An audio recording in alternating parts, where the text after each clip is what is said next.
and your flight is less than so many hours, they just give you fucking peanuts and cookies and ice cream. Whereas American still serves a meal. So wow. But you the meal we booked though, more yo. It ain't world class. they're still giving meals though. They're the only one that gives meals. So they unite. What happens then? They merge. What happens? They get rid of that meal. I like when they give me United. What do you care about the meal, Patty? We're sitting at the airport with restaurants and little, so we can grab food. And unless you're talking about a flight that's like international or over 4 hours, like who cares? Get the bag of pretzels.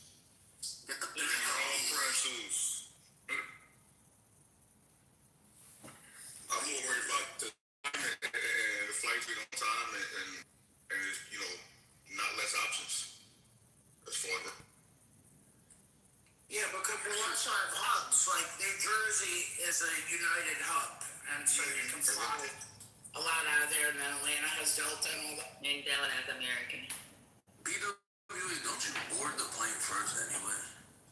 Why do I board the plane first? Yeah, because you're military. No, you're trying to sound retarded. So no, you know what's funny though? That's how you know I've grown, because the word retarded did cross my mind, but that was just an intrusive thought. And I went with reality. You're military. That's what I meant. I don't wear uniform. I'm not uniform military. I'm not in the military anymore. I'm not active duty. Yeah, but they still let retirees. United does both. That's why I'm like, United still has the old school thing, whereas Delta and American doesn't. And then another thing United does,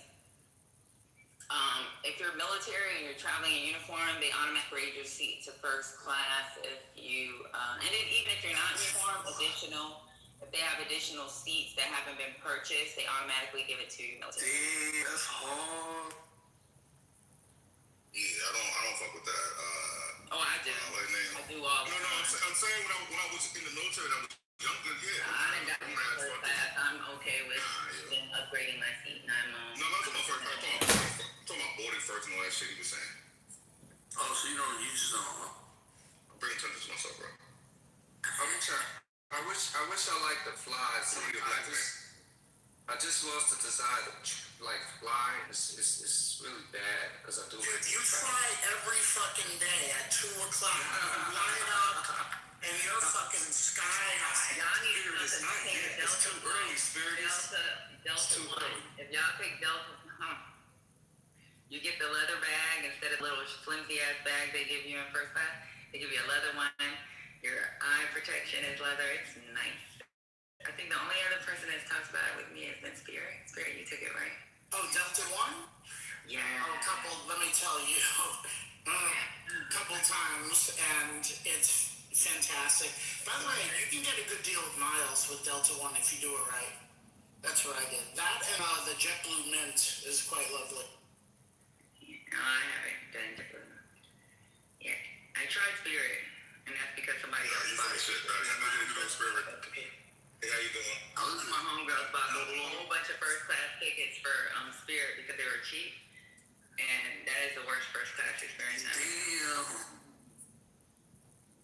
Are they going out of business? I think it was Spirit. Was it Spirit? Yeah. They're like, yeah, they went out of business. It was Spirit or JetBlue. I think with Spirit you get 2 seats. That's what they call first class. You get 2 seats. Seats? Yeah, that's funny. Yeah, it's like 2 seats in the front.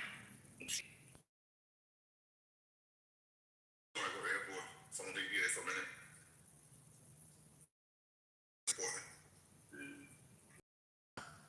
I mean, it's for military. It's like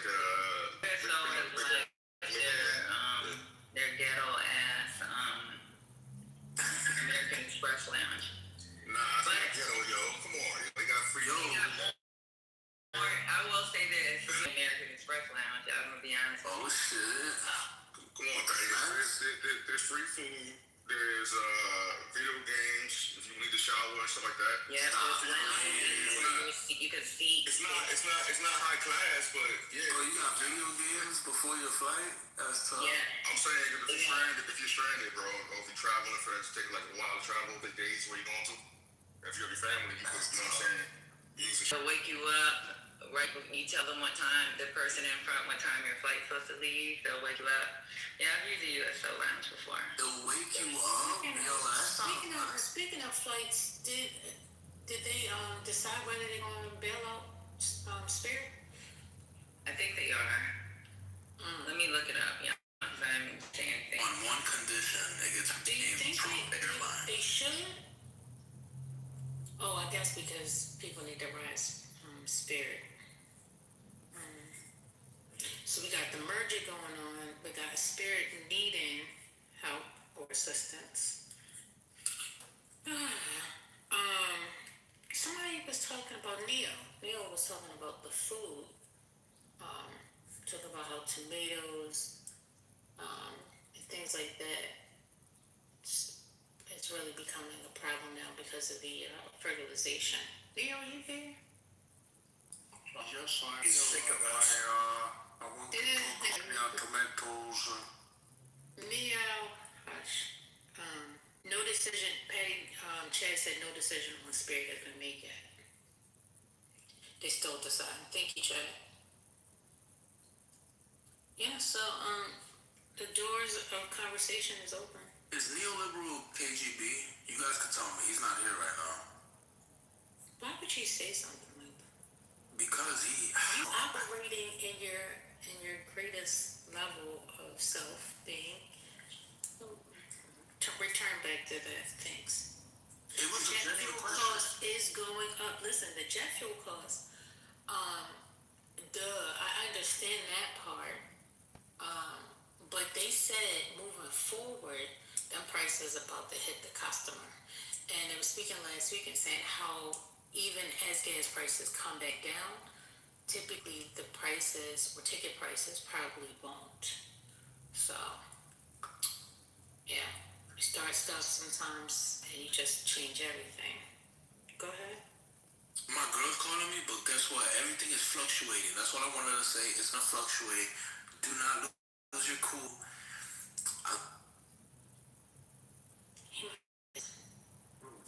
Akawasha. What's it called? Spirit, is she not going to comment on that? That seems high. What do you want me to comment on? What he just said, that's a high moment, it seems like, with somebody, what he just said. For an example, the typical flight, say, going from Minneapolis, St. Paul, to DC, the direct ticket from an airline is one price, and then you go on cheap tickets and get a cheaper price. Even the cheaper price has now been altered to favor the aforementioned comment that prices are changed.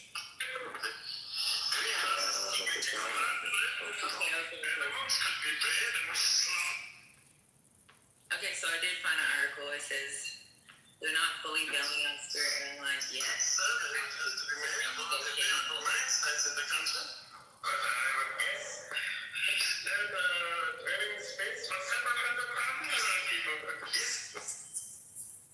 Okay.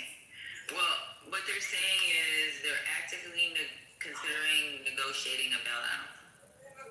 We're in advanced talks about a $500 million loan. This deal will give the government a large ownership stake, even majority. Some proposals even include buying the airline outright. Can y'all hear me, or am I fucking retarded? Now I'm using our word. I'm driving. I'm trying to figure out what the fuck is going on, yo. So the question was, are they bailing it? It says the government is not fully bailing out Spirit Airlines yet. They're actively considering negotiating a bailout. They're in advanced talks for a $500 million loan. This deal would give the government a large ownership stake. Some are saying even a majority. The proposal includes buying the airline outright, and nothing has been finalized yet. The reason why they're doing this is because it can be anywhere from 14,000 to 17,000 workers could lose employment if they collapse. And then losing Spirit would reduce low-cost options and raise fares. Yeah. But they are considering and negotiating some type of bailout. They're still doing it. Thank you. So it's in the process. Yeah, but the government owning it, having majority stake, that's kind of, I don't know what. I'm trying to look that up too. Yeah, a state-owned airline sounds like another country that we can name. A couple of other countries. That's like really like that's what we're doing. Like you lay off all of these federal employees and then you hire and control the airline. It's kind of ironic. Well, what federal employees you talking about, though, bro? No, with all those layoffs. I mean, the initial round of layoffs. Okay. But man, we're concerned about jobs, and so they were gonna come in and save this airline. Like, yo, it's capitalism, man. They was doing, let them fall. You know what I'm saying? They don't tell it to the work of America who are actually going to work and just need some help with food. You know, come in and see you want to help them, but you don't want to help a bunch of dudes that mismanaged in the airlines. It's just crazy to me. Now they care about jobs. It's crazy. You know, I'd like to get my opinion on this because this is something that I feel Okay. passionate about, along with black coffee and plantain chips. One second.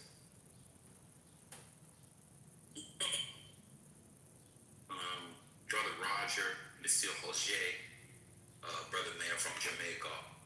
Man, sorry to interrupt you, but do you eat plantain that's not chips as well?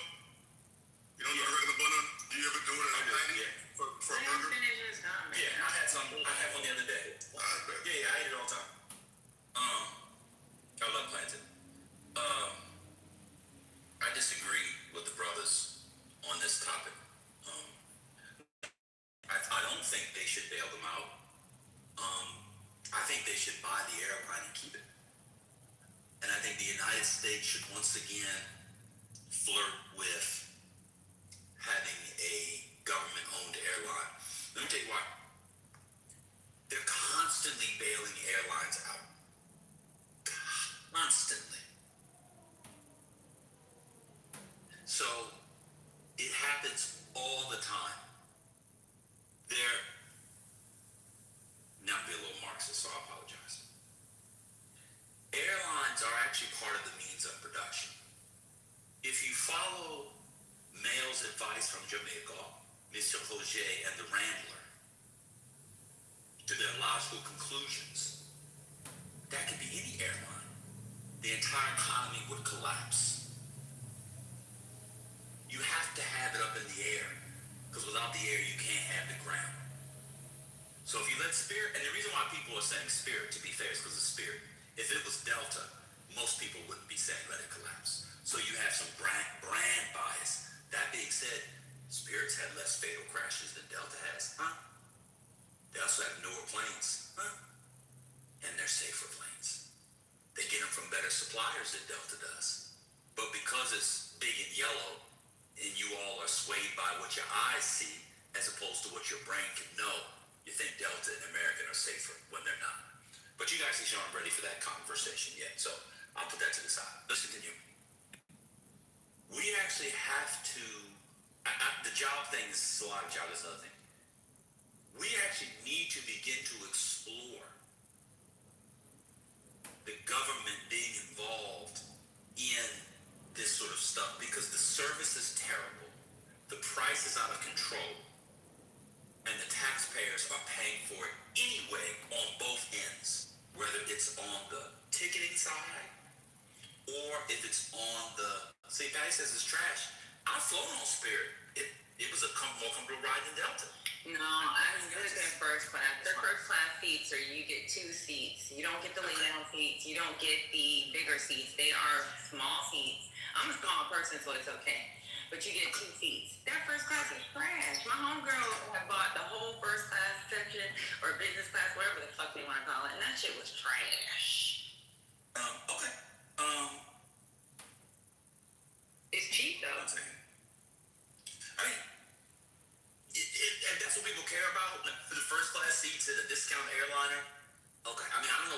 first class seats at all. It's a discount airliner. I'm just trying to get to the place safely so I can do first class on the ground. I mean, that's one thing I have to do. I now have to do a quick tangent. People will talk about how bad or slash good airline food is, but they ordered PF Chang's at their house 2 times last week. Or had Chick-fil-A. You're eating bad food every day. Why you have expectations for a meal to be good up in the air is absurd anyway, but I don't want to get into that. I don't know, people's brains go out the window. I'm about to go on this plane. But I don't know. Anyway, I don't see why the government doesn't have a bigger stake in these airlines. We bail them out. We put very little contingency on the bailouts. They still buy back the stock. The CEOs still get their executive pay. And they still raise prices. So we don't put price controls on them. So after the last time the airline bailouts came, what'd they do? Started charging you for your luggage. Y'all not ready for the hard conversation. According to Rambler and Mel from Jamaica, and Mr. Roger we should just have them all fail. Cool. Let's let all the airlines fail. Let's let capitalism bail us out when you need something flown from California to Maine and it has to get on that same train that the shooter had. I checked baggage anyway, and sure they'll make it. I'm done. So I don't agree with you. I think that the government should have their own airline because that's kind of like a way of controlling the price of tickets from these private airlines. Like, let's say they do buy out Spirit, they can control the price on what Spirit charges. Now, don't get me wrong, them seats are trash, but I mean, cheaper seats, and with, I mean, it's like what would we say it? It'll be cheaper ticket prices. The government could having at least one of these airlines, them having some type of equity stake. I think that would force the private airlines to lower their prices. So Ben, I'm sorry, Patty, you still speaking? Oh, so Ben, you make excellent points. I didn't do a deep dive. I guess I was doing it through the lens of this administration and not trusting that they would do it in a fashion that was equitable and fair and put in the proper, tools to make it work the way you described. So, but you made valid points.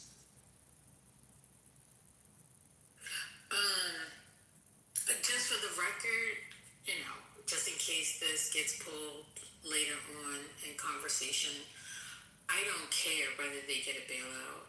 I'm just putting that on the record, okay? I don't care. I really, truly don't. It is what it is. So I just want to go on the record. Thank you.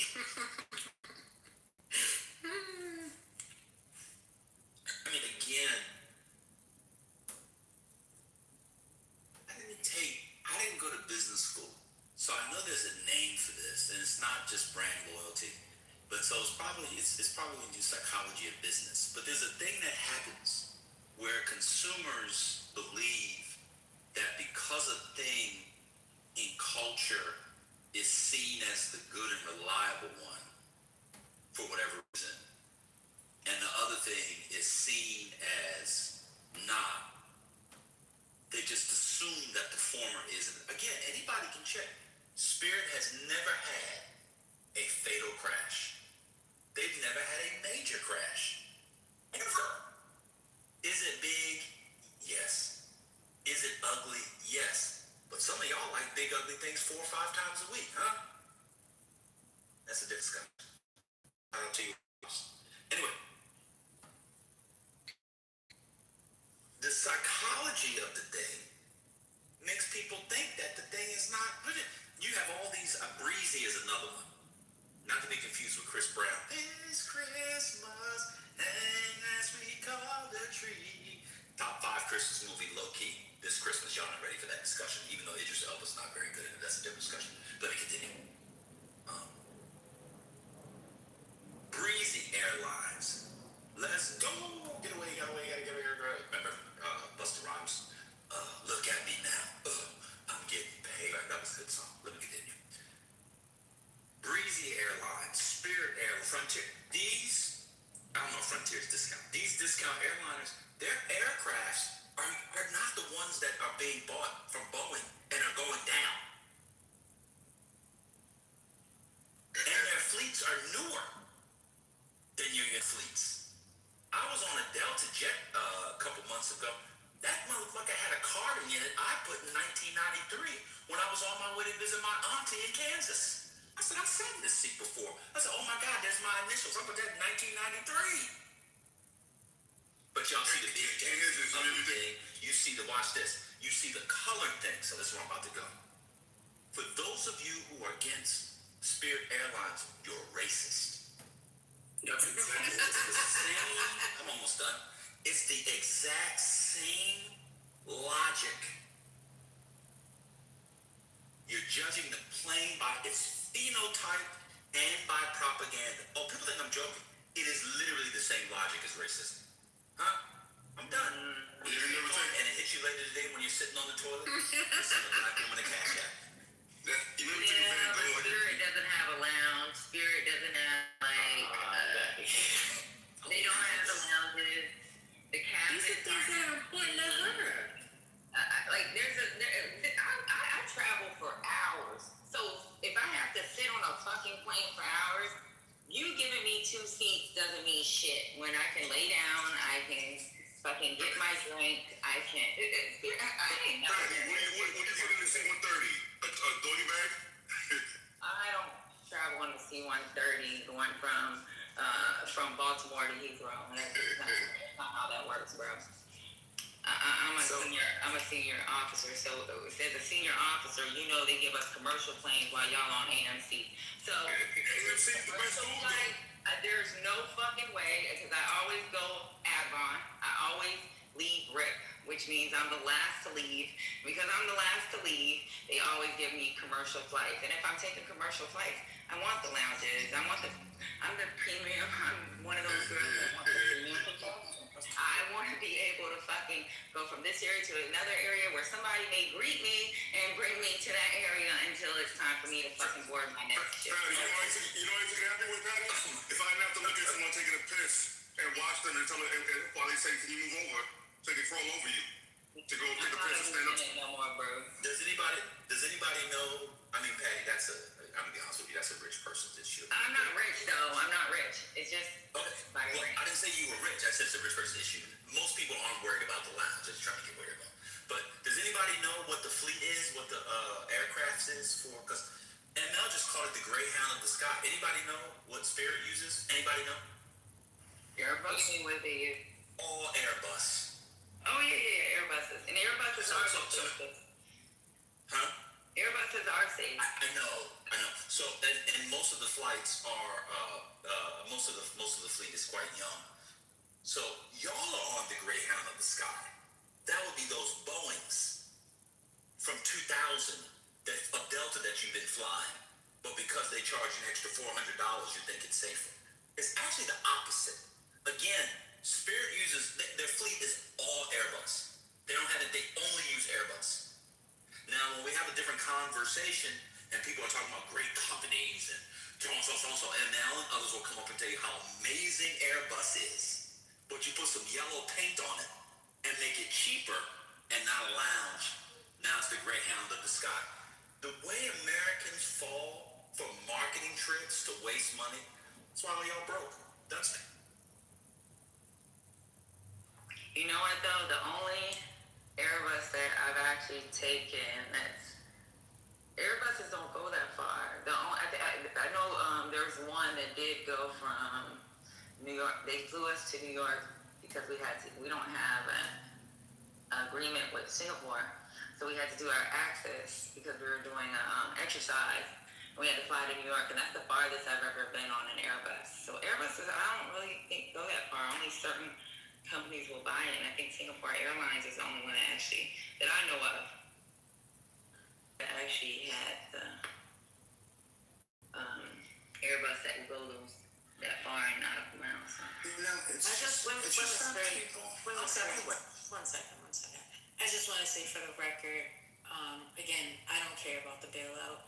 And also, I wanted to say, I don't care what color it is. as long as the seat is comfortable for me. Different people have different wants and needs, and that's just all it is to it. That's it. Go ahead, Spurs. I agree with you, lady. The seat gotta be comfortable, and that's why I That keep seat complaining gotta about be the comfortable. I'm not fucking 10 years old where I will lay across 2 seats. I can. I had to do it that day. I laid across 2 seats because I got 2 seats, but I do not want to do that. I want to be able to lay back. I specifically make when I look for my flight, if it doesn't have the lay down, I'm not flying at that hour. My flight is gonna make sure that I can fucking go all the way back, put my eye protectors on, I can sip my champagne and go to sleep. Yeah.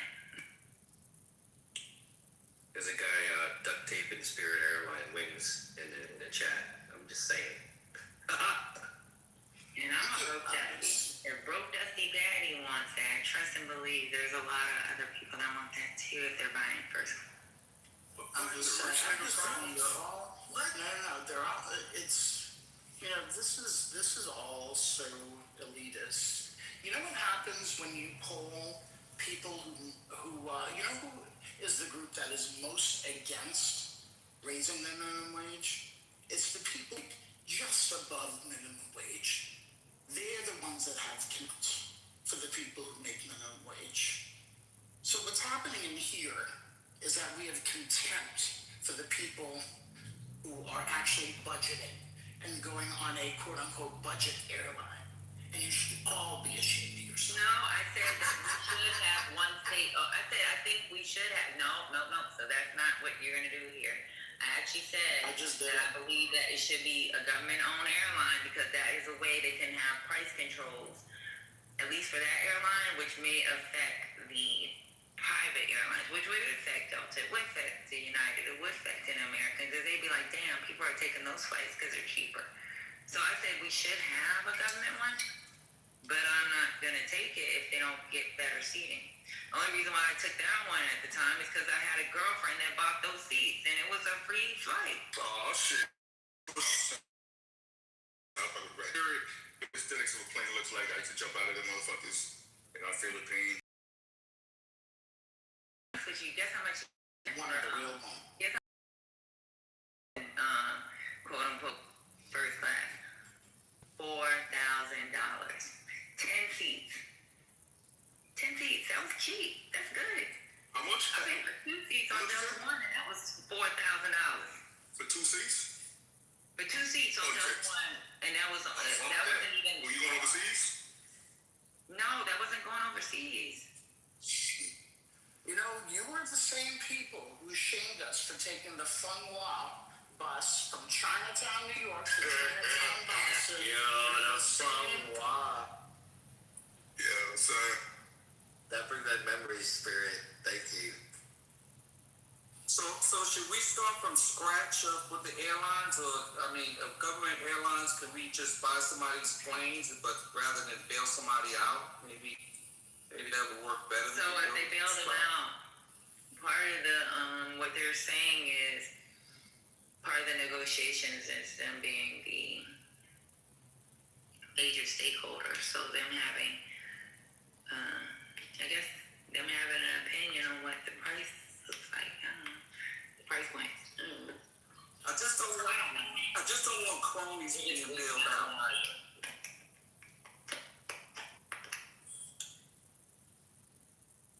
Yeah, this would be great. Maybe a government-run airline can create more affordable prices for people, and people can travel around a little bit more. But yeah, maybe that way. Yeah, let's have Mamdani do it. Let's go all the fucking way.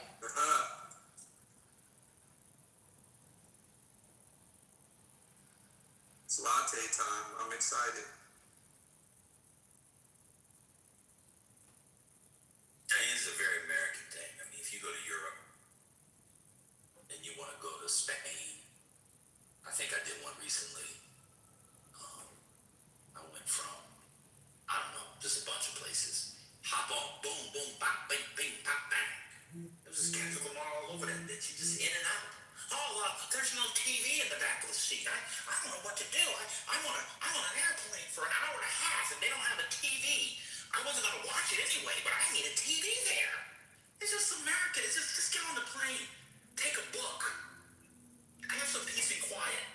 But when people get on a plane, the plane has to be the med spa in Atlanta that Portia Williams goes to. Side note, I don't know what's going on with her ass, but someone needs to be stopped. That's a different discussion. Anyway, let's go to Madrid. We go to Madrid. We're gonna go to Vienna.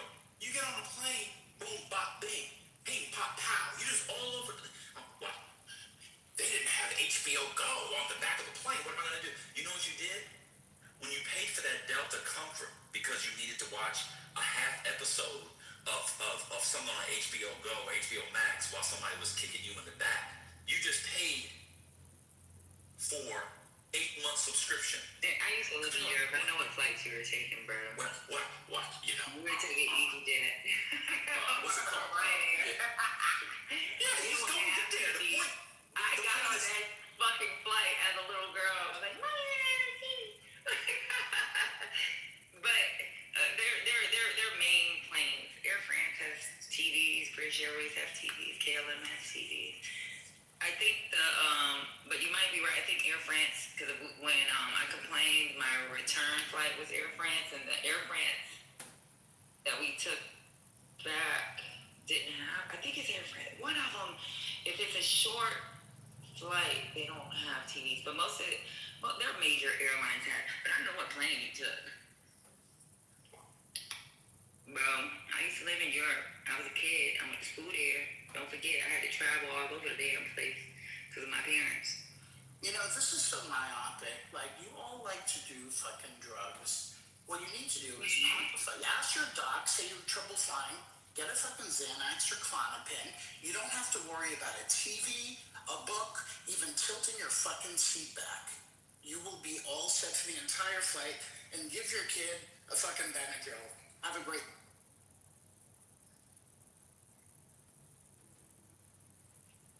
Yep. Hey, I don't know. Dylan just said she can't have a comfortable seat Wi-Fi for anything over 7 hours. We're at the point now where people can't go more than 7 hours without Wi-Fi. I can't. My legs freeze up. You need Wi-Fi for your legs. I need Wi-Fi. I need Wi-Fi. I need my legs. I need my legs to be able to spread. Yeah, I need all that. 7 hours? You're gonna sit on a plane for 7 hours and then crunch that feet. I need a child. I need to ensure I'm reachable. Okay. I can't tell if people are trolling. No, I'm dead ass. I can't. Y'all gotta remember, I got pins and fucking shit in my legs, so it's like, I can't just sit there for 7 hours without my leg fucking going into some other shit. I'm talking about Wi-Fi. Yeah, Wi-Fi too. I need my Wi-Fi. For your legs? No, because I work too while I'm on the plane. So that's the difference. Like, I don't know what she does, but I know it's me if I'm going forward. When I was in Indo-PACOM, I gotta go to Australia. If I'm going to Australia, I have to work while I'm fucking on my way there. So when y'all take red eyes, y'all stay up the whole time? I work. I'm a senior. I'm not no. So like, even with us meeting our counterparts, even if I don't get enough sleep, I have to meet my counterparts. I have to get all the information that was sent to me from home station, have the conversation. Sometimes questions are thrown in. You know, I fell asleep before, and I'm like, fuck, I gotta look up the information and then have to have the conversation with the people that we're working with.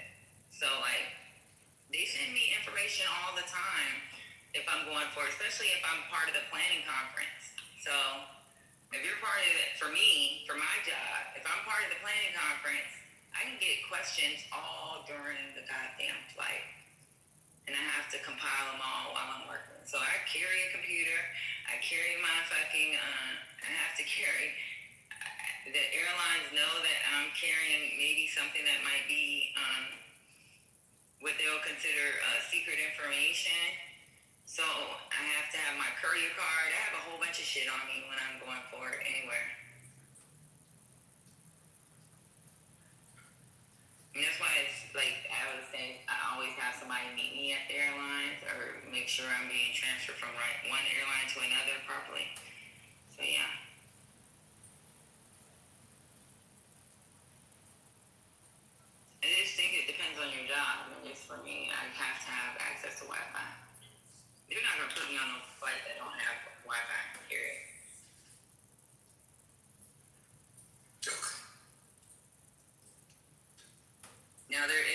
issue between, I don't know what happens in the U.S. This doesn't happen internationally. Something between Hawaii and California where there's this dead space where I can't do work. But there's something with these airlines, I don't know what it is, but I don't have that problem internationally outside of the United States.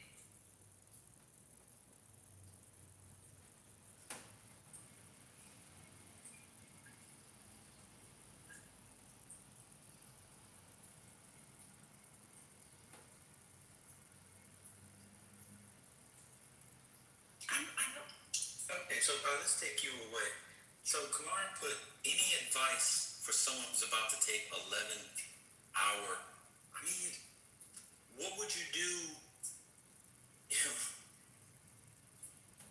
Y'all send me to the meetings. Y'all gotta. I gotta go to the meeting. I'll go in with a birthday. When is the troll ban? Are people serious? What do you do for 11 hours? You could take your computer, you could take books, you could write, you could knit. I mean, you could sleep. That's just on the airplane where people all of a sudden turn into retards. What do you mean? What do you do? I don't even understand. You get up, walk around. If you're with somebody, you can take cards, I gotta be honest with y'all. I must be the least important human being. But Dylan says she can't go more than 7 hours with Wi-Fi because she has a child. I must be a terrible father. I've definitely been on planes and not used the Wi-Fi for more than 7 hours. I must be the worst father in the history of the world for going more than. Y'all never gone more than 7 hours and not had Wi-Fi. I'm gonna be honest with y'all.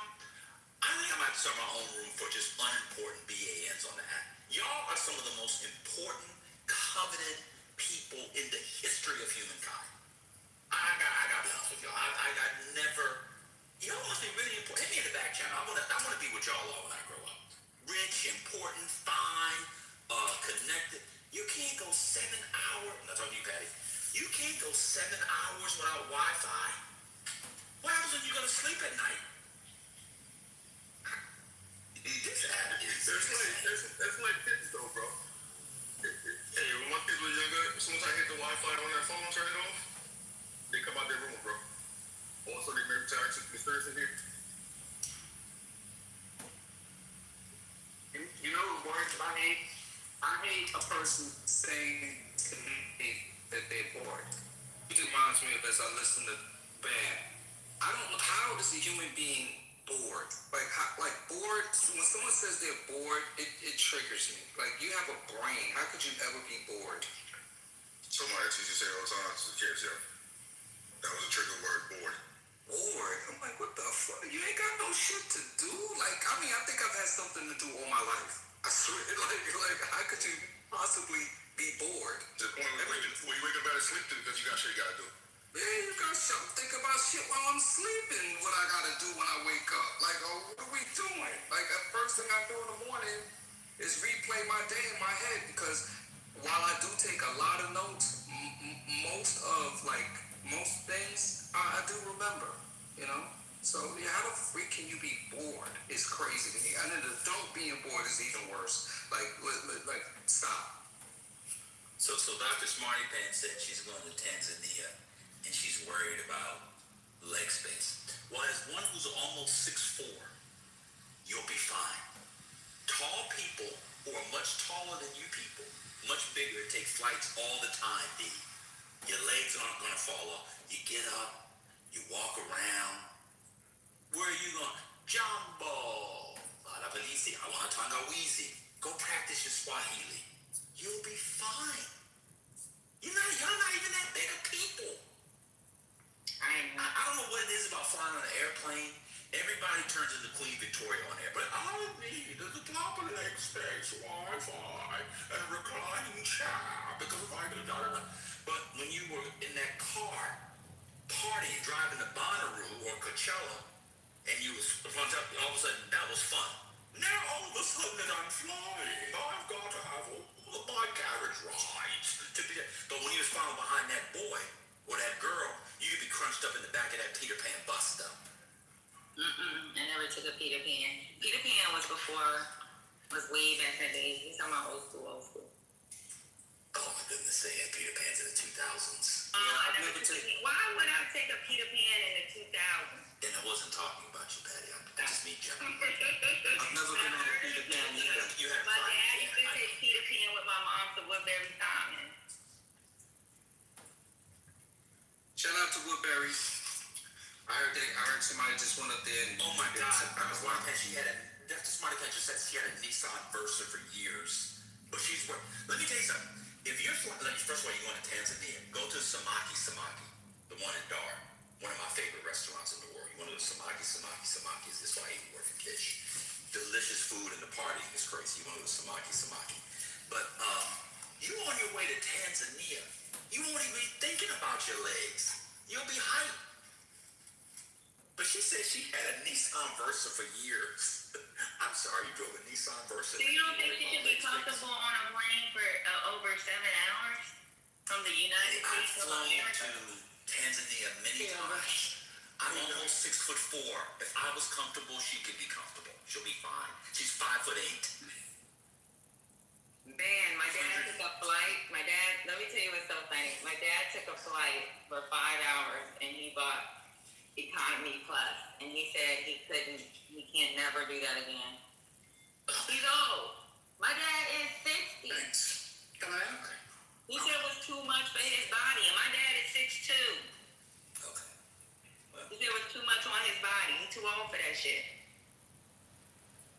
I didn't know you Maybe when you turn 60, you'll be like, damn, fuck, I can't do this. No, if I'm flying to Tanzania from America, I'm going to have to deal with it. I'm going to Tanzania. It's just a flight. I'm not going for the flight. I mean, y'all can do whatever you want to do. I'm just telling you. And that's why we continue to have to bail out the airlines. Because they gouge people. People don't take it. They don't get enough money, then they get money, then they gouge in the back end. But, NBA basketball players aren't coached. They're not NBA basketball players all over the world in the back. They fly all over the world. They're 7 foot. I know. That's why Yeah, my dad's 60. My dad's 60. He will not take nothing. That was the one time he took Economy Plus and he was pissed off. He didn't do his flight correctly. He did his flight from first class to first class, and once he got to LA, it was Economy Plus. And he said that was the worst flight of his life. And that was only 5 hours. From LA to fucking Hawaii. He said his legs went dead. He fucking had to get up and walk around the plane. He said he'll never do it again. He's old. My dad's old. And I think at that time he probably was like 57 and he was fucking hurting.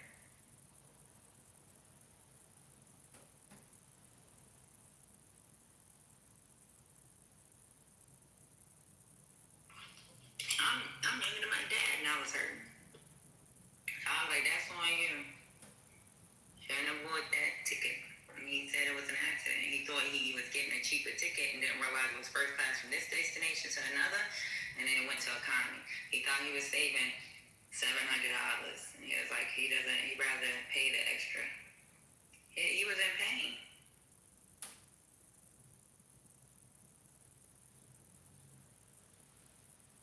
My daddy old. I mean, at that time he was like around 57, like 3-4 years ago. Yeah.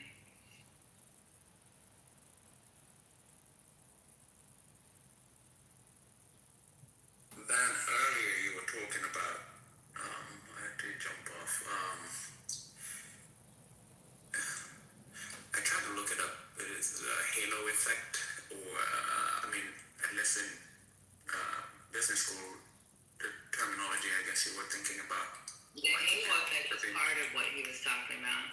Yeah, brand equity and all that. Like a piece of it. He actually said the right word when he was talking about business school.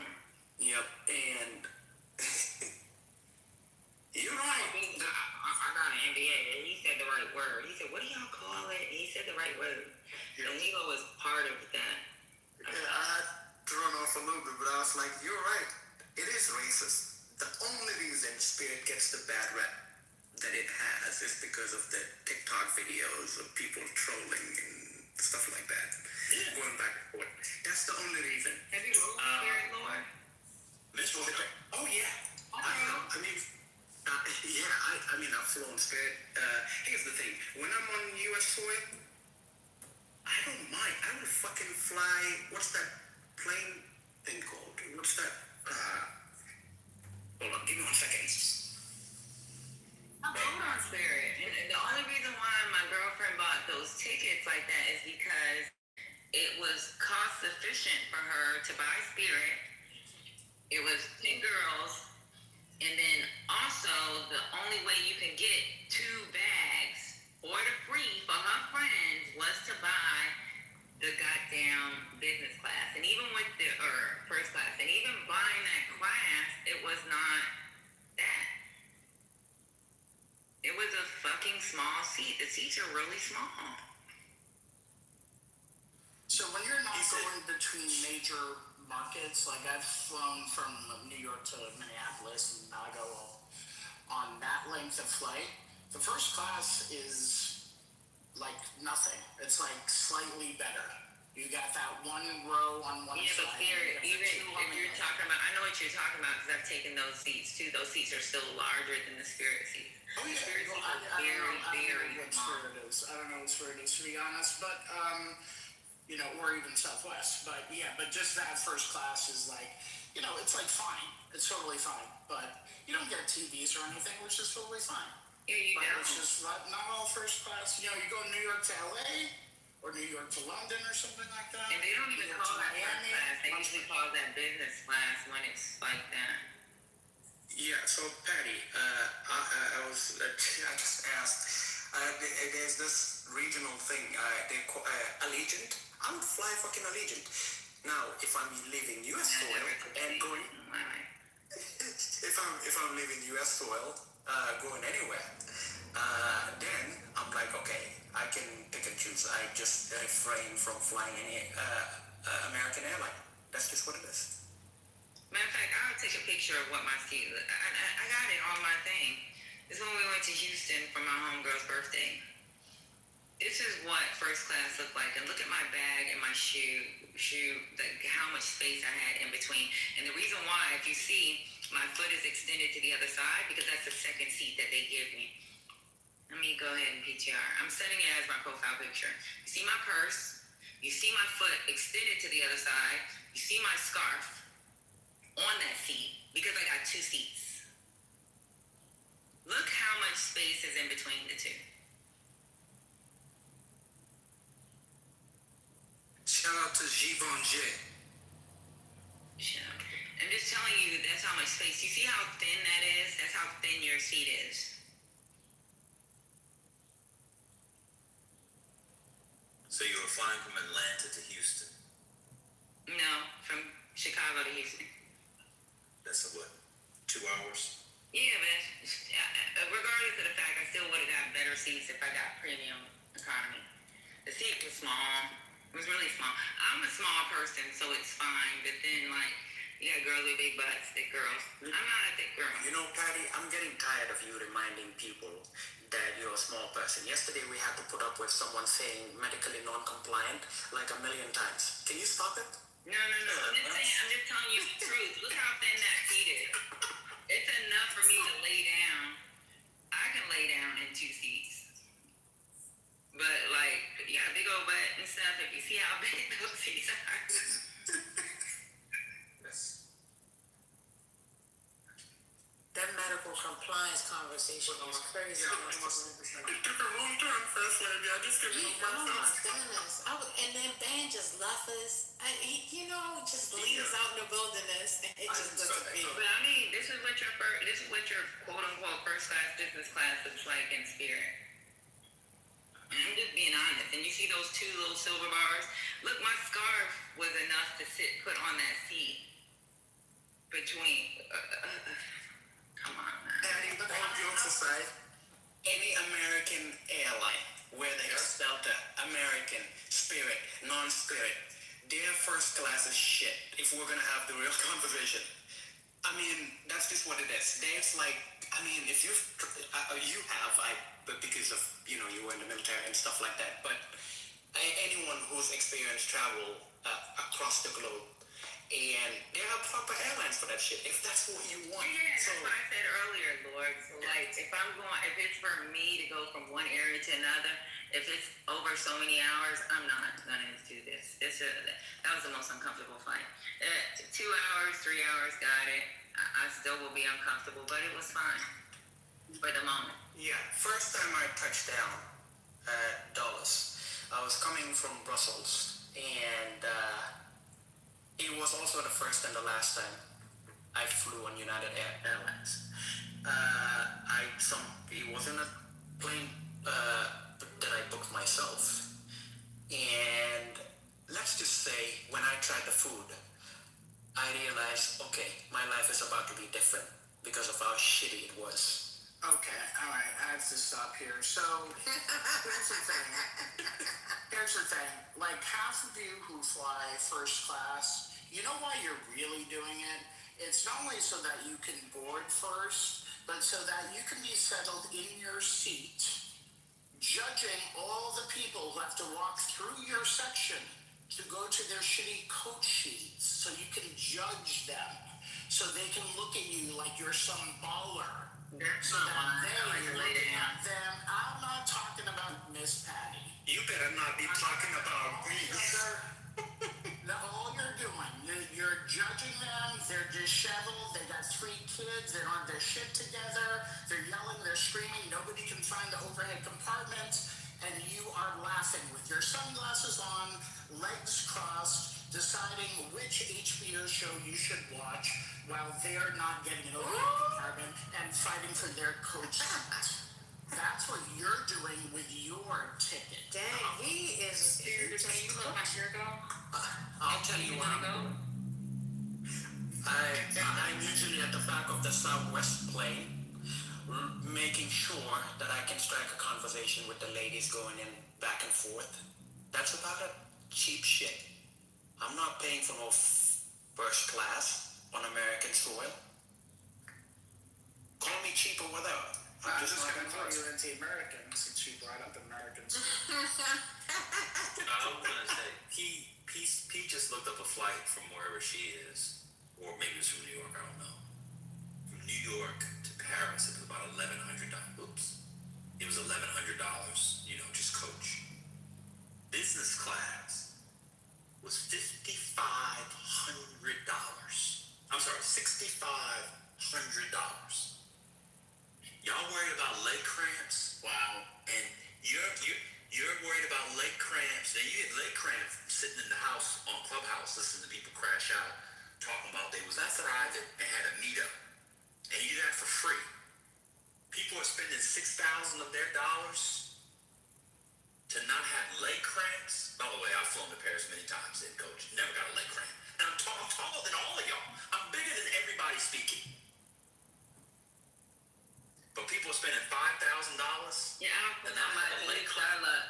If you use Skylux, they have discounted tickets. You can spend anywhere from $2,000. And the most I've ever spent was $4,000. Daddy, you're not helping yourself, right? Yeah, I'm never gonna spend. This isn't going Yeah, Skylux, you can get a ticket for $2,000. Okay.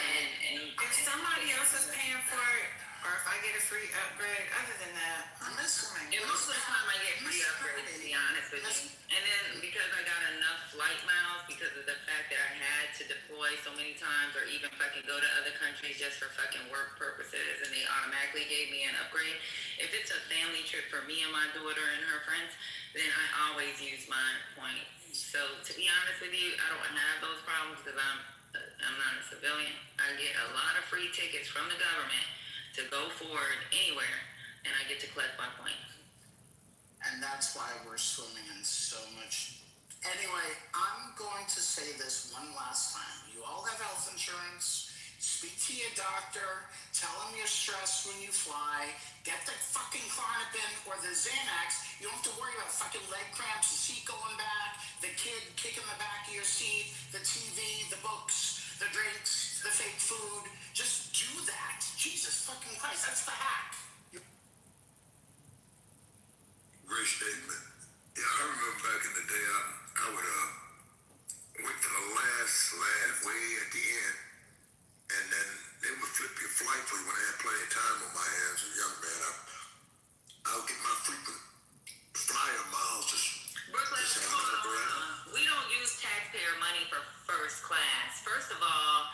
fucking companies automatically give us first class if there's available seats. It's not your goddamn taxpayer dollars. Your goddamn taxpayer dollars are being Patty, spent. stop being No, triggered. no, Sonny, no. Because there's always a stupid ass comment on what your taxpayer dollars are being paid so that we can go out there and we can fucking secure or do a fucking site survey so fucking soldiers can fucking train. That's why the fuck I have to get on goddamn flight.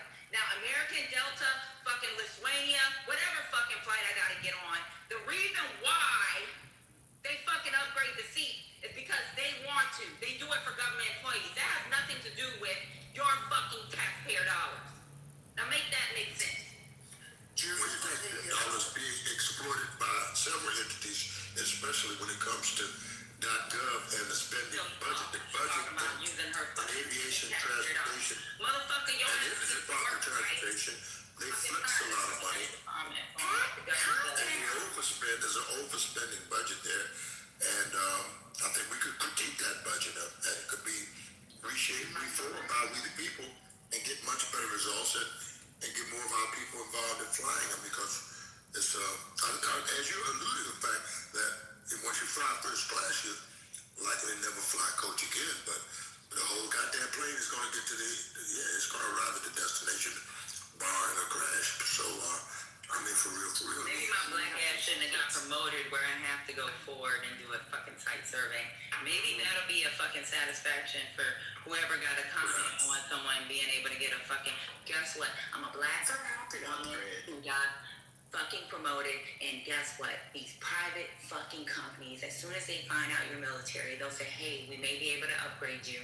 Talk to them once you get there if we're not able to fucking sell the seat. That's what the fuck happened. And guess what? If they don't have the available seat, I might be able to pay for it because they only give it to you if there's more than one. So if there's only one available seat and they're waiting to that last minute, I'll be like, hey, can I pay for it? I'll pay for it. I have gotten used to it. It's okay. You're not paying for it. I am. Well, so I would sell my first class and my other frequent flyer miles up to Kazook on various airlines from American, United, and Delta. Others, some of them have faded, but nevertheless, they would all give some frequent flight. They have incentives to get on an airline and get off an airline. Yeah. Convenient. Somebody needs to fly. Goddamn, you can have my seat. Give me them goddamn frequent flyer miles, free tickets, and some incentives on your credit card. There's a bunch of free shit out there if you're looking for it. And it's great. It's great if you love the travelers. It's right there where you are. It reminds me of anybody remember the Key and Peele skit where they're letting everybody, they're boarding the plane and they go through every single class imaginable before they get to, maybe not. Anyway, it's a funny sketch.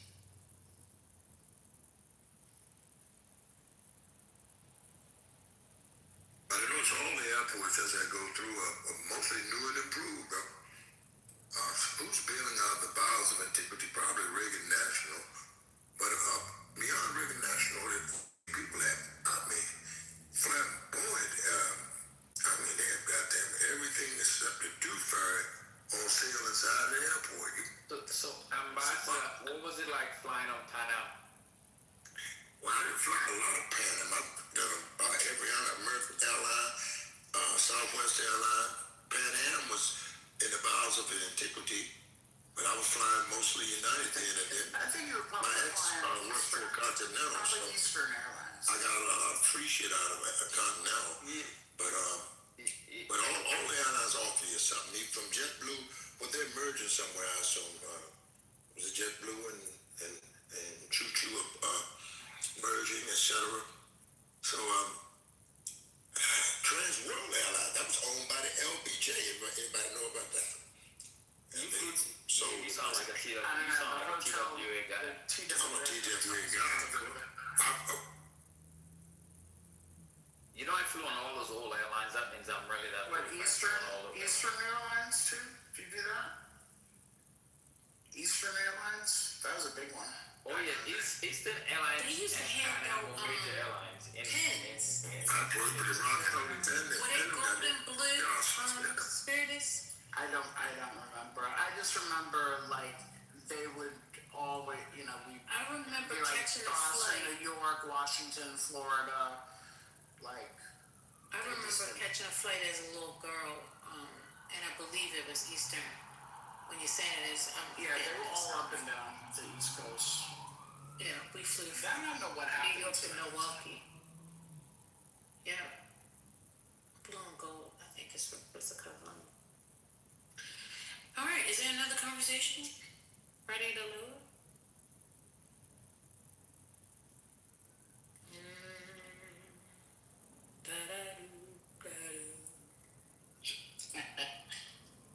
First lady. Anybody go?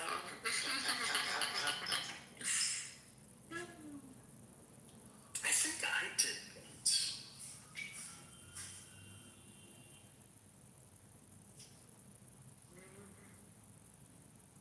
Y'all gonna have to change the conversation. What else is happening out there in the world? I'm trying to figure it out. So I they saw- supposed to be I saw- having some talks. Go ahead. Yeah, I read a story and I looked at it online. Whereas a lot of the farmers were complaining that they didn't have workers, to do their crops. So the article was about the farmers in Idaho, and right now they're coming on harvesting like their carrots and blah blah blah and their potatoes and whatnot. And they're literally saying that the guy said, I have $750,000 of product, and I cannot find an American to come work it. So he goes, no matter how many adverts I put out, paying top dollar, $20-something an hour to pick, not one American has showed up to help pick that shit. And right now he's begging Trump to let the illegals come back on the farm because all American food supply is gonna be fucked this summer. And he says the war has exacerbated. I don't know how the war affected the shit because he's harvesting his own planting. Planting is another thing, but it's expect your potatoes and carrots to go up because there's no one to harvest it.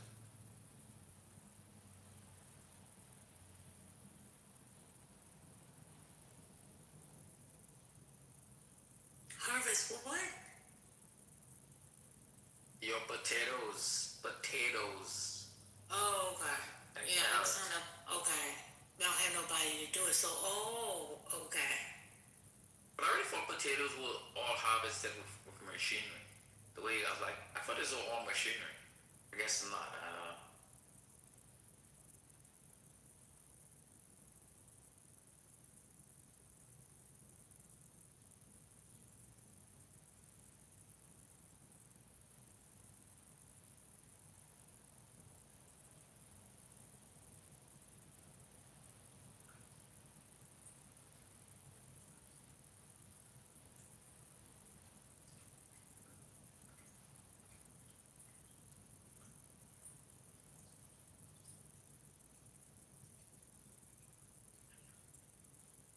But now, as military, they've always upgraded your seats, correct? Once you became a senior leader, or even lieutenants if you're riding with the senior leader. Yeah, I've been pretty lucky because actually after the war, before the war, that shit didn't really happen. But after the war, we were treated like gods. You appear on the airline and you got automatic bump to first class.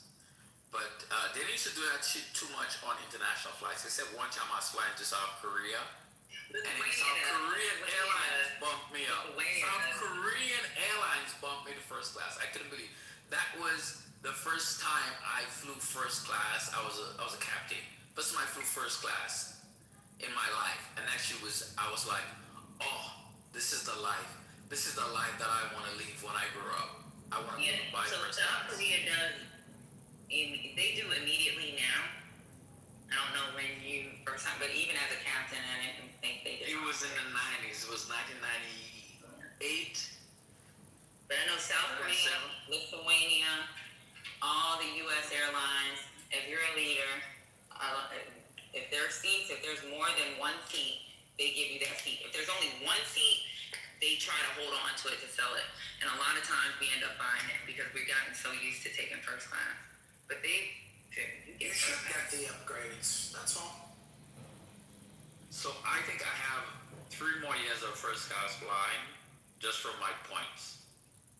And how many points we get? We get points for bullshit. We get points, and the government pays for those flights, and we get to collect We them. get to keep the points. Yeah, but so every deployment, if you're a leader and you got to go advance party, or if you got to rip TOA, going from Iraq to United States, from fucking Afghanistan to the United States, from Bahrain to the United States, you're back and forth, even coming back for fucking, like, going from country to country while you're in country. I've been in Kuwait, stationed in Kuwait, and had to go to Bahrain. I get to collect all those fucking points, y'all. So I have so many fucking cards on my goddamn wallet for fucking my damn for each airline. I'm talking about foreign airline. I got points galore where I can fucking go all over I probably could travel the whole world twice off of just points, and probably get fucking a discounted hotel at the same time. I just haven't done it. Oh, And that's because I have we to gotta get fucking the motel points party. My wife and I, we went to Italy last year for 20 days, and we did not. Well, we flew business class back and forth free on my points and her points too, and we stayed at a hotel. My wife points because my wife used to work on where she's traveled for her last job sometimes, and we stayed across Italy at Marriott's and different hotels, and we did and Bonvoy, because we both Bonvoy members. We did not. I think we only had to pay a hotel one time, and that was the hotel in Venice. Apart from that, everywhere we stayed, Rome, Naples, wherever we used points. So you gotta get them hotel points. You all gotta join this hotel club because it pays off.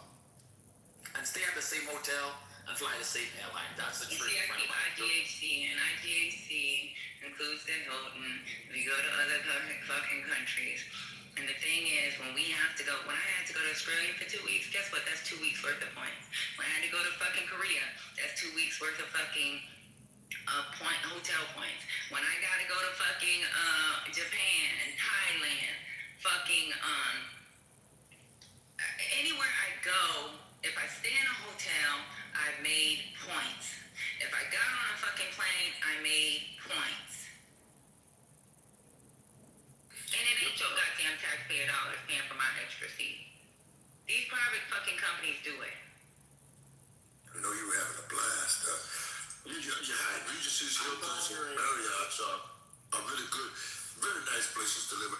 But I learned after some few years, took me a while to pick up on this one, that now I live in Takifahara. But the majority of my travels, I stay in resorts, and if you could link your resort into, and you can live, I mean, it's unbelievable what you'll find in a resort. You've been pine trees up in the mountain, greatly, and you'll spend a whole lot less money booking resorts as opposed to booking hotels. In my travels, maybe situation may be slightly different. The way they got me, they dragged me into Vegas, and I was a hook, line, and sinker guy. They sold me a goddamn resort. I caught hell getting rid of it, and I said, I'll never get another one. Went right to Key West, Florida, and bought another one, and caught hell getting rid of them. But then I started thinking, I said, God damn, that was still the best living that I ever did. So I started booking anybody's resort. They give you a resort. You say you spend $750,000 a night in some of these Regency,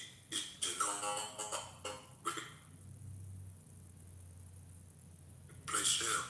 Literally by the time raise your whole family and your dog. If you got a cat, you can bring him too. But nevertheless, you will save. I mean, oh my God, it's quadruple, whatever that percent number is. You will save quadruple by booking resorts as the booking hotels. I'll land my plane just on the facts and say, my.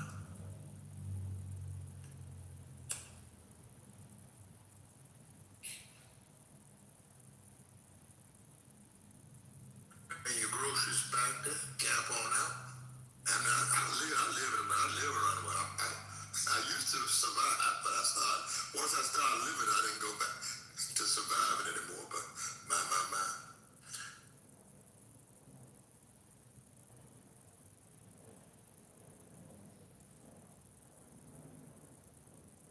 Sounds like you got hustled into some timeshare.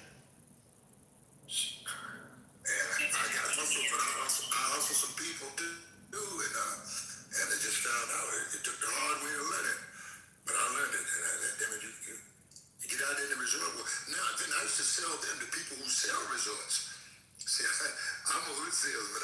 I sold them shirts, caps, and watches to the people who are salesmen. They don't have time to shop. A car salesman, a hairdresser, who else don't shop? Car hairdressers, and there's a couple of more people that don't, that are pretty much stationary. They got to be there to make it happen, to make their money. Those are my best customers, and they buy the shirts, caps, and watches, and I mean gimmicks. People buy gimmicks. If you notice it, that was a gimmick when they sold me that goddamn resort. But I said I learned how tough nails. When I made that last goddamn, what did you got to pay a maintenance fee? I said I'm gonna pay this, pay that. And I look at that last maintenance fee. I got pissed. I said I'm selling this shit and sold it, but now booking them is fairly easy because somebody will say you know, I'll be there a day or two, a week or two at the most probably. Somebody will say you 2 weeks.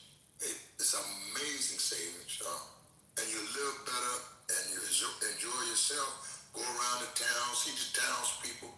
You book them hotels, you just you spend all your play money in the goddamn hotel. So it's just different ways of looking at it or so, and just depending upon what perspective and what you're actually there to do. To say my mind.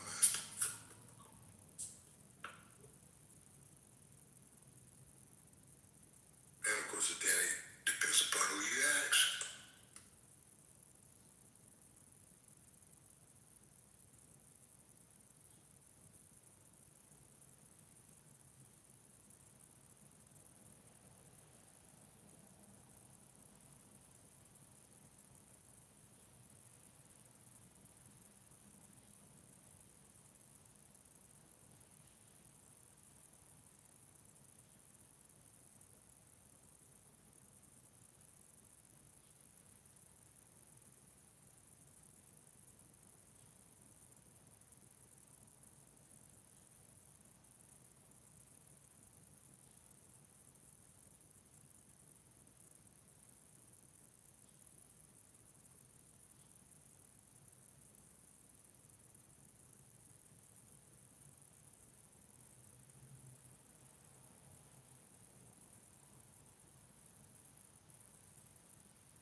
Hey, King.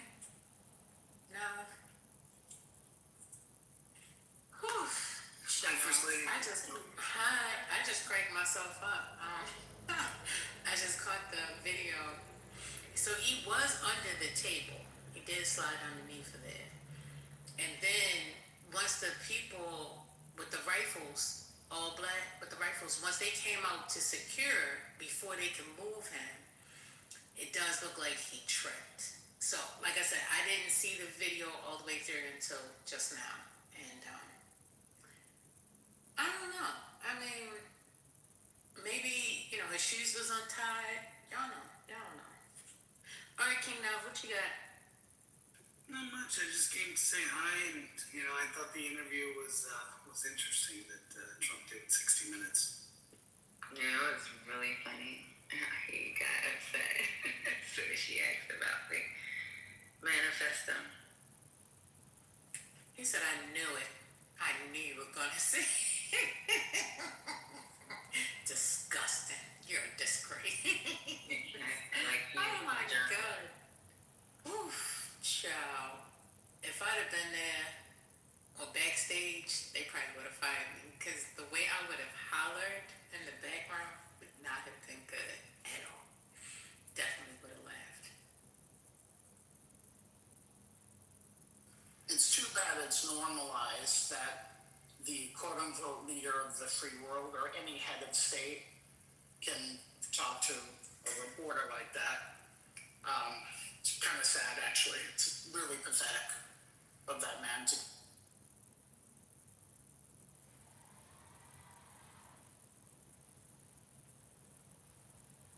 Wait a minute, what is pathetic?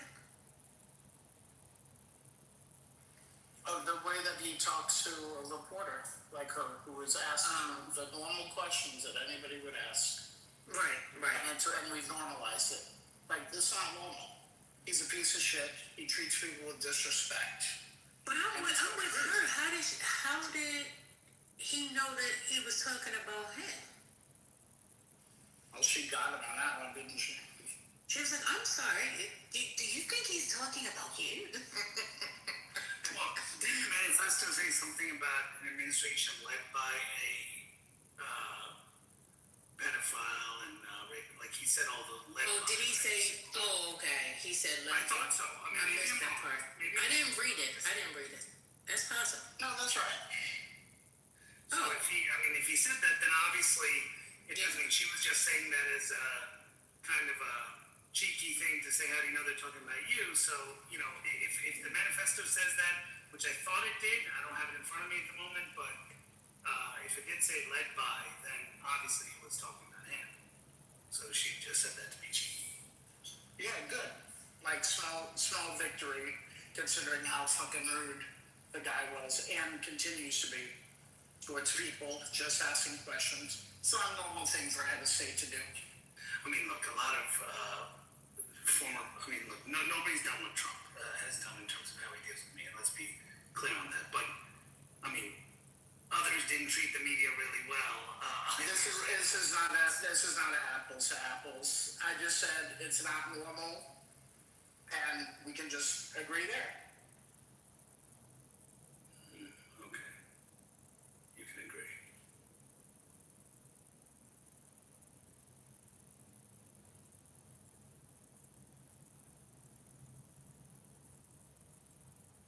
So maybe you're saying that she should have asked the question like, well, you saw the manifesto. He says a few harsh words. What do you think about that? Instead of repeating it, you think that's what he was looking for? People haven't read the manifesto. That's the whole point of the news. So reacting to the manifesto, here's what it reads.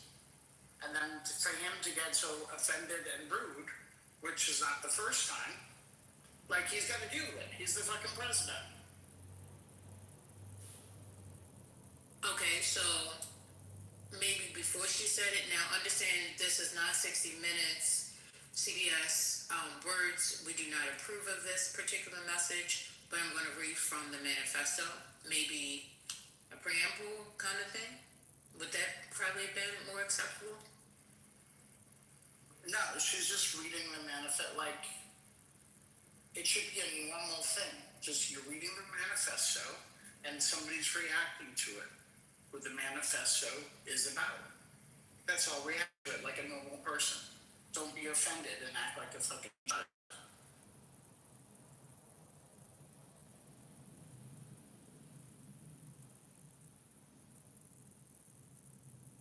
I don't know why the media has to like dance around these things to accommodate this guy. They don't need to. But, they typically do, like when you ask about allegations in Hunter Biden's laptop, and they say, well, hey, there's allegations here, and I don't want to go into reading all of them or any of the important ones, but what do you have to say about that, sir? To the previous one, like those accommodations were made. Just to be clear. She didn't call him that. She wasn't asking about whether or not Agreed. he was a pedophile. Agreed. She was reading from. Okay, that's why y'all get to get y'all stuff out. I can't get mine. Do you think? You can't possibly agree because you were just saying the opposite. So if you're asking, she wasn't asking about allegations of whether or not Trump did that. She was breaking the news that happened 12 hours before in the manifesto. She just read it. And she chose to read that, and other times they chose not to read other things what? because. Give me an example when they chose not to read something after a shooting with the manifesto. No, see, you go in specific situations. I know, that's the specifics of this case. That's the point. Ridiculous. So give me an example. Not. It wouldn't be Hunter Biden. Obviously, not with the shooting example. Obviously, But it wouldn't be Hunter Biden generally because the Hunter Biden that you'd be asking about whether or not he did it. That's not what she did here. She was reading what was in the thing. I don't. The accommodations that one has to make for Donald Trump, who uses literal Stalin rhetoric, because for people, that stuff, Stalin used to say that, is insane. He's allowed to call people dog, dumb, etc. The lady just read from the thing. But, what about Hunter Biden? That's just insane. I don't even understand it. That's just wild, man. You're president of the United States, and somebody just could have shot you and your cabinet up, and he seemed more mad at her than the guy that did the shooting. Oh, he should be on a football team. That boy could run, huh? Get him on the team. He was joking about him. But you gotta say, well, he said some things in his manifesto. I didn't understand that. I thought Donald Trump's interview generally was fine, but I didn't understand that moment why he flipped out and then I don't know. This should be over in 2 years. This whole thing where normal adults just their brains shut off because it's Donald Trump is insane. The lady just read what was in the thing. She was making news. Like, goddamn. Where are you from? Oh, I'm from so-and-so news. Fake news. You're stupid. That's what he says to them. Look at those people behind you. This man has called for Second Amendment remedies. What would that be? A well-regulated discourse? Fuck. Y'all just... I don't know what kind of attachment this person has on grown-ups. It's very strange to me.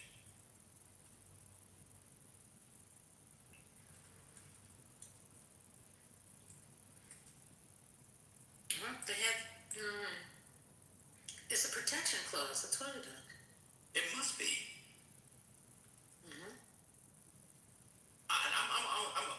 Well, it was Norah O'Donnell, right? I'm gonna read. I'm gonna see the question again. Okay. Okay.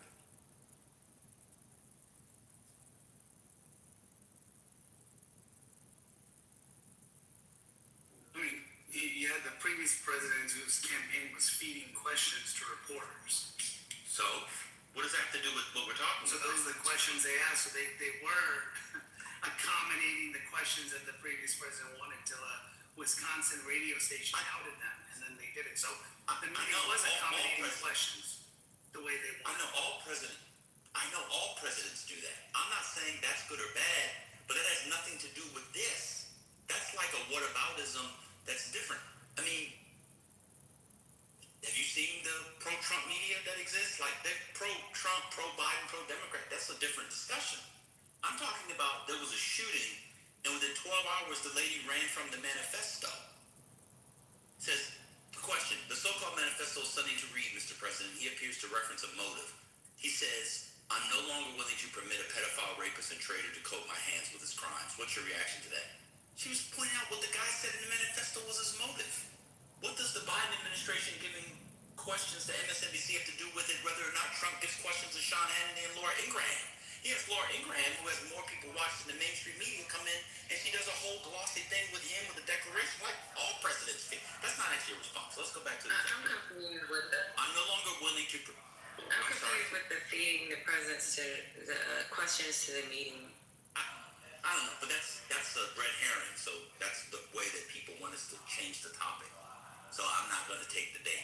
All presidents feed. I mean, they have press shops. That's a But do they actually feed the questions to the media, or the media give them the topics and then they're able to do the So research? they feed, hold on, to be clear, they feed questions, but not all media actually take stands. But in the last one, the media basically complied with those questions. So how does that fit what we're talking about? Because you can choose the questions that are on topic and that are off topic, and they comply with it. So this is on topic. This is from the manifesto. No. So the president, the person who's interviewed, can say, only ask me these questions, and they say, okay, and they do it. How do you know they gave them a pre-approved list of questions? It's in reporting. I haven't read any reporting on Okay, that. I'll put a couple of sources up, and then you can. Wait. You have a source of Nora O'Donnell getting pre-approved? I didn't say Nora O'Donnell. last night. See, that's right. I'm talking about this one. We're talking about last night. We listened to it in here. I know how questions work. It's been happening since the beginning of the country, just before the beginning of the country. Anyway, I'm no longer willing to permit a pedophile, rapist, and traitor to coat my hands with his crimes. What's your reaction to that? That was the guy's motive. How's that question out of The bounds? larger manifesto, but okay, that's one piece of it. Okay, what was the other piece of it that we Well, missed? he talked a lot about the administration, what the administration did, what that he felt it was his only, this was his only chance to act on it. That's not motive. So what else was the motive that she missed? What motive did she miss?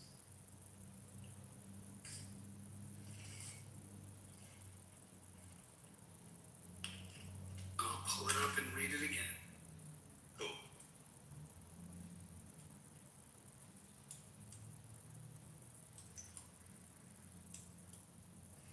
So I guess we have normalized. Okay.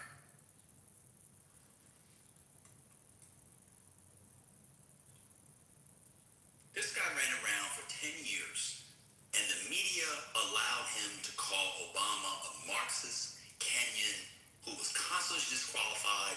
They asked Obama about it time and time and time and time again. Happened all the time, and he was the main guy. They called him the birther in chief.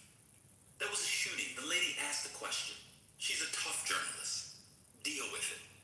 We have to, the man leads us into war, and we have to follow behind him in war. But here, this is just too much. Come on. All right. I'll wait though for the other one.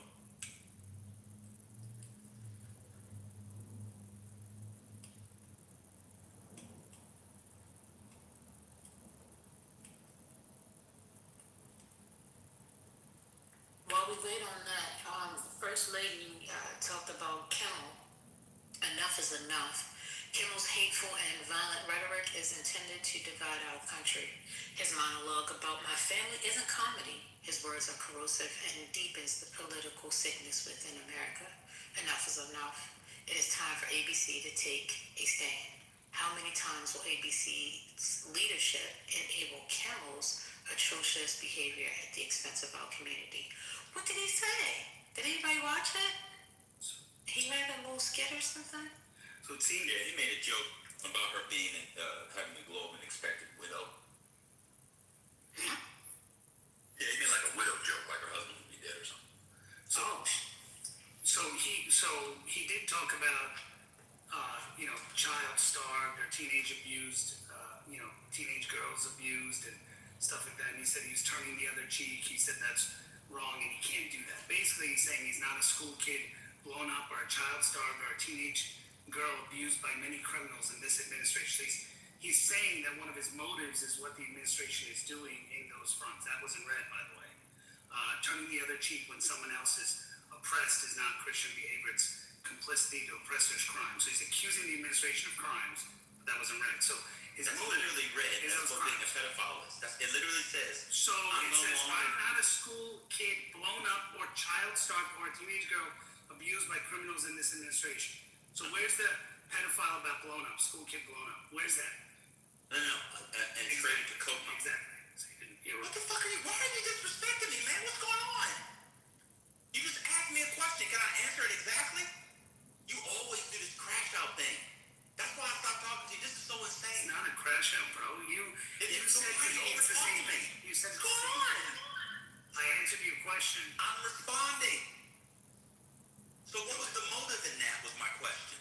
And you said that he talked about he wasn't a child. That's not a motive. I mean, the lady had 20-something, I don't know how long she had with him. She's not going to read the whole thing. He said, I'm known as a pedophile rapist and traitor to coat my hands with his crimes. You just mentioned crimes. And he's not a school kid. I read it. School kid blown up or child starved or a teenage abused by the many criminals in this administration. Turning the other cheek when someone else is oppressed is not Christian behavior. It's complicity in the oppressor's crimes. So he's upset about school kids being blown up. That's one of his motives. Right, that's a traitor to coat his hands with crimes. That's what it literally said. Right, so that was not the paragraph she read. No, I'm saying he said he's not going to allow a traitor to coat my hands with crimes. Okay, I mean, you could say that one paragraph, but I mean, this paragraph is also part of his motive. Okay, I got it. So if the people don't ask exactly what you want, then I didn't say that. I didn't say that. You said she's reading the motive. That's it. That's the killer's motive. And I said there's more than just that as the motive. So she read a portion of the motive. Let's be clear. She read a portion of the motive. I'm not disagreeing with you. She read a portion of the motive. Is blowing up kids a crime?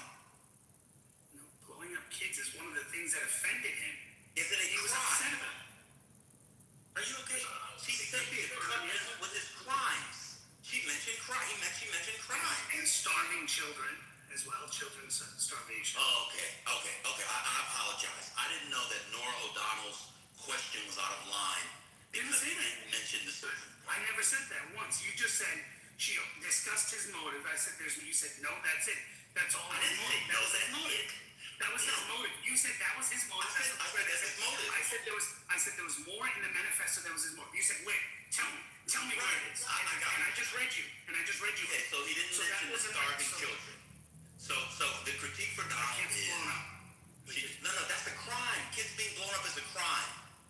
Okay, fine. So since she didn't mention kids blowing up and starving children, question justified Trump blowing No, up. not at all. I didn't say that at all. I'm just saying you said again. You're putting things in my mouth, and I'm putting things in response to you're not listening again. It's in response to him blowing up. So we said, why would he blow up like that when she was reading, as you say now, part of the motive? Correct. It's part of the news story. It wasn't out of line. So why would he blow up like that? Well, he blew up because he thought he was defending himself, which is wrong. He shouldn't do that. I agree with you. And he wanted her to ask about the starving kids instead. That's why he brought it. No, I'm saying if you said her intent was to read the entire motive, I read the motive. Stop putting words in my mouth. the motive. Okay, sorry. The motive of the shooter was. The motive of the shooter was more than just that one. Oh, okay. So she her job was to report the news to the viewers. You should give the entire motive of the person. You think you gave all the motive? There's probably more, isn't it? There is a lot more. That's what I said at the beginning. And you said, have you ever given an interview to somebody? Yeah. She doesn't have unlimited time. If she wanted to, she could ask that question. The whole thing. You have an issue with the question. No, I have an issue with your statement that, well, it was her job to read the motive, and that's all she read was that piece of it. Okay, well, that's not all the motive is.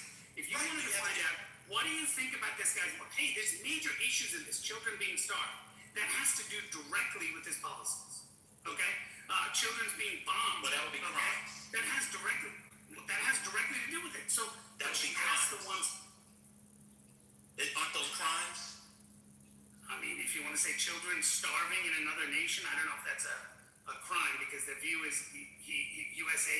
His biggest issue was USA being cut. If you look further, being cut and children. That's his biggest issue. That's what the manifesto said. That's what you just said. That's if you research. I said if you research a guy, one of his biggest concerns. No, you said his biggest issue was U.S. aid. Do you take that one back? Since we didn't be specific. Yeah, I take that back.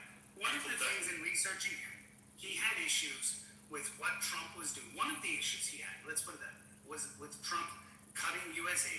and children starving. That directly goes to his policy.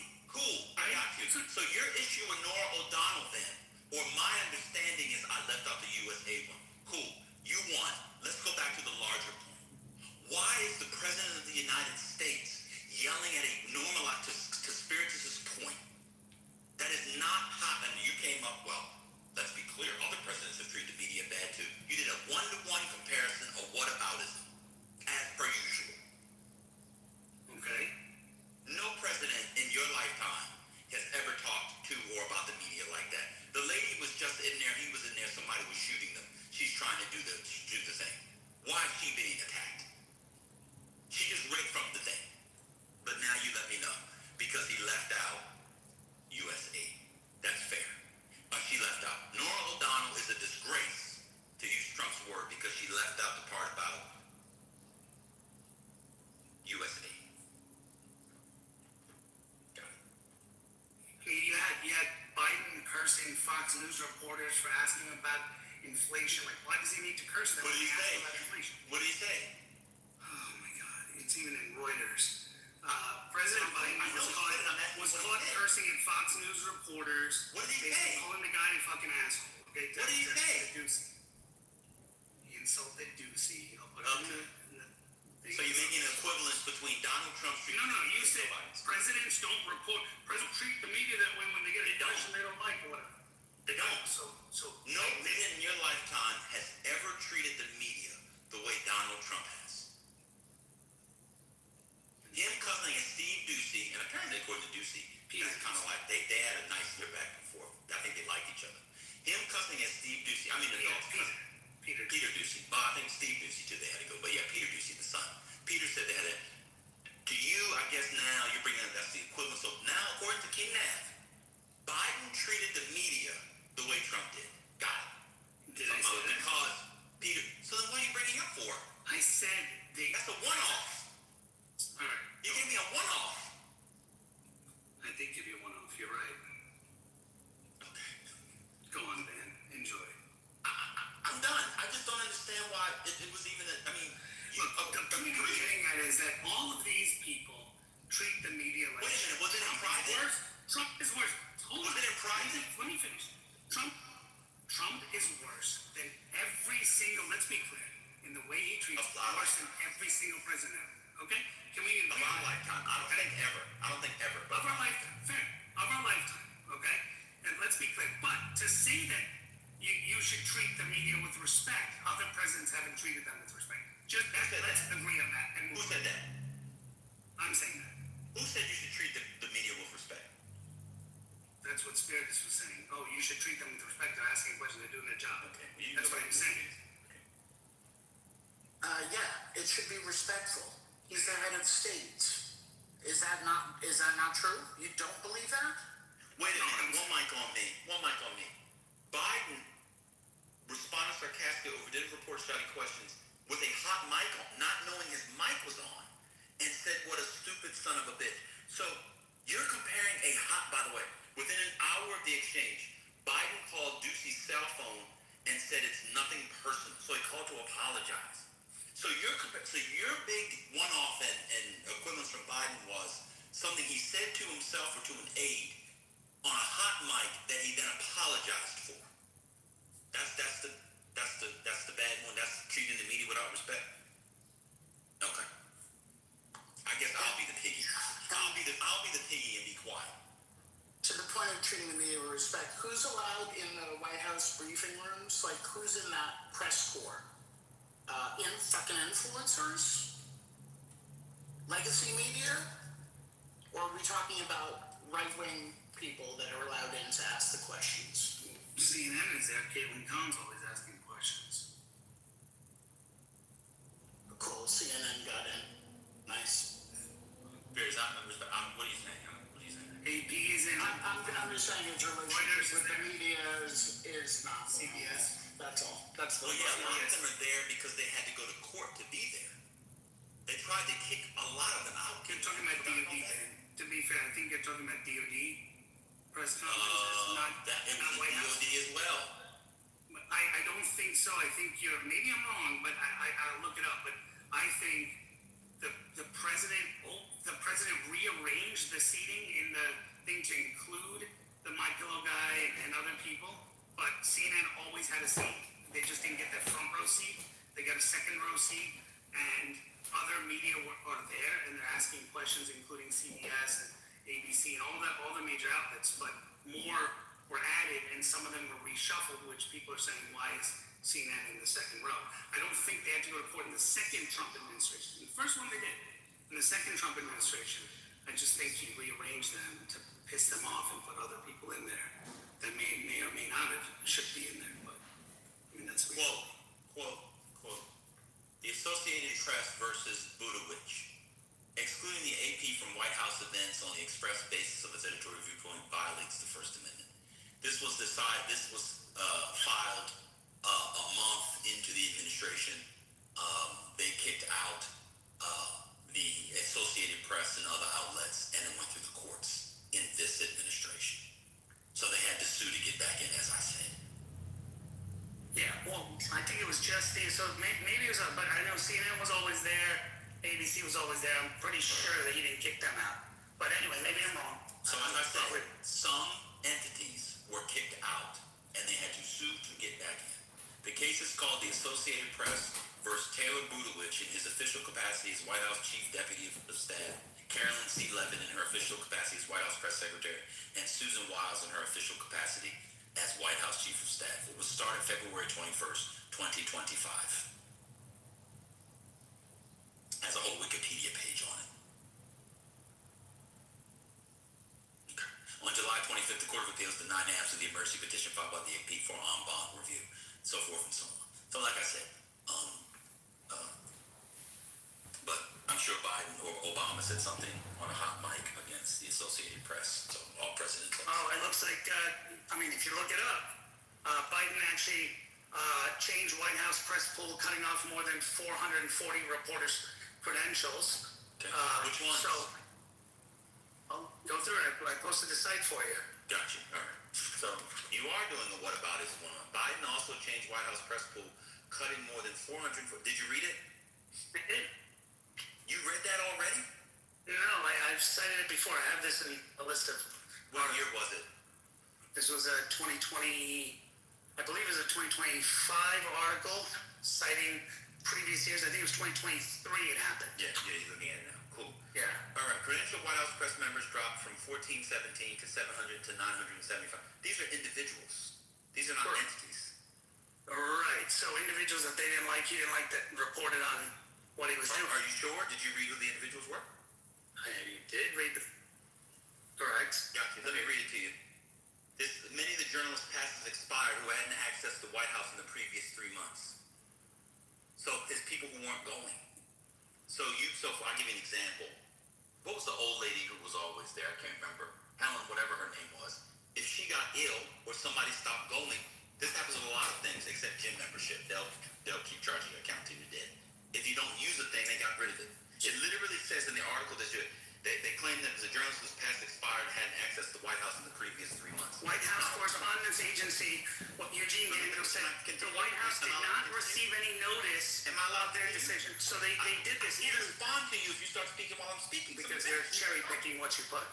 Well, I'm reading your thing. I'm gaslighting by reading your thing. That's what gaslighting. Your comment at the end of it. Try not. Go ahead. I did not comment. I said claiming that they hadn't expressed. Oh, I made a joke about gyms charging us because I saw a charge in my thing this morning in the gym I hadn't been to in years. That's why. That's gaslighting by bringing up. That's not gaslighting. Sure. All right, cool. At the time you said it was gaslighting. At the time we initiated this quote. At the time we initiated this process in early May, roughly 40% of hard pass holders had not accessed the White House complex in the prior 90 days. The White House said in 2023 statement, "We think this demonstrates we've led a thoughtful and thorough process that preserves robust media access to campus for everyone who needs it, whether that be a hard pass or a day pass." Levin, this is the end quote. That was the agreement. Levin announced January the Trump White House would work to restore the press passes of 440 journalists whose passes were wrongly revoked by the previous administration. On Tuesday, Levin said the White House decision aimed to give power back to the people in an attempt to ensure that all journalists, outlets, and voices. In response, WCHA President Eugene Dance said the WHCA did not receive any notice in advance of the White House decision and said the move tears the independence of a free press in the United States. Okay, so what was wrong with the revocation of these passes? So even the White House Correspondents Association believes that it was done to, as an attack on free press, just like Who? Huh. You mean Eugene Daniels? Yeah, doesn't he represent the White House Correspondents Association at that Not time? anymore. At that time? Which is his quote that's cited in it? At the time that this happened, he gave a statement. You read it. You just read it, bro. No, which one?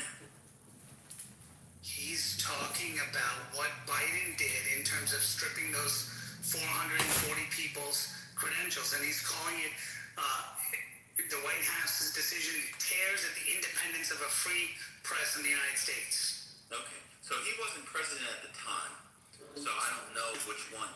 I'm sorry? I don't know. You're hearing background noise. He wasn't president at the time, so that's why I don't know which thing he's talking about. So he wasn't. You only get it for a year. So he wasn't the president in 23. That's why I don't know what he's talking about. I don't know why they would go to that. But if that's what he thinks, and that's what you think, then that's fine. I think the press is horrible. I don't really care. But if this is the whataboutism, and you think that Biden was as bad too and antagonistic as Trump, that's your opinion. Never I don't know what Eugene Daniels is talking about, so it's hard for me to tell because he wasn't president at the time, so I have no idea what he's talking about.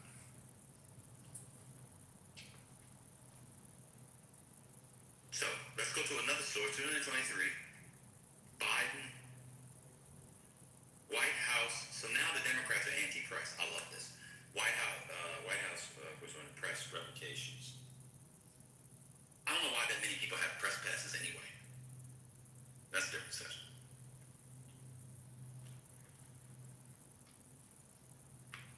Okay.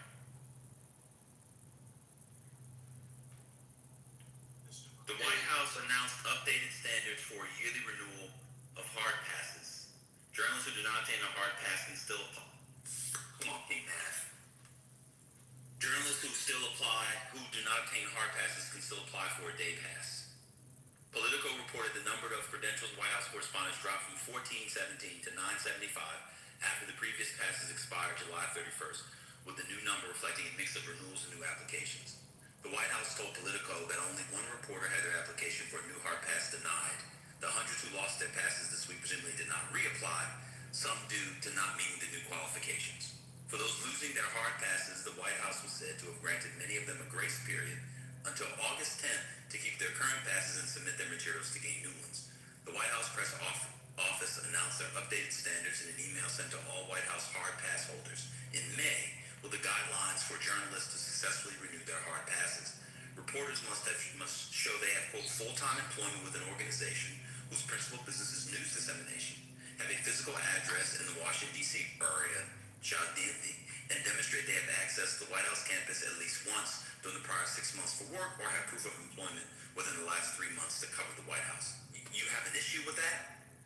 Additionally, hard pass seekers need to show they have, quote, an assignment to cover the White House on a regular basis and have accreditation by a press gallery in either the U.S. Senate, U.S. House of Representatives, or Supreme Court. Lastly, applicants was willing to submit any necessary investigation by the U.S. Secret Service to determine eligibility for access to the White House complex, end quote. What's wrong with that?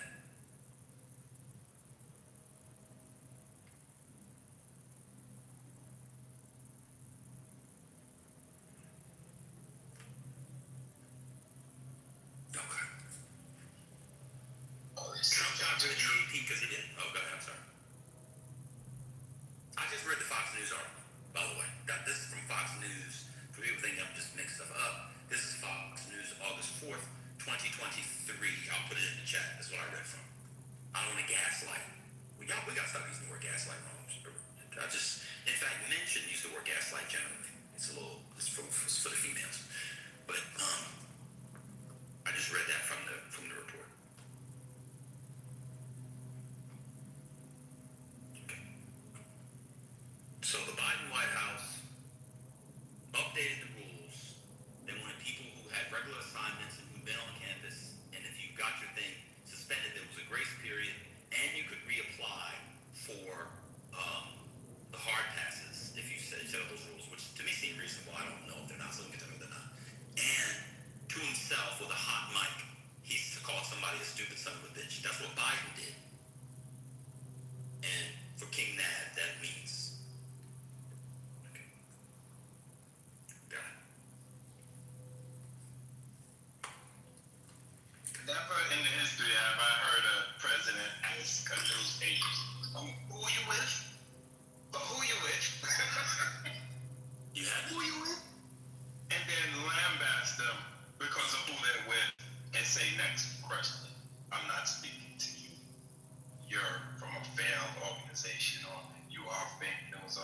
All of the above.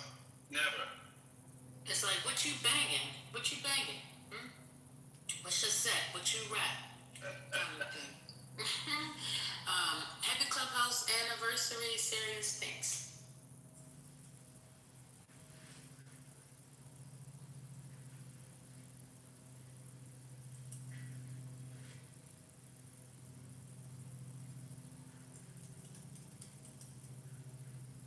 My understanding was Biden never confronted the media.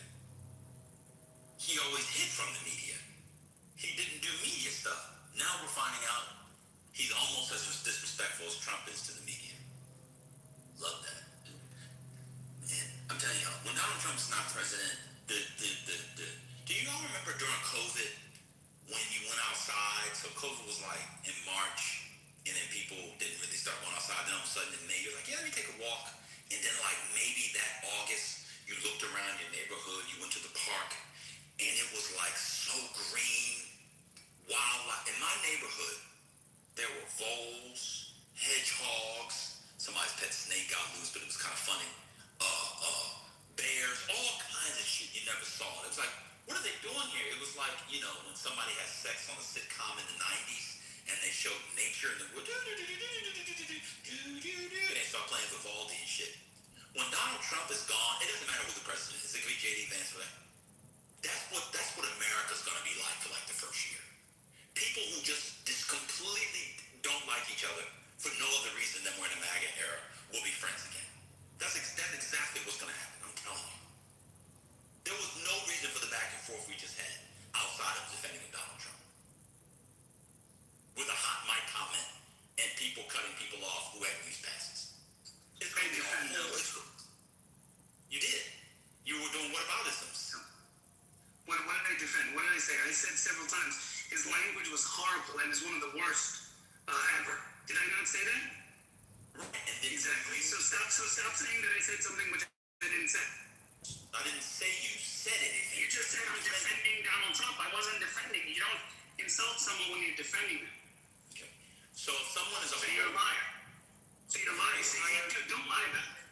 Don't lie about it, you do. I'm lying. Okay. You just said something that I didn't say. You said I'm defending Donald Trump and I didn't defend it. Did I? Do not. Did I defend it? Did I defend it?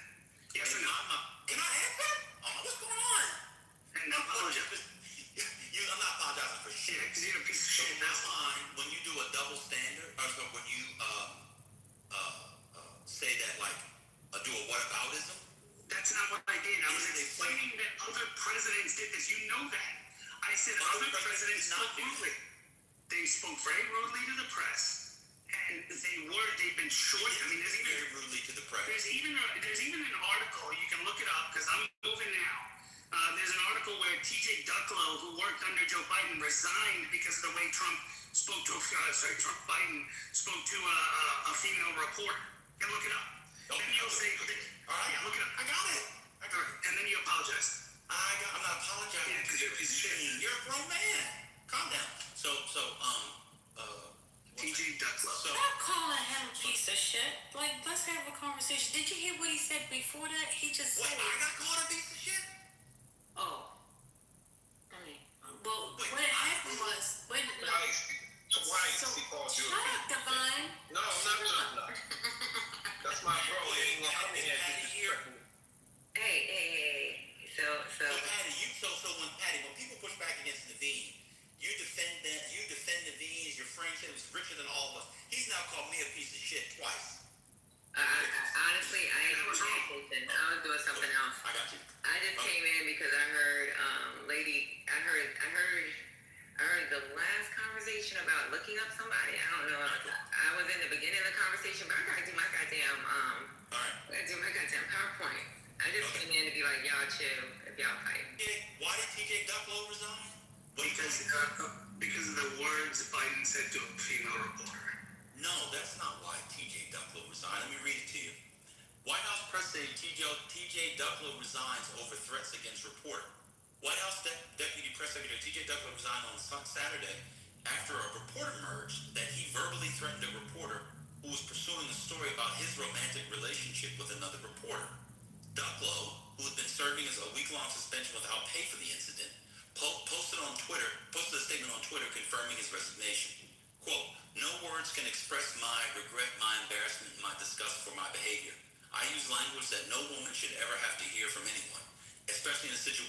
she was trying to do her job. It was language that was abhorrent, disrespectful, unacceptable, he said, end quote. We keep going, quote. I was devastated to have embarrassed and disappointed my colleagues in the White House, my White House colleagues, and President Biden. And after discussion with the White House Communications Leadership Team, I resign my position and will not be returning from administrative leave, end quote. He further said that he is determined to earn back just of everyone he let down because of his quote, intolerable actions, end quote. White House Press Secretary Jen Psaki also issued a statement accepting Ducklow's resignation. We accepted the resignation of TJ Ducklow after discussion with him this evening. The conversation occurred with the support of the White House Chief of Staff. Psaki said, quote, we're committed to striving every day to meet the standards set by the President and treating others with dignity and respect, with civility, and with a value for others through our words and our actions. On and on and on. So I got called a piece of shit. You called me a piece of shit.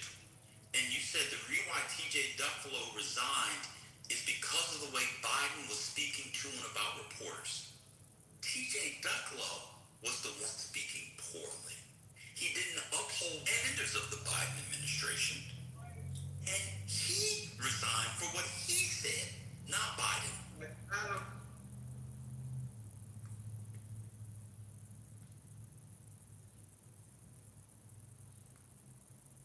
Sorry, I was on a call, and Ben, you were right. I was wrong about it. Right. I didn't. You're in the Matrix. Okay. And you're talking about a newspaper Is that article? better? Let's look at that. Let's look at it. So I'm a piece of shit, and you were the one that was making up the story about Biden. No, I didn't make up this. This was wrong. I was completely wrong about Ducklow. You're correct. You just said that. You said I was a piece of shit, according to about multiple times, and you said that that Biden did something and TJ Ducklow had to resign. That didn't Correct, and I was wrong on that. And I got wrong on that. And I posted an article where he was rude. My point is that One second. Are you going to apologize to the room for now the second time bucking off with wrong information, or we just have to keep going? what was the second time? What was the first time? What you said about the press passes? What did I say about the press passes? I said Biden revoked press passes, and the president of the WCHA said that it was an attack on free press. Again, I don't know. I'm going to go to Eugene Daniels, but he revoked them because they've been dormant. Okay, so maybe there's more information. I'm almost done. And if you listen to what I was saying, maybe you're on the phone again. They gave them a grace period, and only one person reapplied. So again, Oh, you didn't hear that in the article that you put from Fox News that I read? no, I did. I also read what they're claiming the White House WHCA person said, an attack on free I press. don't know what he was talking about because he wasn't president of the WHCA at the time. That's what I'm Fox saying. News I is don't know what he was misreporting. Fox News misreports. No. I'm not saying. No. I don't know if he's talking about what the Trump administration did because he's on the plantation. He's like a Democratic shill. He's a black guy with nail polish, gay. Like he's very anti-Trump. Oh, and I don't know if he was talking about Biden. I'm gonna go and check that. So I'll check that. But on And this, if I was wrong, that this one was completely wrong, and I apologize to everyone for providing wrong info on Ducklow. Just to be clear, from the piece of shit finish. Why would somebody resign for what Biden said to it? That didn't even make sense logically. That's why I knew. So Ben, three things. First of all, okay, I read something and I quickly looked at it while I was on the go, and so that was incorrect. And I can admit when I make a mistake, and I'll say that was a mistake, and that was wrong to share that information. I did post another article, which and someone saying I cited two articles. Well, actually, I cited the Fox News one, which is accurate and claims to have a quote at the bottom, which even Ben is saying he's not sure where that quote came from. That doesn't mean anything. Yeah. So how? So you're saying every article should be searched, whether it's true or not? What the White House? I mean, I don't know if the WHCA president. I mean, they quoted the guy. Maybe he said it because of something else. Maybe he said it when it first came out. I don't know. Okay, but I'm just cited that article. So that article is factual, but this guy made a quote. Whether he was president at the time when he made a quote or not, I don't know. Maybe they took two articles and put it together. I don't know. No. Again, you don't understand you don't understand the article that you put. The article that you put was published years after Biden, because Fox News was doing a whataboutism like guys often do, like you've been on for the last 25 minutes. I'm saying they used his quote without specificity of what he was referring to. So I don't know if he was referring to the Biden action in 23 because he wasn't the president then, or if he was referring to what the Trump White House did. That's what I'm saying. And what I'm saying is, if Fox News did that, then it would have been deliberately misleading and putting it in the Fox News, they do deliberately misleading things. But that's what I was just saying, is that I don't know if that was deliberately misleading or not. So I shared what I thought was factual at the time, looking at it, and so to say that I knowingly shared, wrong information is inaccurate. So I shared that, thinking that this guy made that. Going though. Yeah. What was the point of bringing that up? Because when I read what the Biden administration did, you didn't tell me what was unreasonable about that. Trump got rid of the Associated Press because they didn't like their editorial viewpoint. They didn't like what he said about them. No, he got rid of them because of the Gulf of Mexico. I'm almost done. To be fair. I'm almost done. You originally said that the Biden White House got rid of reporters who they didn't like. That's what you originally said. When we read it, we saw that it was people who didn't fit the standards, including not being there for the last 3 months or more. It's completely different. And you also just said something that was incorrect. Trump got rid of the Associated Press because his view was they weren't recognizing the Gulf of Mexico, which was or Gulf of America, which was his. Right, that's an editorial decision. Oh my God. No, it's a decision for all their news. Even regular news, not editorials, regular news, they're not citing. They'll say, they say Gulf of Mexico. No, that's not what editorial means in that context. Editorial doesn't mean like op-ed. That's a technical thing. That's an editorial decision. That is how they run the newspaper. Like the editor, not opinion. I'm good. This is rough. But anyway, back and forth about newspaper articles. Yes. Just like we went back and forth on First Class. Okay, guys. Cool. But hey, the comment I heard, and I'm gonna be honest with y'all, had to do with saying respect because he's not that. It had to do with somebody putting something in the chat saying that he's a liar. He doesn't do this, that, and the other. I know him. And I was like, you don't even fucking know him. I actually know him. And that was my argument. I said, he make more money than what you think. She think he's a fucking the person that put the comment think he's one of her clubhouse junkies. I thought it was a stupid comment. You don't fucking know him. You don't know what he fucking does. And I thought it was stupid. Stop fucking commenting on people and you don't fucking really know what they do. He said he was a broke dusty. I don't know why he's lying, but that's between him and God. He can pretend he's a broke dusty. Be that broke dusty. But the motherfucker actually has real contracts with the government. He has a family that does contracts with the government. That doesn't mean he doesn't lie about politics. He just No, I'm okay with that. I got it. Y'all can have your back and forth. Y'all talking about a fucking article, whether it makes sense or not. And if Nav is wrong, Nav is a man. He can fucking take care of it. But what I was defending yesterday is the fact that someone sat in the chat and kept talking about thinking he's a fake dude and he's not a real person because they're like, yeah, this contract, they sat here and tried to play like he don't know what the fuck is going on in life. And he works with the government.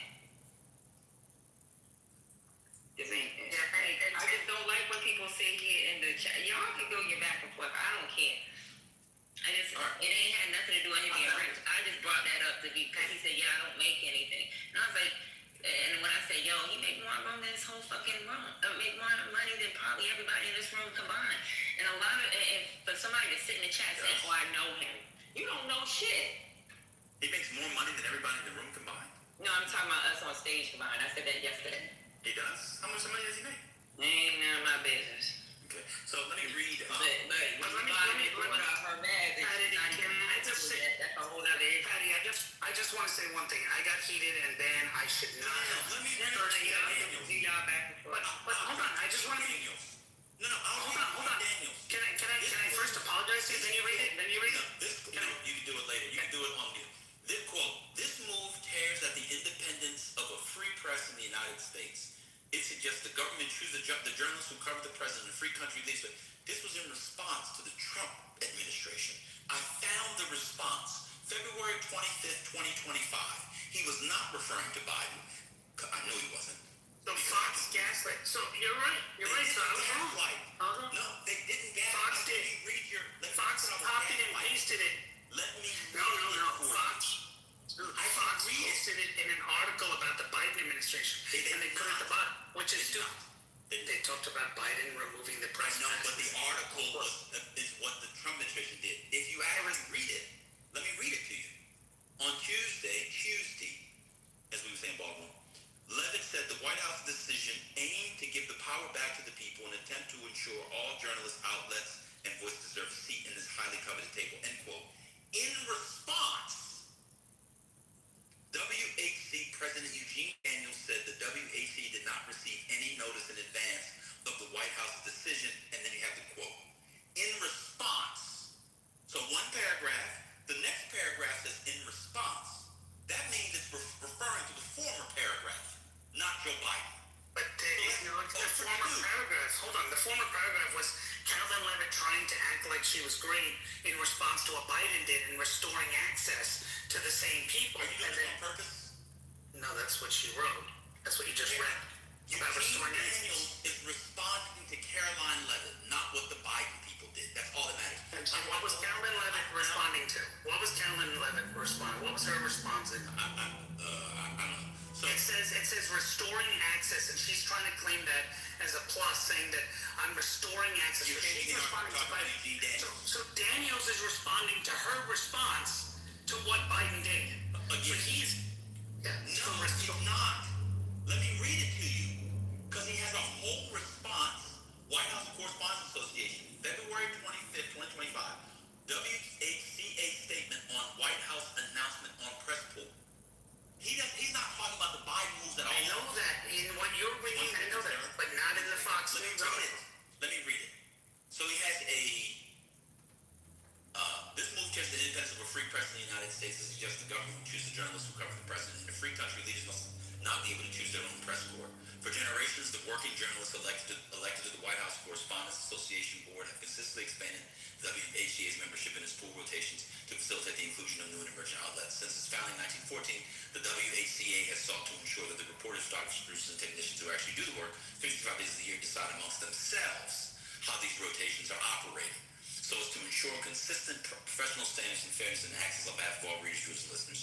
To be clear, the White House did not give the WHA board a heads up or have any discussions about today's announcements. Today's announcements. I understand. February, I'm almost done.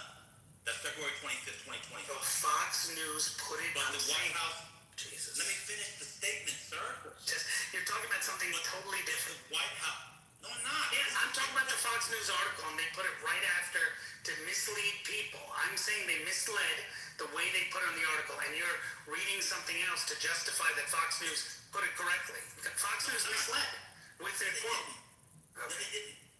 The quote comes from the thing I'm reading. I know, but they copied and pasted that piece of it to put in that article to make it look like he was saying something anti-Biden. No, they didn't, because wait a minute, just read it. It says in response. To Carolyn Levitt's response, which was what?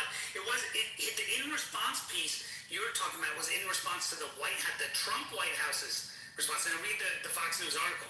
Carolyn Levitt was talking about restoring access based on what Joe Biden's team did, and she's going to restore access. That's how the article is placed. So they mislead and say, oh, well, this was his response. So when you look at it, you go, wow, the WC, now you're much smarter than me, Ben. So you looked at that and said, hey, he wasn't president at the time. I didn't know that. I didn't look it up, but I didn't know that, right? So I was wrong in assuming he was president. So what I'm saying is Fox News misled in that, because the way they sequenced everything in that one article that I shared with you, which was about Biden's team and what they did, is my contention on it. That's all. So back to the original point. You originally said Eugene Daniels was speaking about what Biden did. That's what I thought based on that article. I got it. That's fair. So that's the 0 for 2. Correct. So I was wrong on that. So I admit that. So why am I a piece of shit? Yeah, so I was wrong. So I just was trying to apologize to you when you wouldn't But let I'm me. trying to understand, how did they get to you calling me a piece of shit? The other day, you come in the room, I haven't said anything to you. You want to talk about the Knicks, chop it up, have a good time. Now I'm a piece of shit. Man, you've said, okay, anyway, I'm not going to go into it's just, I have not. let's just be quiet. I've been banned Meta World Peace. I haven't said anything bad about you. That's fine. I know. That's fine. We'll leave it. I apologize for that. So you you about the whataboutism? No, I'm not. No, I'm not. I'm saying to you, I apologize. I just said I apologize to you But for saying that. were you about to whataboutism? I just want to know. To be fair. No, I was just gonna say to you that I got heated, and I insulted. Something about me talking. And I insulted. I said to you that in the past you've said things to me. You've never apologized for them, but I'm apologizing to you. Do you want to go through the whole thing, Ben? Yeah. Give me the one thing I never apologized for. I remember when you acted like a Chinese boy saying Paper Tiger was racist against Indians. That was hilarious. And when you call me a stupid Hindu, right? I never called you. Yeah. Now we'll go through this shit again. All right, yeah, you did. All right, anyway, I'm not going to go into that again. We went through it already. We hashed out our thing already on it. Okay. The fact is, Why I apologize. I believe I called you a stupid Hindu when they just heard you lie about two things: the Ducklow thing and the Eugene Daniels thing. I didn't. First of all, I'll be honest with you. I know I study like old school stuff. I don't think anybody would use it. I haven't heard the word Hindu used as an insult since like 1929. Like, what's going on? I would never call you a stupid Hindu. I love the people. right. Don't like Right. I don't love. Oh my God, I'm the biggest. Anyway, let's not go into this again. Let's not go into You this. think I'm anti-Indian? Ben, let's not go into this, Ben. Let's not go into this, Ben. We did this last 2 years ago. 2 years ago, we went through this. All right. Hold on 1 second. I gotta do something. 1 second. Give me 1 second. I'm gonna do it on my work computer. Yeah. 1 second.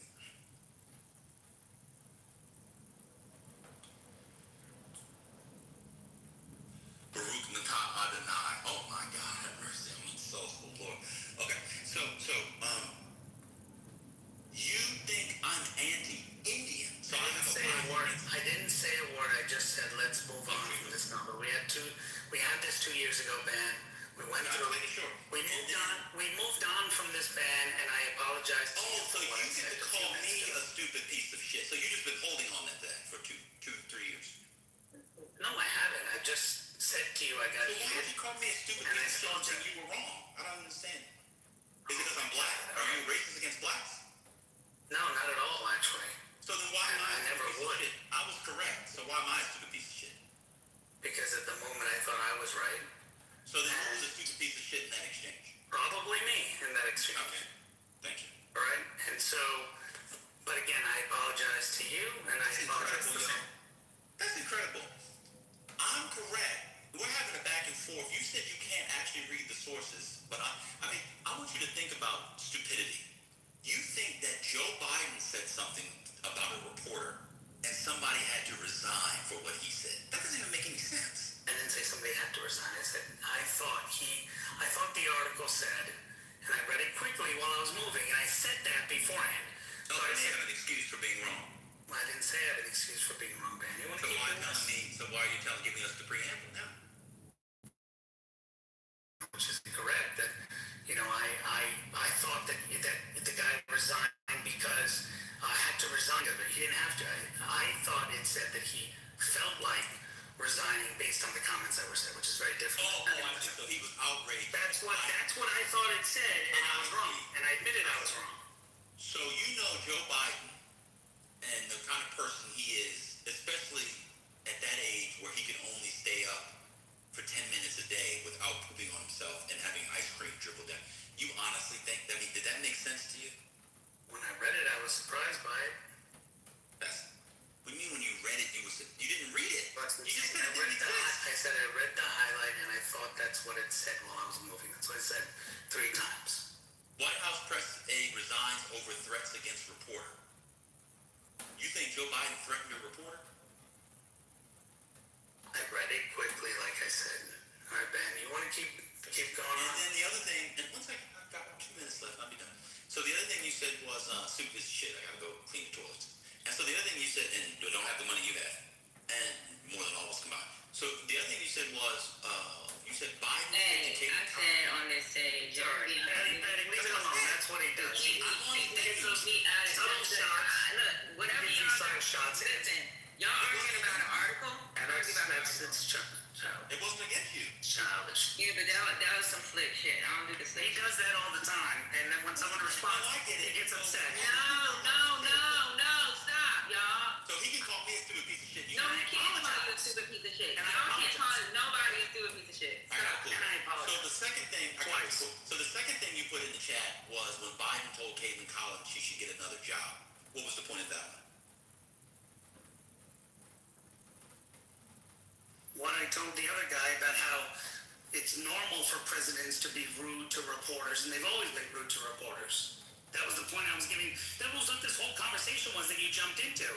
And when I said other presidents have been very rude to reporters, and he said, well, they should treat with respect. You heard him say that. And I said, that's not true. Not all reporters did that. Donald Trump is the worst ever in our lifetime. I agreed with you on.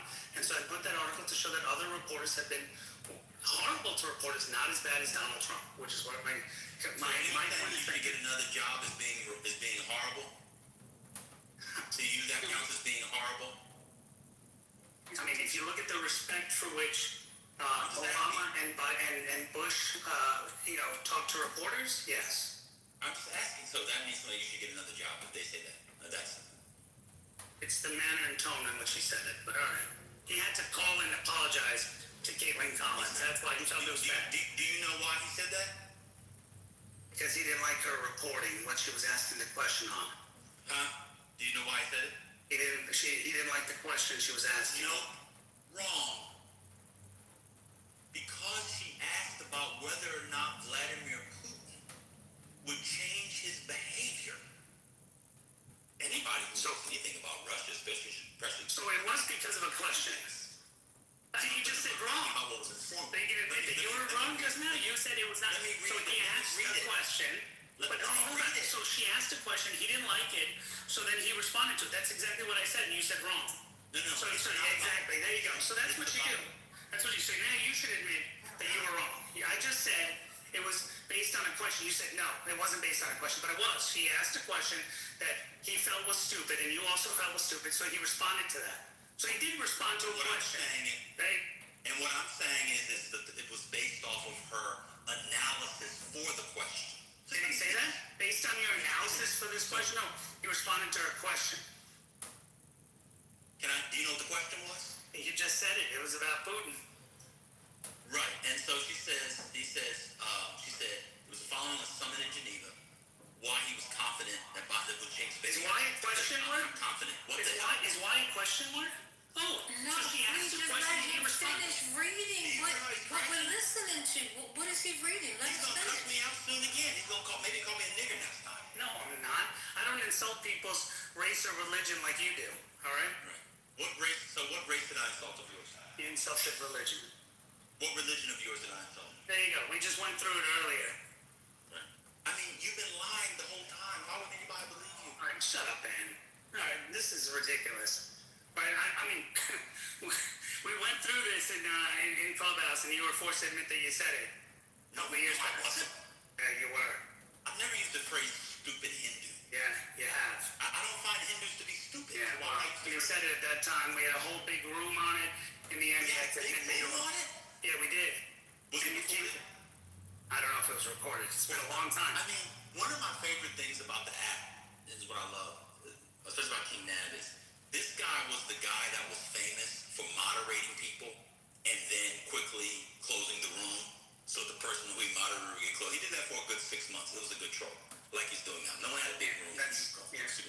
Anyway, That's you not true. do that? That's not true, man. Oh, come on, that was fun. You should have Prove it, man. did that. Prove it. Oh, I can't, but I remember you did. Exactly. So you're making up shit. Okay?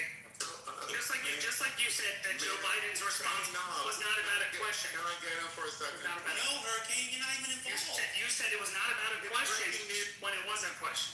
Oh, what's the breaking news? Hold on, King Nav. What's the breaking news? I'm teasing. Go ahead. Oh, okay. So, do you still want to go to the Knicks game? You invited me to a Knicks game. Yeah, and I stand by that. I have no issue with you personally. So, I have a... We're just debating. I want everybody to hear this. Because we resolved our issue, I'm almost done. bro. We resolved Let that me time. finish my point. And you My point. I'm anti-Indian and bigoted against Hindus. you're not now. You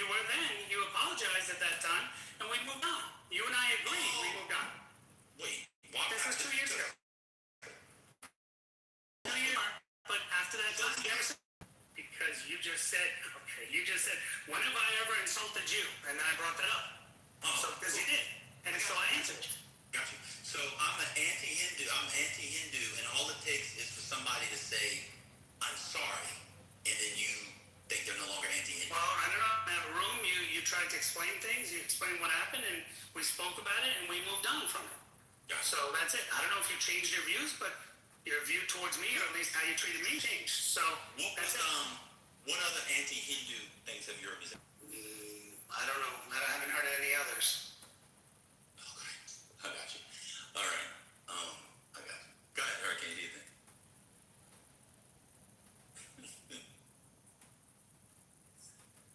Oh, good. I'm here. So,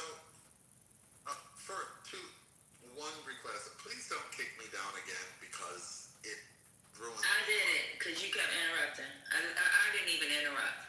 Oh, that's rich coming from you. Okay, now you got to get kicked out. So you don't play with me. This ain't fun, y'all. I'm gonna be honest. This is Okay, play. This is fun. This is the same thing, though. I wanted to go back to the original Ain't got me fucked up. proposition. Just to be clear, King, are you saying that the Biden administration was equally hostile to the press? Not even close. Never said equally. I said Trump is the worst ever in terms of dealing with it. But I said the previous person's premise was that a president should operate with. This is not what Dan said, to be clear. The other person's here. I forgot his handle now. But he said something about they should treat presidents should treat reporters with respect. And I don't know if he used the word dignity, but I'm adding that in. And should treat reporters with that. And my premise was, and it's been consistent, is that, especially Joe Biden, but, other presidents, Obama, Bush, you could say they treated them well. Trump didn't in his first term, and Biden also didn't. But Trump's been the worst ever. I've been consistent on this. Treat them well. He said two. I mean, come on, man. You got two instances. One was a hot mic, and the other one, someone asked a stupid question. He said, "If you believe that is." He didn't say that word. If you believe that. In the question. He didn't say it. May I finish? Thank you. If you believe the implied statement in the question, you're in the wrong business. But he said that? He said those words? Why do you keep interrupting? Wait, are you telling the truth right now? Did he say those words? So he said, if you believe. He said that if you believe that? Okay, I'll look at it. What is going on?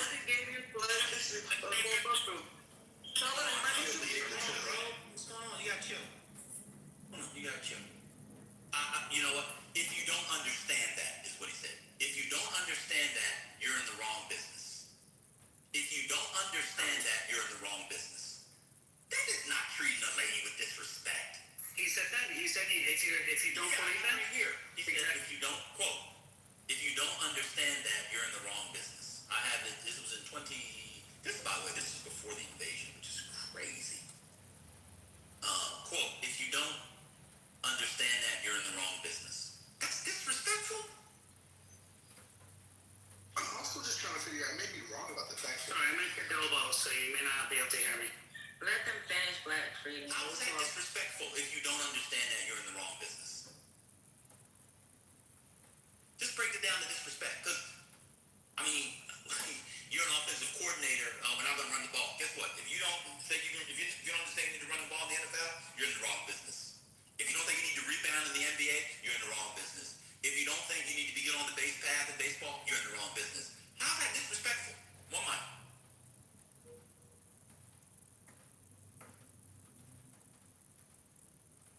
Over 3. Y'all have a good. I'm just trying to figure out, I don't know. Let me change my name to piece of shit. Hold on one second. Please don't. He can't. I see how children parent. So I'm just trying to Please figure out... don't. I don't know if Biden has kicked out entire news agencies during his presidency, like Trump has. Do you know, King, if Biden has kicked out any news agencies? Also, I'm not sure if you did. What? I don't think. Yeah, I'll get that. I feel like that. I feel like that would have. I would have come across that, or most people in this room would have come across that. Biden has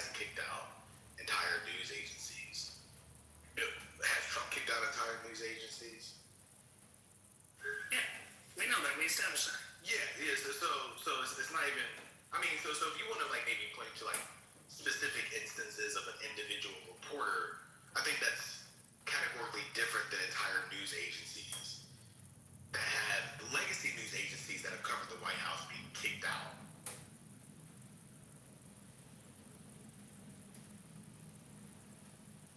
Let me take for my lunch. Hold on. Go on. Yeah. So I think for me the concern is to the point about whataboutism. You know, is my belief, and obviously, you know, you're going to feel differently because you're the one who made the argument that you didn't read the article quickly because you were busy, but like you presumed the conclusion of the article and used it as a way to justify the idea that like Biden was somehow equally hostile, at least in those particular instances, to the press as Trump. When I think we have plenty of examples. I mean, AP filed a lawsuit getting denied access to the White House. When we have plenty of examples of the Trump administration just being absolutely hostile to the press. Absolutely hostile. Based on their viewpoints.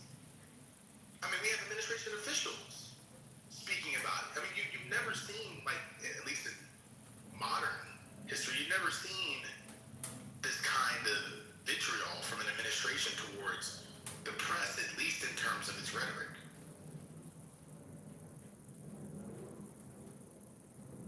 Leaving aside the actions of course, kicking out entire legacy news agencies.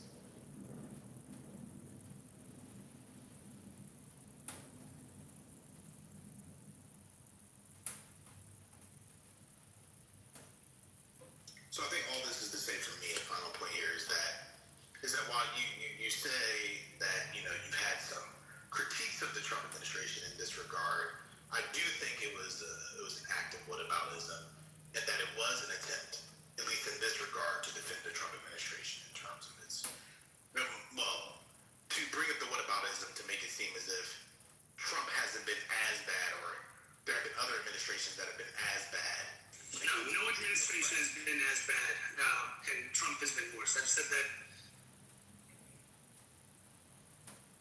I just said that, look, there's a history of presidents bickering and insulting the press, right? But not to the level that Trump did. That's what I've said 100 times. And, you know, there's Nixon, so many did that. But nobody has done the level in our lifetime, to quote what Ben said earlier, like Donald Trump. Okay, because I wasn't alive when Nixon was president. So, you know, I was just responding to that, saying that, you know, anyone will tell you that, you know, they've done, now the way Trump has done it, in terms of cutting off people's access, calling them crazy nasty, calling them those things, nobody's ever done that. And I said it from the beginning, that's disgusting. I've been consistent in that. So I'm not defending what he did or what he's doing. I never once came and said, oh, they're doing all this stuff to him. It should be that way. No, I never said that. Others say that, and I know there's people who are, you know, in this room that will say, hey, you should be talking about all the things they lied about and said and stuff. I'm not, because I don't think it's right to talk that way. But I was just responding to the thing saying that a president should treat the media with respect, and that, you know, and I'm trying to make the point that, you know, no president has. It's just that Trump has gotten to like this insane level that probably, hopefully, it's not normalized as Spirit has thought it would be. I hope the next president doesn't do that, but, you know, we need to change that normal, and that shouldn't be the new normal. And that piece I didn't say earlier, but I said everything else that I just. I mean, by and large, I would say the Biden administration, Obama administration, Bush administration has treated the press with respect. Now, you may have instances, of course, where there might be a back and forth or some kind of, like, you know, tension.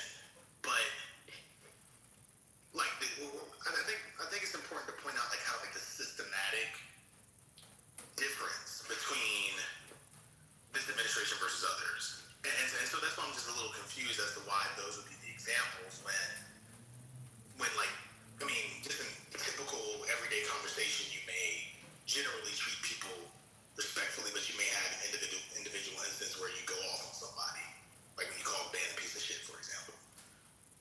But that's very different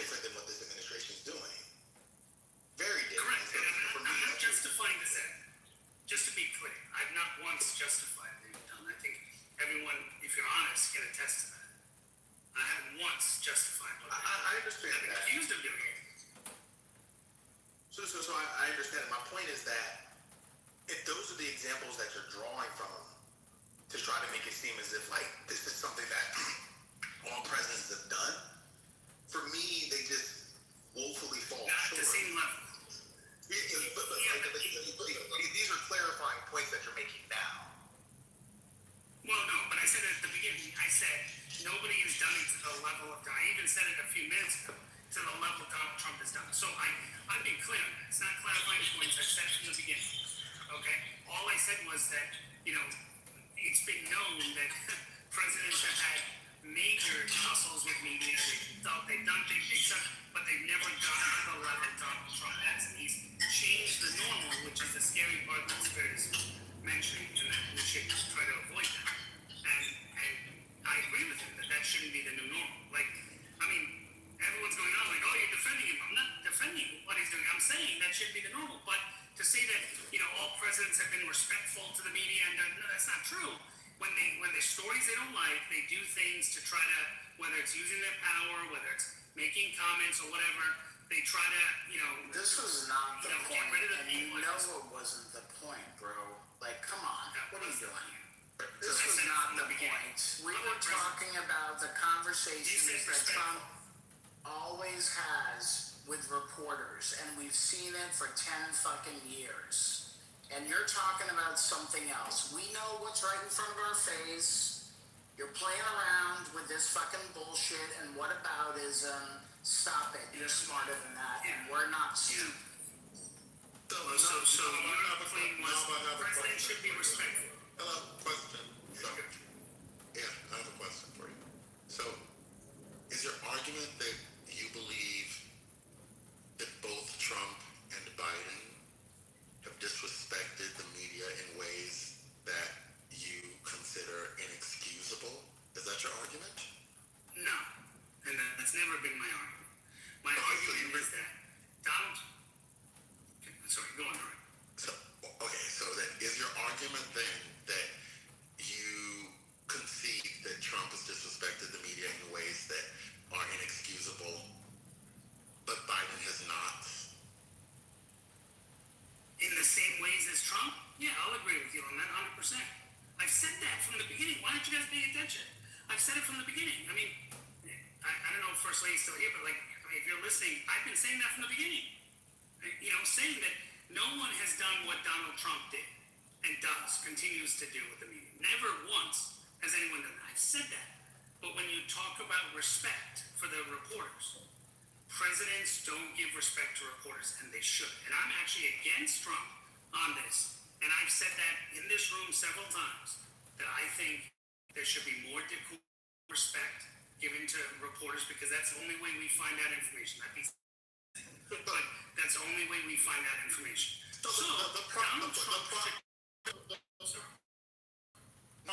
The problem with your submission is that you're talking out of both sides of your mouth. On the one hand, you're saying that yes, you admit that Trump has been the most disrespectful. But then when you say other presidents have been disrespectful too, and Biden is one of those presidents. Not to his level, not to Trump's level, just to be clear.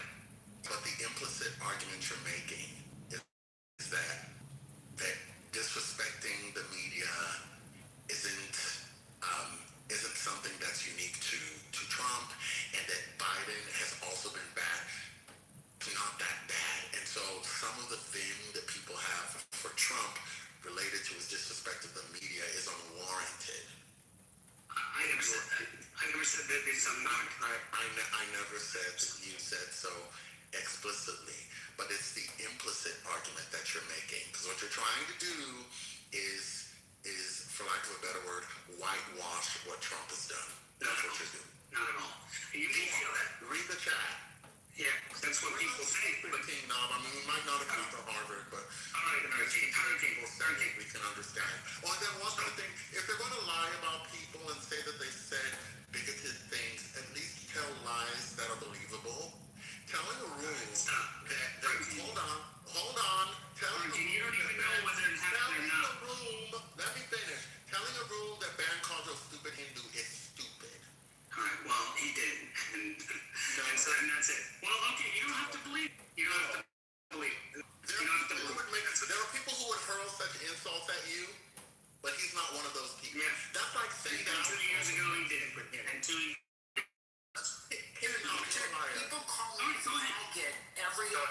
on this fucking app and Hurricane too. Get the fuck over it, even though he didn't do it. Get the fuck over it. Anybody calls you on this app. I just said and don't bring it up again. There you Shut go. up, bro. You don't tell me what to bring up or not. I'll bring up what I want to bring up. Dude, everybody gets insulted on this app. Grow a pair and Yeah, fucking so talk to he them. was the one bitching And about me shut the- cursing at him. So you should be telling him that. Do you see the Abraham? Grow a pair. That's what he's saying. I mean, I'm telling it's you to incredible. grow a pair, bro. You're fucking lying and Everyone gets upset. Everyone gets insulted. Yeah, so Yeah, this is fucking exactly. enjoy it, bro. This is There you go, about so- growing up, speaking on each other. This is an app. Fucking grow a pair. Yeah, you need to. And you're fucking lying in our face for 2 hours, and you think you're slick, and you're not slick, all right? Hi, Gemini! Welcome back, Gemini. No clue what he's saying. Yeah, I know what I'm talking about. So don't talk when you're We've been missing you, Gemini. Keep insulting me, Curtis. Yes, you're a piece of shit, okay? Keep on going. You've been missing you. Here, watch this. Your dog, your new dog. You're gonna keep insulting? What did I insult you, You Curtis? kept keeping the new dog. Exactly. I definitely get it. Yeah, you're a piece of shit, It's not Curtis. insult. Do you like it? Yeah, you are. You just. I fell in love with him. Oh, good. I'm glad. Even though it wasn't exactly what you planned out. That's the thing about planning out It was biology actually, in advance. I'm learning, this is new technology, so I'm learning, and basically, the color is actually starting to develop. They were actually right, so Oh, okay. I was able to work something out with them, but I had to sign an NDA, so. Trust the experts, huh? Yes, ma'am. King Epstein, Charles Epstein, he's rolling down. Oh, Lord. I was trying to change the subject, guys. Okay, I saw on Gemini and Sunny. He's actually here. You don't speak that much, Ty. Let Sunny have a moment. I'm just trying to have a pleasant little afternoon. It's already raining outside. Why y'all want to be gloom and doom? It's not raining where I am. It's not raining where you are. You know, hell no. It's not raining right. Where are you, Sonny? You know what? You know what it is, y'all? Somewhere where it's raining. Oh, never mind. My bad. Y'all, Sonny got a bad Oh, you beat me to it. Oh, do I? He's trying to act all high and mighty now that he got a bad. I swear I had no idea. You know it's bad. People do. I swear I had no idea. Hey, Gemini. Happy holidays. That's hilarious. I told brother yesterday, I was like, I'm so baby. You said you're a father. That's where you been? No, actually, it's been a lot of things happen business-wise. I had some obligations I need to fulfill, and I love this app. I love being on here, but I couldn't find a Taking up balance. too much of your time. Yeah, so I had to dip off and get the Good for you. Sounds like it's being. and I'm never going to be a manager at In and Out without really manning those trolleys, you know. Hey, but let's be careful. I told him it was sexual harassment. You felt sexually harassed over the picture.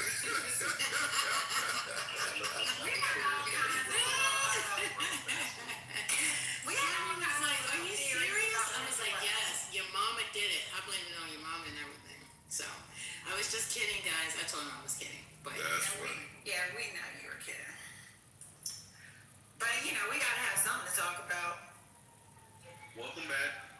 Welcome back, sir. Appreciate you, brother. I'm glad that everything was going. Yeah, and Memphis, keep my name out your mouth, okay? Hold on. Yeah. Oh, shit. Well, that's not going to happen. So it's like a deal. What?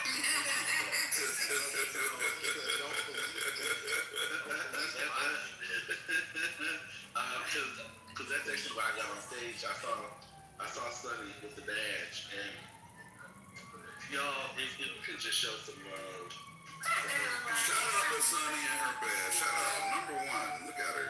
If we could just show some love to Sunny for her badge. She probably got it. I know he's torn up inside because he really thought. He said he trying to plead the bad. He did this. He said, please don't do that. because Hurricane really thought he was gonna get that badge before Sunday. Now, what he doesn't know, they was having a race to get to the badge. Like 12 points. Hurricane was once he even worse was Hurricane was racing all by himself. He still lost. Oh my God! Leave him alone. Damn. I lost my badge. I had one. He blocked brothers. He blocked brothers. But I think blocking people is what also makes it harder to get one. How do you get the badge? Like, how can you race towards the badge? What do you have to do? It's the karma. You just gotta be nice. Once to you're people. back in here, you'll be one soon. Now that you're in here modding again. I had one before. It's gone down. That's what I'm trying to figure out. Yes, because you were gone. They want to discourage you leaving like that. Oh, that makes sense. She's gonna try to know somebody. She's gonna get X. I'm trying to lose mine. What do you mean you me? I don't even care. Let's not put that on her. I didn't know somebody's badge. Why the heck not her badge? Well, you should have heard it last week when the beef first started. I'm trying to tell you, he blocked brother. He was like, "You're blocked." He said, "Anybody bring up 1%, you're getting blocked as well." So he blocked me and then put his PTR. Damn. So everybody knew that I was blocked. You know, I'm just being I think he has to get rid of this Shamar Moore to get some points, though. I was confused. I didn't even want to click on it. I was just like, that's okay. So you want I didn't know who that was. You want to talk about ridiculous conversations since you've been gone? That was one. Shamar Moore and Sean Sharp and Nia Long. Don't ask how those all. I'm about to say, what's the connection Don't start the between, like, what? conversation again. Okay, I But said it was a good one. It was funny. It was spicy. It was spicy. That's what led to Hurricane having a baby oil in his PTO. Yeah, he's trying to make a point, Okay. but it's not working.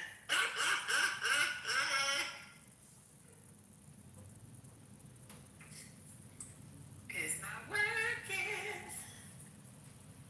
Just out of curiosity, because I love hearing the takes of people in this room. Like, what has been the general consensus on the alleged assassination attempt on Trump?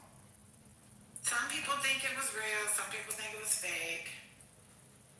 Some people think that he's acting.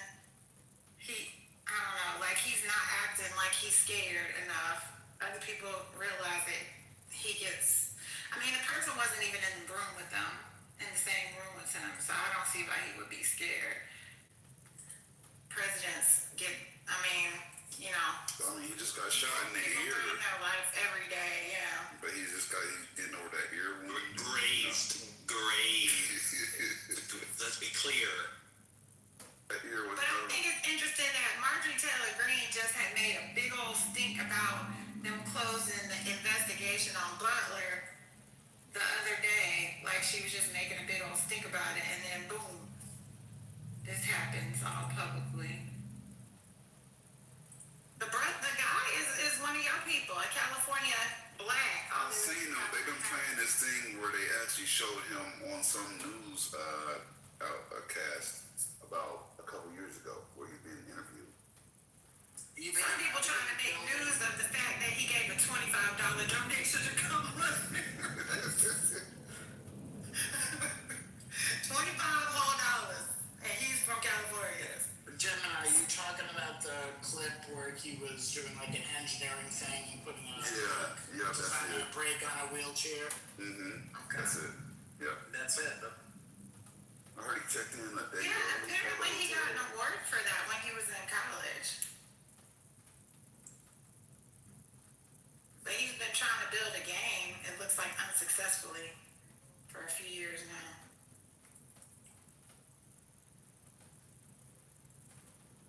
I like the immediate pivot to the ballroom discussion. Right. Well, that was part of some people's, to be fair, that was part of some people's, Conspiracy theory, yeah, I figured as much. Like some means of justification for the ballroom, because we need a safe space to be able to host these events so we're not exposed in this way. Life isn't in danger type of deal. Like, yeah, like he's gonna have every event there. What about when he goes to other states? What about when he goes to other countries? But whatever. And then there was a lively discussion about airlines this morning.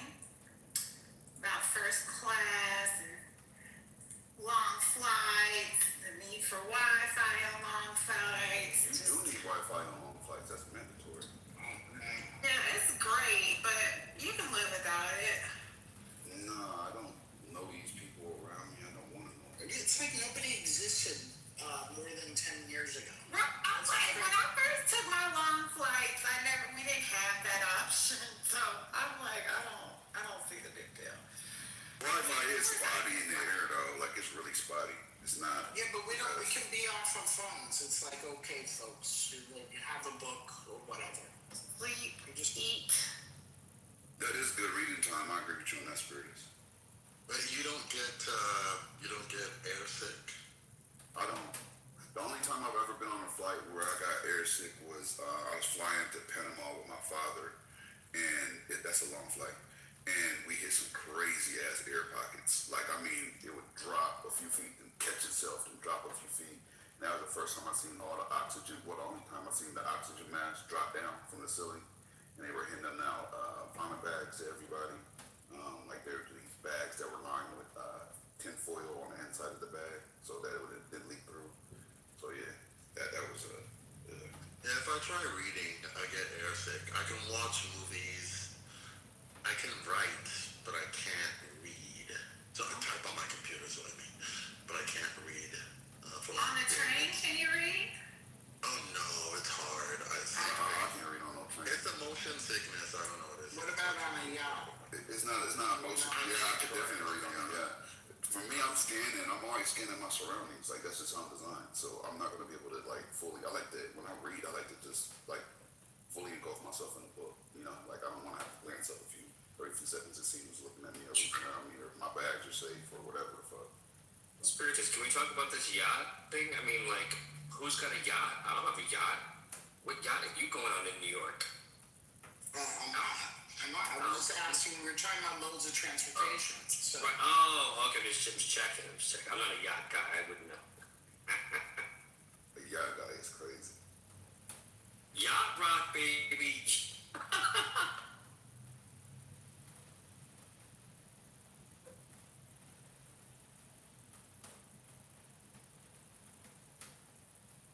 It's silent. Brooklyn, why don't you come up on stage? No, y'all been busy. Or we can go out to eat. We can meet and go out and get something to eat. There's not so much to fucking say. We in the same fucking city, sis. What?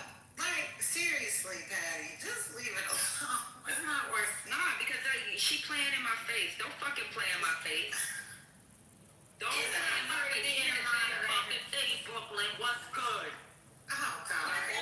We can meet up. I'm hungry right now. I want to go get me a Caesar salad. Let's meet up. We can go right now. I'm going to put on my shoes and we can meet up. And I got on my sweatpants and sneakers. So we can meet up. And what point would that be, man? We can meet up. At what point would that be? Awkward. And I will take you dinner after your face is done.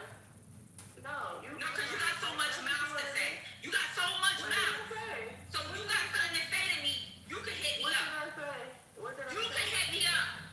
No, I will give you a location to come. Girl, we can meet up to eat something together. How about that? Let's go to eat. I'm hungry right now. Or if you're hungry later because you might be at work, we can meet up and eat then. What's good? I can send you some information where we can reach out.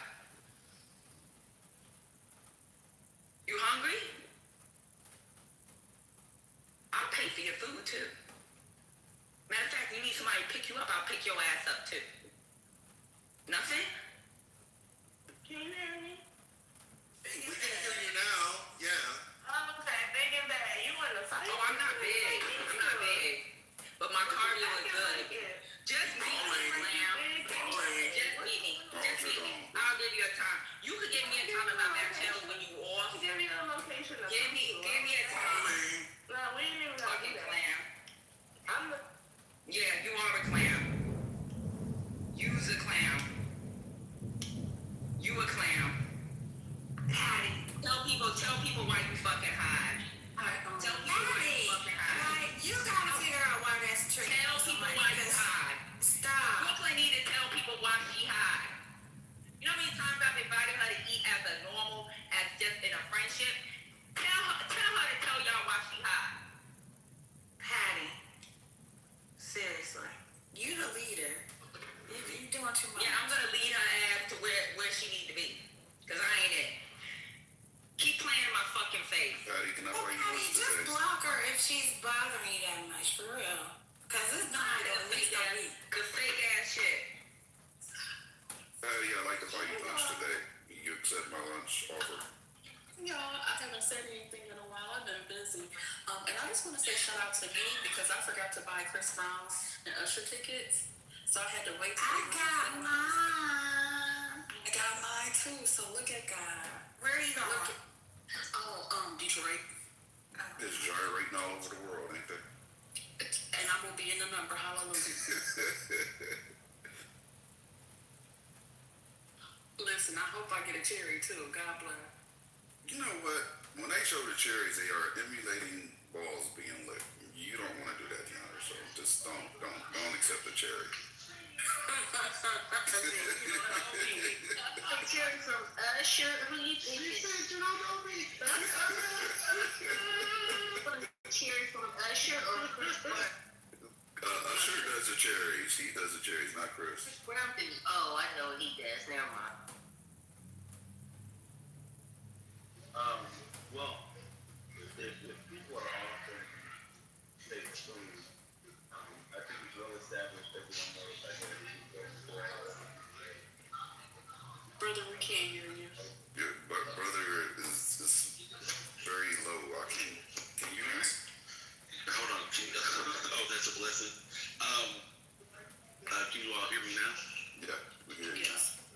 I was just saying, if people are paying for people's food, I think it's a well-established fact that I go to Golden Corral every single day, and I would definitely take, it's $15.27 now for the buffet. With that, I'll do donations towards my visit. God bless. America first. No kids playing in the food before I you just eat. donated towards it right now. I just gave you 0.05 cents in Clubhouse coin. God bless you. I'll take it. Thank you. Every bit matters. God bless America first. Tell him that's how you keep that 0.1%. Tell him, brother. America first is crazy. I just think in this moment, it's really important that we support our president, this administration, this country. Remember, this man was trying to attack the Constitution, and we can't stand for that. God bless America. This administration's been disregarding the Constitution since it took office. Like, what's going on? Sir, be careful what you say about this administration. Thank you. You could be never mind.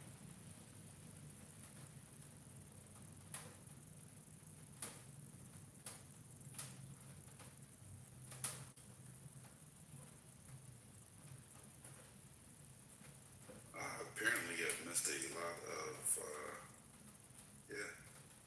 Hello, everyone. You have no idea. Gemini, let me ask you a question. I can tell. I'm just in the chat. I'm like, what's going on?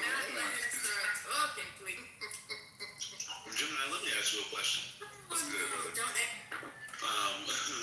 you go to the movies? Yeah, I go to movies. Do you bring a blanket with you or some covering? No, the movies I go to actually provide that. They provide a blanket and food, whatever. Jesus fucking Christ. What the fuck? Here we go again. I can't even speak my truth because Spirit is. In the second I speak my truth in here, Spirit is judging. No, this is not about you. This is an extension of the conversation we had with the elites in here who only fly Delta One. And it's triggering to me.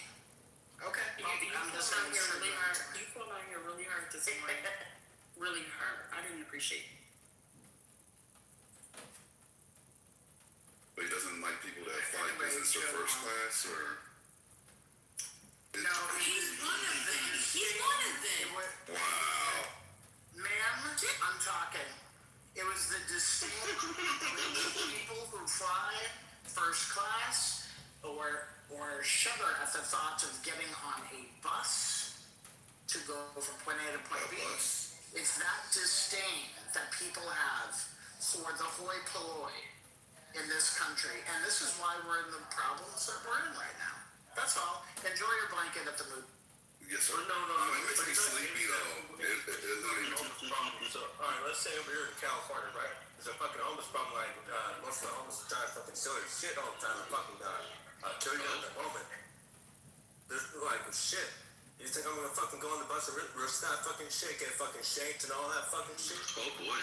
Hey, look, I'm gonna be real with you, Spiritus. I don't have a disdain for people that ride public transportation, but in California, that is built into the culture, right? Like, this is a you are what you drive culture. We live that way, unfortunately. And also, there is a lot of danger on public transportation.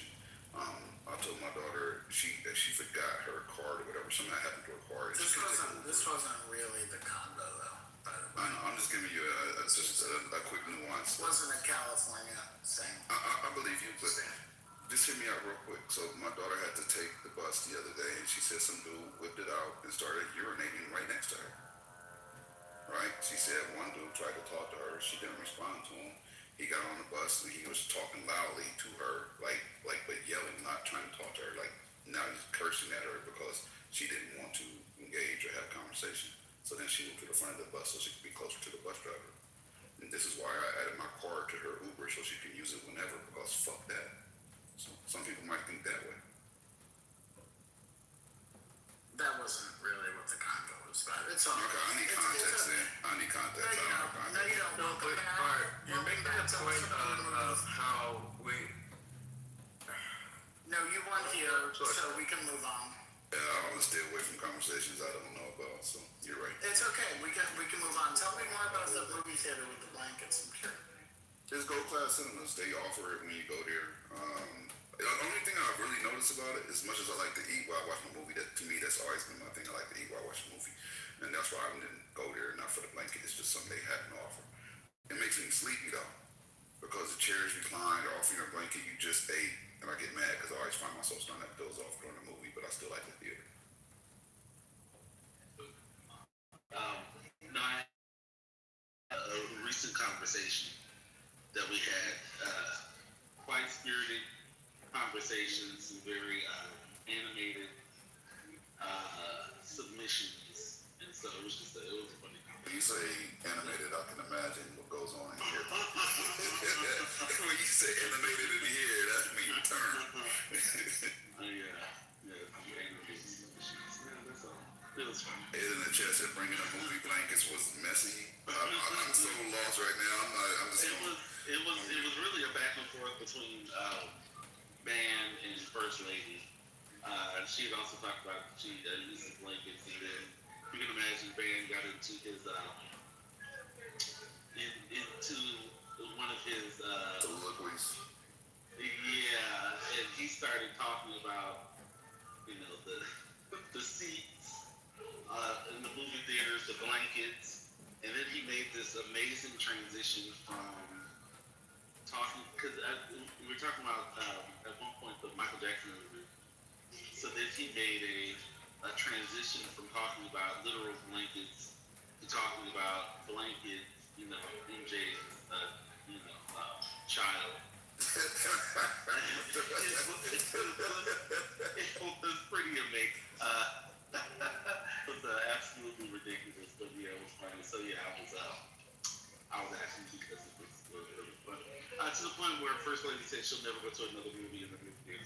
Damn. Well, damn. So it was pretty funny. Sounds like it.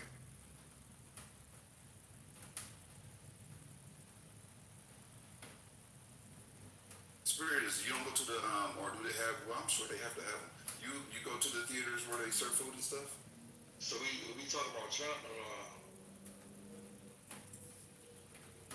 Did you hear somebody ask something about Trump? They have I just read it. Oh, you can't hear it? Then you need to learn some decorum. They have Gemini, welcome back. They have Alamo Draft House, which they do. Yeah, that's based out of Texas. Yeah, I heard it. That they originated in Texas. I heard of them. Yes, I was trying to avoid any Texas combo, but yes, so they have that here. But for the most part, they just have regular theaters, and that's what I go to.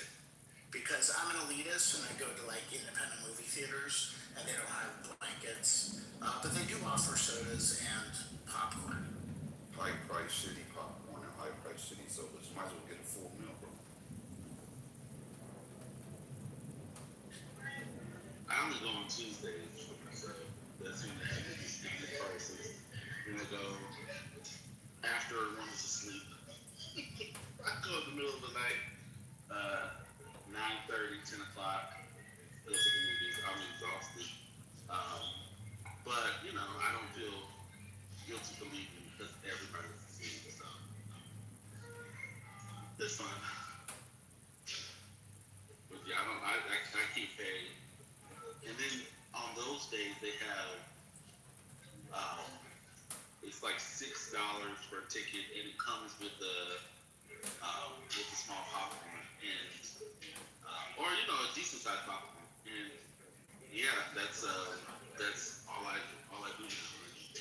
I can't pay regular price unless it's with the kids. Brother, you want to hear something funny? I'm paying full price for my daughter's movie pass. I don't even know, like she uses it, but they have this thing for AMC where you pay it monthly and then you can go as much as you want. Yeah. Yeah, she does. Yeah, I that. just started seeing this. How much is y'all's a month? Ours, the theaters that we go to, they charge $9.99. No, I think it's like 45 bucks, something like that. Okay. A month? Oh, A month. Okay. A month, yeah. Yeah. So, because I was like, should we do this with them? It's at least one ticket per month that you can accrue, or that you can sort of build up. So if you don't go 1 month, it'll roll over to the next month. And then they do free mystery movies. So it'll be like a pre-screening of a movie. It won't tell you what it was, what it is. They'll tell you, it's like PG-13 or rated R. It's a horror movie. But they won't tell you what the movie actually is. So you'll go, and those are free if you have a pass. But for $10, it's not that bad. But you need one for each person. We don't go to the movies that much. Maybe during the summertime, when they have family movies out. But it doesn't seem bad. You could do like, I think two or three movies a week, something like that. I mean, it's not that many movies to see, obviously, but yeah, but still, some seasons are better than others. As we get closer to, like the successive holidays, it'll be a lot. And then the summer, there's supposed to be a lot of them. Even for kids, I think there's a lot coming out. But yeah, I still go to the movies. It's fun, but I don't like the crowded movies. And we get to select our seats before we get there. So if we order online, I know what you're talking about, and it shows you which seats are already occupied too. So I do like that.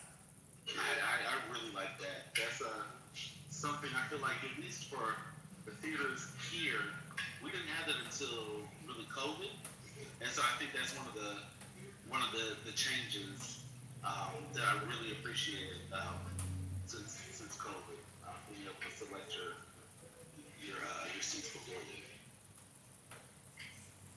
And then I did that 4D experience once. I did that too. With I think it's called was it A Quiet Place in the movie with Lupita? Yeah, I know what you're talking about. Yeah, I did that. That's a perfect movie for it because of the. That was pretty. Yeah, that's a good. The dynamics in that movie would make it worth it. Yeah, I've seen that online. I don't know if we have any of those experiences here, but yeah, it does look really cool.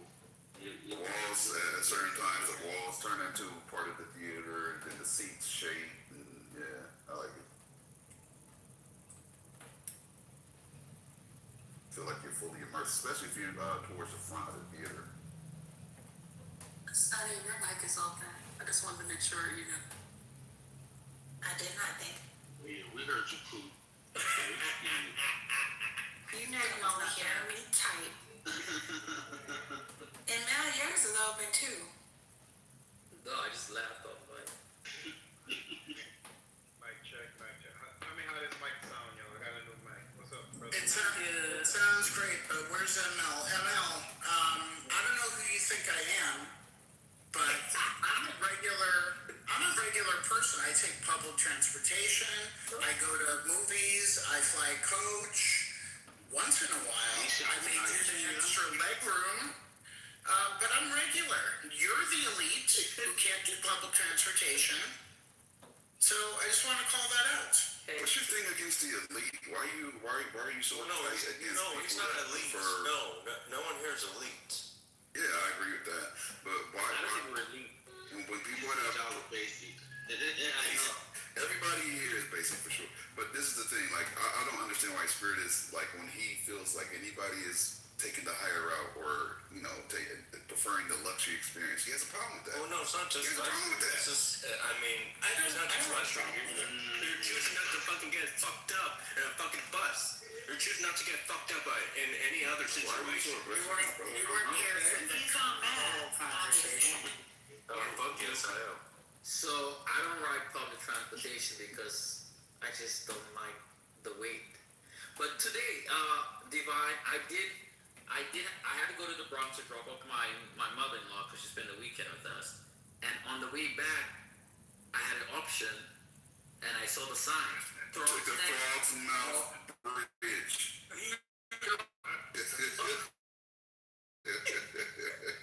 It says Frogs Next to Live or White Stone, and I was like, Divine came to mind. That's hilarious. It's the pronunciation. I say frog too. So, not that we don't know what about. I just heard too many people say frog. What is it? What is the actual rule? Because It's frog. Nobody who knows anything says frog. I don't know anything about it. So. From somewhere else, but you don't pronounce your THs, they say throb. Yeah, that's true. You said frog as well. Oh, fraud. I didn't understand what it was the whole time till right now. Got it. Yeah, but he said frog, and he got tongue twisted. He said frog. And you know what? My mom says trob. She says trob. See, that's But better. she still says the T. That's better. That's because she can't pronounce her THs properly. She could say it if she slows down. But if she's just talking in the normal conversation, she'll say trob, trob, trob. Sound like a Jamaican. About the trot thing. Yeah, I mean most other cultures will say trob, trob, trob, trob. They're like a popular bridge, like it's a real common bridge for y'all to take, or Yeah. Divine, they had a unit offer that I said Frog's Neck. It was like, that's Yeah, that was they won't let that go. They're not gonna let that go. No, but if Emil was slow spoke the word out, he would have said it properly, I believe. So I make fun of it. Every time I see this bridge, I remember one person Divine. No, but you said it and nobody knew what you was talking about. And I was like, you talking about throw? Because that's the only, that bridge, and you kept saying it and everybody was confused. Like, what the fuck are you taking from the Bronx to fucking Long Island? We're confused. Yeah, Didn't he say that, Spirit? Yeah, no, he did. And we're still letting him have it. But ML, moving forward, I'm just going to say, whether you're taking the Frog's Neck Bridge or the Frog's Neck Bridge or whatever, just say you're taking the Whitestone. That's it. Yeah, that's true. Gemini, we got a lot of bridges. It depends on what part of town you're going to. So certain bridges bring you to a certain part of the town. That's all. gosh, you. The bridges we got in New York. If I was to really say count, we got about a good 10 bridges. I know you guys have a lot. See, in LA, we don't have any of that. But if you go to Northern California, you have the Golden Gate and San Francisco. So there's different bridges there. Not as many as you guys have. You only named one bridge. Yeah. Let me slide on that. I try to skate by. I try to skate by. Like, you had to highlight that. Like, what's going on? It's funny because I thought you were about to get down. You like, in Northern, you got the Golden Gate. I thought about it. I'm like, what other bridges do we have? San Pedro. No, they have the San Pedro one, and they have the one that goes over the LA River. They have. Wait. That doesn't really count, though. Like, That don't count? Yeah. That's a beautiful old historic bridge, the cement one. Unless they changed it. Oh, it is, but it's just not a real part of LA. Like, when I hear you guys talk about the bridges, and even when I visit New York, I know that's a common thing. Like, y'all commonly go over those bridges and deal with them on a regular basis. For us, that's an isolated occasion. Like, it's rare. And I think Northern California has about 10 as well. about 10. Yeah, Because because it's weird. They don't know the waterway. People that live in Northern California don't know the waterway. So there's bridges everywhere. I said, which is this the outlet to go like sail to Catalina from here? I don't know. And then I go to the other side, like San Loren. I said, is this the outlet where you go up the coast to Oregon? I don't know. They don't know shit. It's like, are you serious? You guys don't know any of this information about your city? But they have about 10. Off the top of my head, they have 10 bridges. And where? Coronado Bridge. Coronado, San Diego. Beautiful bridge for veterans and so forth. Oh, you talking about California as a state? yeah. That goes to where the Navy SEALs are, Patty, or Coronado. Yeah, we got like 10 that you gotta fucking learn while you're in grade school. You know, like 10. We have about like 20. Why you learning in grade school? Like why? We have about like 20 of them because it's like the 3rd Avenue Bridge, the Willis Avenue Bridge, the Throgs Neck, the RF. And by the way, nobody calls these things like the Ed Koch Bridge. Nobody knows that it's a 59th Street Bridge. The Triborough Bridge, nobody calls it the RFK. So shit like that. The Tappan Zee, nobody calls it the Mario Cuomo fucking bridge. That's a fact. And they don't call it the San Francisco mayor either. What's the San Francisco mayor? We gotta learn our major bridges, like the Verrazano, the Manhattan Bridge, the Brooklyn Bridge. Are you mean as a part of education? Huh? You meant as a part of education? I thought you meant you needed them because you had to know them for. No, we learn them. I don't know why we learn it. I guess it's part of our state history or whatever. You know, when you take your New York State history class. Yeah. ML, you're gonna be a real New Yorker when you go over and pronounce the Kosciuszko Bridge. Where's that one at? That's in Brooklyn. Brooklyn. It connects Brooklyn and Queens. I have never heard of that one. I guess I've driven across, but I've never. I just want you to pronounce it one day when you go over. Okay. And a little trivia: the Brooklyn Bridge was completed by a female architect. Okay, salute to Yes, there's a movie about that. Let me give you another little fun fact. So they were real nervous about crossing the Brooklyn Bridge, and so you guys know Barnum and Bailey Circus. They sent the elephants. Yeah, they sent the elephants over. They were the first ones to cross to show that yes, the bridge is stable, the bridge is open. So the circus, I think it was 1884, were the first ones to cross the Brooklyn Bridge. Yep. So you guys literally have a course in high school called bridges. No, it's just you didn't take a history class for your. No. Like I was telling Gemini, all right, so you want to go to Midtown, you want to take the 59th Street Bridge. You going downtown, you got the Brooklyn Bridge or the Manhattan Bridge, and the Williamsburg Bridge. You going up to the Bronx, then you got the Whitestone Bridge, or the Broadneck Bridge, or what's the other one? The Triborough. Did I say Triborough? No, Whitestone, Triborough, Broadneck. And then leaving New York, you go to Jersey. Washington. George Washington Bridge, leaving the city going to New Jersey, or you're coming from Brooklyn, you take the Verrazano Bridge, cut to Staten Island, and then you go either the Outer Bridge Crossing or what's the other one? Help me out, New York. You got the Gotham Bridge. The tunnels. Don't forget the tunnels. You got the tunnels. The Vine. The Lincoln Tunnel. Yeah. I just got a crazy thought. Like if I was a terrorist thought. Oh, I already know it. Why wouldn't they just plant explosives under all the bridges and wait and do it all at the same time? Don't say that. Alright, can we stop now? Because Sonny's gonna crash out on us because we've centered New York for 10 minutes. She's got a badge now. Yeah, hey, Divine, when you came to that thought came to mind, it's only going to affect people like me that drive. They say they all take public transportation, so. No, but I've always had the thought, if there was a major something and we all needed to get out of the city, I always say that's why I keep a motorcycle, because I'm different to that traffic and I'm out. We will be fucked. The only way out of the city is through a tunnel or a bridge, or you're stuck here. It's very weird. That's not the only way out. You can get on the ferry. You can get on the yellow ferry to go to Jersey City, or what is the blue and white one? The water taxi. But those are overcrowded. I mean, that's true. You might want to get a boat or a jet ski here. You can get out like that.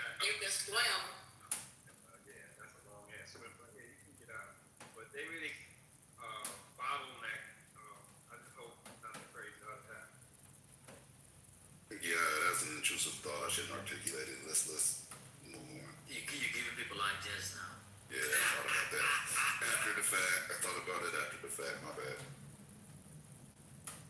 And don't go take the subway if you have to pee. Pee first. You'll never find a bathroom. See, this is where Spirit is not gonna like what I say, but I can't do.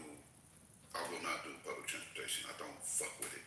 I don't like a bunch of people around me. I don't like. I'm claustrophobic anyway. I definitely don't want a bunch of weirdos around me. I don't fucking know. I don't like that shit. But Lisa, that's not true. There's certain train stations have bathrooms now. Do you want to use them? Probably not. That's what I was thinking, because when I did find a bath, oh my God. No. I'd rather either wet my pants or pee in a McDonald's. I wonder if people use the bathroom on themselves on their own subways. That happens or no? Well, wait. So people aren't just in New York subways to just piss wherever. No. That's part of the culture. I thought it was part of the culture. Yeah, I thought it was. Yeah, there are some trains. There are some busy train stations, especially on the weekend. You'll smell it. I'll stay away from the corners of the station. But I was a young man one time, and I had to go. And I went to the bathroom in 14th Street, Union Square.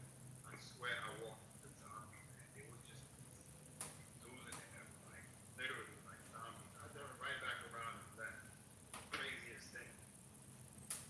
And nasty. But I don't think anybody on this stage said it, but I know that Haitian said, and somebody else said, y'all, I don't know which one of y'all said it. They said that every man, and I do mean, he said every man has pulled out his penis and peed outside. Is that true? Lisa, let me tell you this. It is And I Lisa, back. Go ahead. I'm about to tell you, if you never felt the sun on your dick, you haven't lived. That wasn't even necessary. No, I haven't yet. But That was extra. That was extra. It's a fact. I'm not joking. Hold on. Welcome back, Gemini. Her question, not all the answers. Gemini, welcome back. where you been, Gemini? Here, there, and everywhere. Jamming his dick. Gemini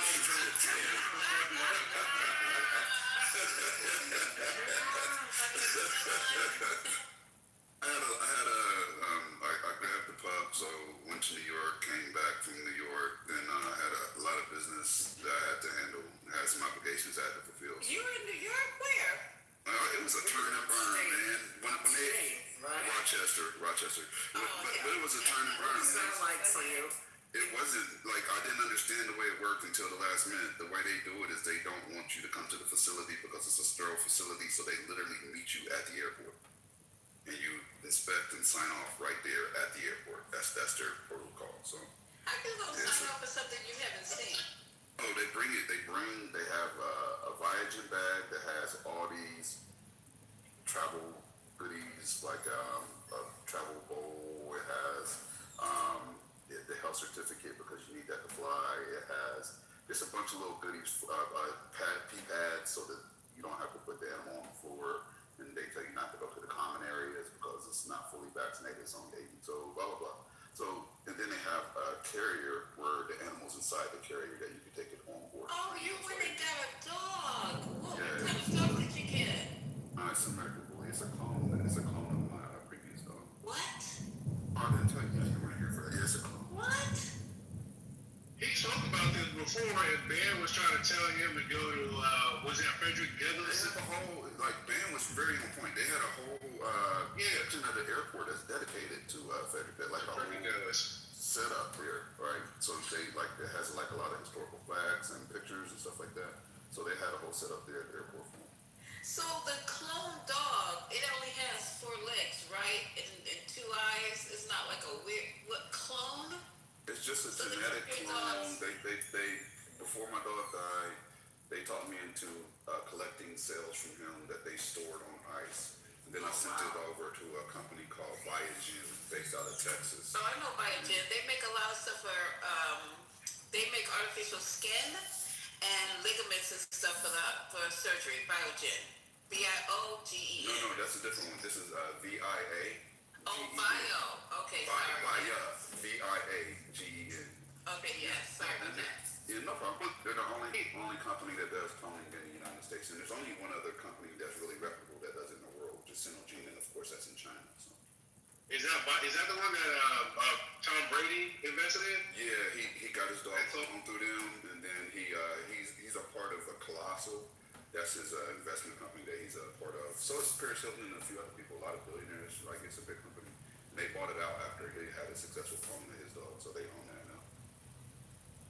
It's a whole ass pomp and circumstance for Charles Epstein. But how close are they to cloning humans if they're cloning dogs? Right now, they are cloning the shit out of humans. Like they're cloning this whole process made me realize that they are cloning the shit out of humans. There's no question about it. I'm 100%. I'm getting ready to go back in the room. I'm going to ask Dr. Rush if he knows anything about cloning. Because he's doing. There's no way they're cloning on this level, this effortlessly, and they're not cloning humans. Like whatever we have, they have times 10. Like the curve of revealing what they have is always like, I think they say it's usually a 5 to 10 year curve, and I think it's actually more than that. What the government shows us and what it actually has access to and the capabilities that it possesses, they never let us know that up front. We find out after the fact always.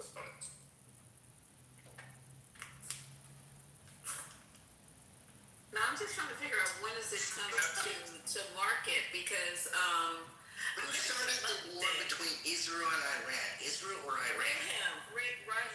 Rohan Ribble. I was just asking a question. I'll let you have it right after Gemini answers that question. So you think once they get it to market, it's just going to be a money thing because people will probably want to clone their children who died or have diseases that are like all consuming. Clone your children? What? Raham. Okay, I'm gonna let you have it, baby cakes. Go ahead. Hi, reformatory. I was wondering the same thing. Like I wonder what direction it will go when it comes public, because there's only a better time before it comes public. They've been cloning since the 70s, right? At least letting us know that they had the capability of doing so. So I can imagine how refined the process is behind the scenes at this point, right? Because they made it seem effortless with the way that they do it with animals. It's really, really simple. They take the egg, they clear out the nucleus, they take the stem cells, inject them into the egg, inject the egg into a surrogate. The surrogate goes full term, boom, home. Like they really have it down. Yeah. I can see that though. Especially I'm sorry, I'll let you guys go ahead and have a lunch break. That's why I'm talking. But they're growing skin. So human skin. So every time we have patients who come in with over 80% or I don't know, maybe it's 80% of their body burned, they grow their skin. So if they're able to do that, I believe you now, because I have to think about what are we using as far as implants, as far as we're not doing any more pig skin, we're not taking bones anymore, cadaver bones as much. We used to get all that stuff from cadavers, but I don't see that too much anymore. So maybe they're growing everything in the lab. You might be right, Gemini. Start asking questions.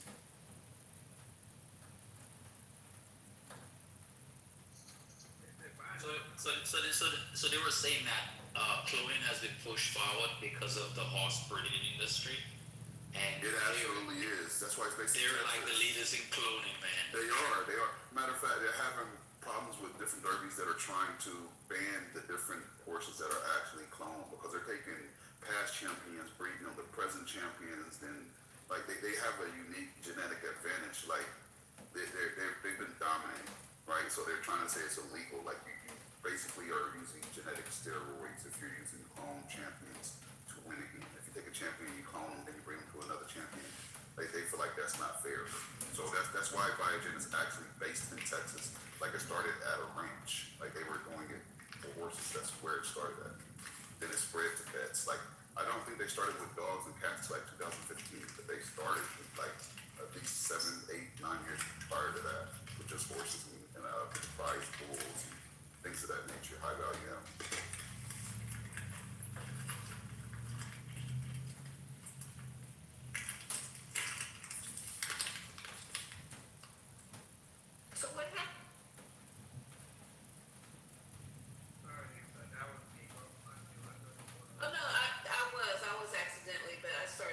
sis. I saw that. So it's wouldn't it be more efficient and cheaper just if you have the father and the mother of the horse? It's not the same. Like, okay, like as a breeder, I do understand this aspect, right? If I take a dam and a stud and I breed them together, and I have a first pick that the genes just clicked in perfectly, and it's the perfect specimen of this breed, right? It checks every single box. And then I say, okay, I'm going to repeat that breeding so I can repeat those results. That's not guaranteed. The genes connect differently every single time. You're never guaranteed to be able to replicate that exact specimen. The only way you can replicate that is via cloning. That's the only way to get an identical genetic copy, even if they have the same mother and father, is still different. You can test, like if you breed a dam and a stud together, and take a first pick from that, and then you repeat that breeding and get another first pick, and you do a DNA profile on both of those. They have completely different DNA profiles. Oh, They're wow. not the same. Okay, I see how that's making sense. A reformatory said, which I was thinking too, reformatory, she said, I thought the cloned animals weren't too viable long term. I was thinking that as well. Okay. They have a health guarantee that they come with. They should, because of the amount of money they have in the spend range. $5,000 is just a tax. With that being said, they have a health guarantee, and most of the animals I've seen from them so far have been healthy full term. They have a lot of, when I say full term, they live the full lifespan for the expected breed. So if it's a horse, it live the healthy long life as far as what the lifespan of a horse goes. It doesn't fall short. And same with cats, same with dogs, same with cattle. They started with livestock. So I hear a lot about the complications, but it really isn't a thing. It's usually if they can get it to make it to term. That's where they have issues, right? Trying to get the egg to make it to term. Once it reaches term and is diagnosed as healthy, the odds of it being healthy and living a full lifespan is really based on the genetics. So if the donor, right, where they collected the stem cells, lived a healthy long life, the odds of that clone living a healthy long life is like 98%, because they have the same genetics. Unless it's something that's environmental and it's not genetic, yeah, you can fuck it up, but that would be you introducing whatever stress factor. Does that make sense? I have another question though. You guys remember, I don't know if they really are doing it with the cryogenics. Remember the people who were freezing themselves or freezing their heads or freezing their brains and all that kind of shit like that? Do you think those people have been cloned? All these, the millionaires, I forgot who did it. I have to go back and Google. Froze their brain, froze their body, all that kind of shit like that. They should be the first ones up to be cloned, because that was the whole purpose. Yeah, there's a whole thing about that. There's a whole subculture that talks about outside of cloning, they go into conscious transfer and everything else, right? Because they don't just want to clone, they want to be able to transfer the consciousness from one entity to the cloned entity. And that's a whole subculture.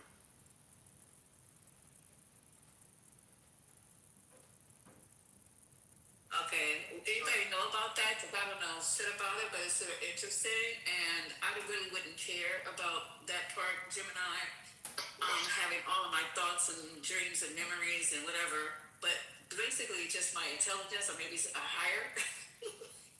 But I wouldn't care about the memories. If it's happening, they damn sure don't want us to know about it, because I think this, it's not legal yet, and there's ethical things, but I think it's possible that these things are going on, and we don't even know about it. I know y'all remember Get Out, right? They put it in a movie and kind of mock us. We don't know what these weirdos is doing. We know the technology most likely exists. From what I'm hearing from Gemini with these dogs, I remember they did a sheep back in the days. We were kids. I remember the first sheep. That was 1996. I don't think they're hiding it as much, because honestly, like what the Chinese do, other countries are pretty transparent, even if we don't think U.S. scientists are. But genetic splicing is not new. Remember, they do it with flowers. They've done it with animals. Because what are some of the animals that don't exist naturally? Yeah, they do it with fruits and vegetables a lot. Big time with the fruits and vegetables. Who was that? What's his name? That first did that. They do it with, because there's some of the dogs aren't like labradoodles. spliced animals. No, those are just crossbred, but I know what you're saying. They do a lot of splicing, genetic splicing. Like Yeah, I think that part is new. I mean, that's not necessarily cloning, but no, I just put because yeah, I think that there are. Fuck y'all. Yeah, this clown comes in every Yes, baby. At least he's consistent. Go ahead, Nikki. I mean, yeah, I appreciate you. Sometimes we are bitches. Yeah, fuck Trump. Fuck it. I'm fucking up as a mind. I can't believe I brought him up twice. I'm rusty. But yeah, I think Just a second. what I think is probably gonna happen. Would you care if you were eating cloned food like You are eating clone food. That's already. They already do that, Misa. beef and no. I'm talking about animal products. They're cloning animals now to eat. Yes, absolutely. Tilapia is not real. Like I never just not eat tilapia. Yeah, but it's still not real. It was. Nah, I found that out the hard way. You don't want tilapia. Yeah, there's a lot of because now they have to tell you. I think they have to disclose it or something. But yeah, there's already products that are out there that they. I follow a bunch of those rabbit hole crazy people online because they always are like, guess what they've made up now? And I'm like, well, take that off the list. What was I gonna say? I thought all the burgers were genetically engineered. Why is tilapia not real? It's not a natural animal. It was basically created. Created in Africa?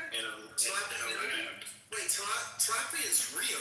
But the reason I wouldn't eat it is because if you're familiar with the Salton Sea in Southern California, that is a highly toxic lake, and the only fish that can survive is the tilapia. So if you want to eat tilapia, go for it, but that's the only one that can survive in that kind of toxic environment. So enjoy. So maybe at least in Africa, a lot of people eat that as a fish. That's part of their staple. Like, I don't know, United States, maybe y'all farming it. Maybe that's why y'all. Maybe that's it. My bad. Yeah. So Lesotho is one of the biggest exporters. Actually, I went to a tilapia farm while I was over there. Yeah, like tilapia.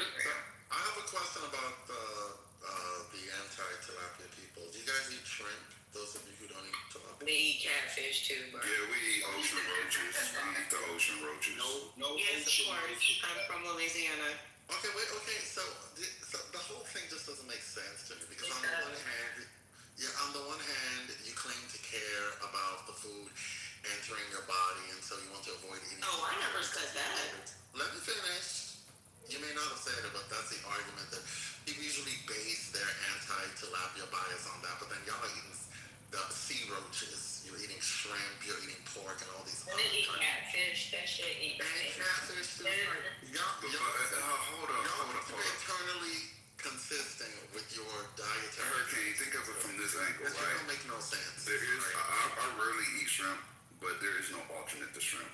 But when you're talking about fish, you can have salmon or trout, which has a lot more omega-3 than tilapia. Gemini, listen, you I just like to have your alternative. but the argument just doesn't make sense because y'all eat shrimp and lobster and all that other shit that's worse for you. You don't, but I bet you Reformed does with an anti-tilapia ass. Like, I don't know. I'm not the only one that's anti-tilapia. Look in the chat. And I'm just saying, so my apologies. It is real, but no, I'm not going to eat anything that is created or farm raised. That's what I'm saying. Yep. And a lot of people feel that way. But you don't fuck up your cholesterol with shrimp, lobster, and all the other shit. I mean, lobster is lobster. TK is a lot of cholesterol. That is. Are you anti-lobster bisque? I'm about to go eat some lobster now, motherfucker. I'm anti-unhealthy generally, which is why I wouldn't eat lobster. Because Do you like salmon and trout? Do you eat salmon and trout? I do eat salmon, yes. Okay. Trout tastes about the same as Well, salmon. maybe It's real you close. and Dr. Adams should go do a room together. Who, me? Mm-hmm. Why? Cause he was saying all that the other day.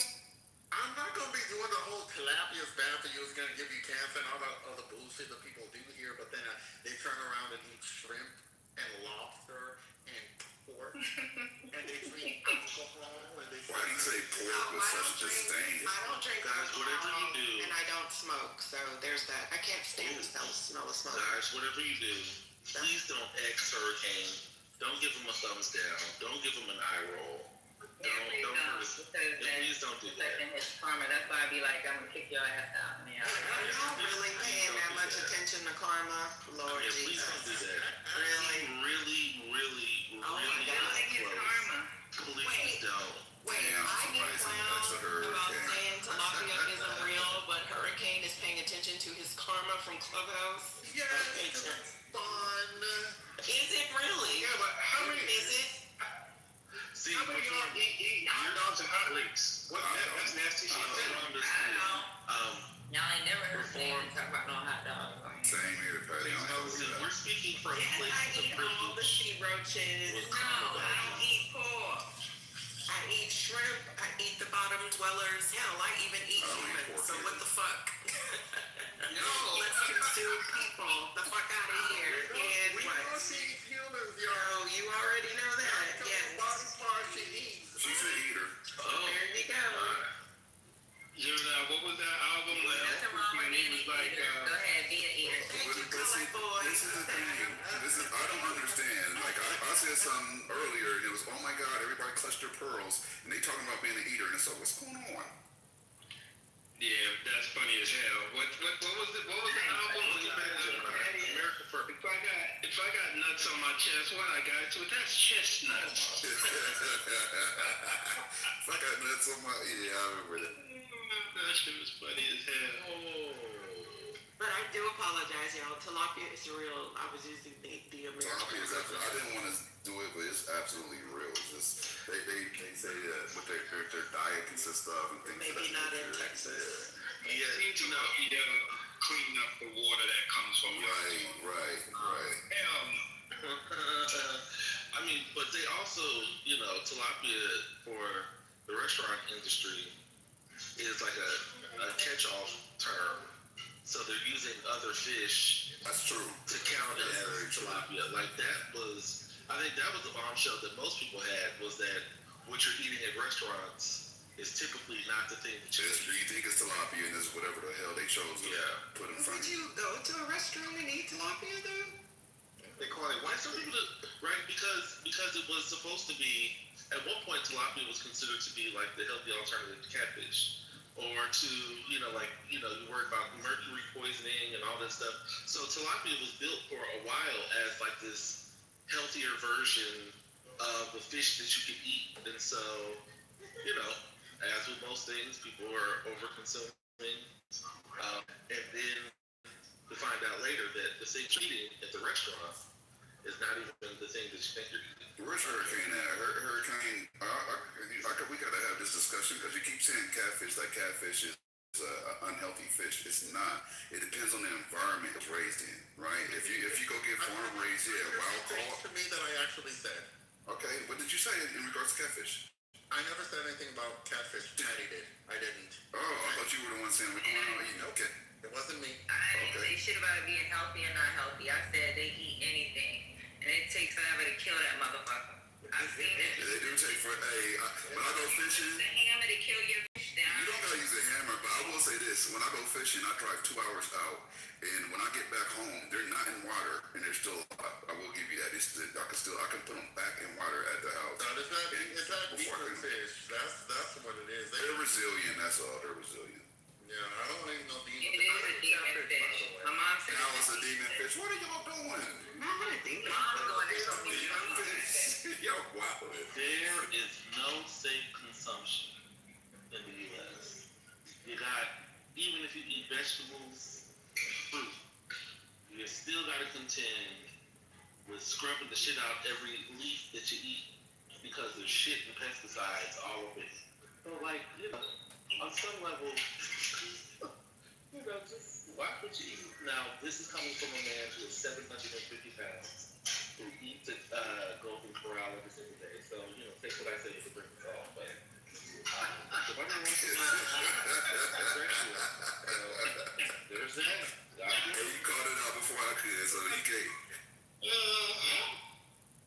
I mean, y'all don't go fishing? I think it's like... I go fishing all the time. I like rainbow trout. But I'm seriously thinking, like, if there's tilapia dishes in some of the nicer restaurants that I like to go to. I've never went to a restaurant and ordered tilapia. Who does that? But my mom always taught me that you don't order whatever the specialty isn't at a restaurant because you'll be disappointed.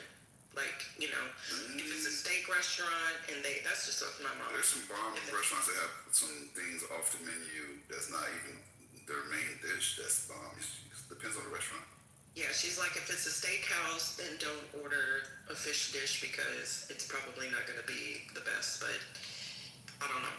I'm one of those people that every restaurant, I just have my favorite thing that I eat over and over and over again. It's like, yes, that's the only thing that I eat at that restaurant. So, yeah, I'm fine. I'm feeling risky. The restaurant, there are steak restaurants that are just fabulous and make everything well. That's true. I don't know that one can say if you're a steak restaurant you can't do fish properly. That's my mom. Yeah, no, that's just how she taught me, so it's in my head. I know it's a little old school, but... There's a hat to that. If you want to try something, order a la You're carte. just on my ass today, goddamn. I'm not on your ass, lady. I'm just on, He's on go time. That's what Herc is. Leave my poor mama alone. So what I'll do is shit that's wrong too, and I'll be calling her out on it. What I do is I order whatever I want to try a la carte and take a few bites. I don't like it, they'll take it back. Who cares? If not, I'll pay for it. You send food back in the restaurant?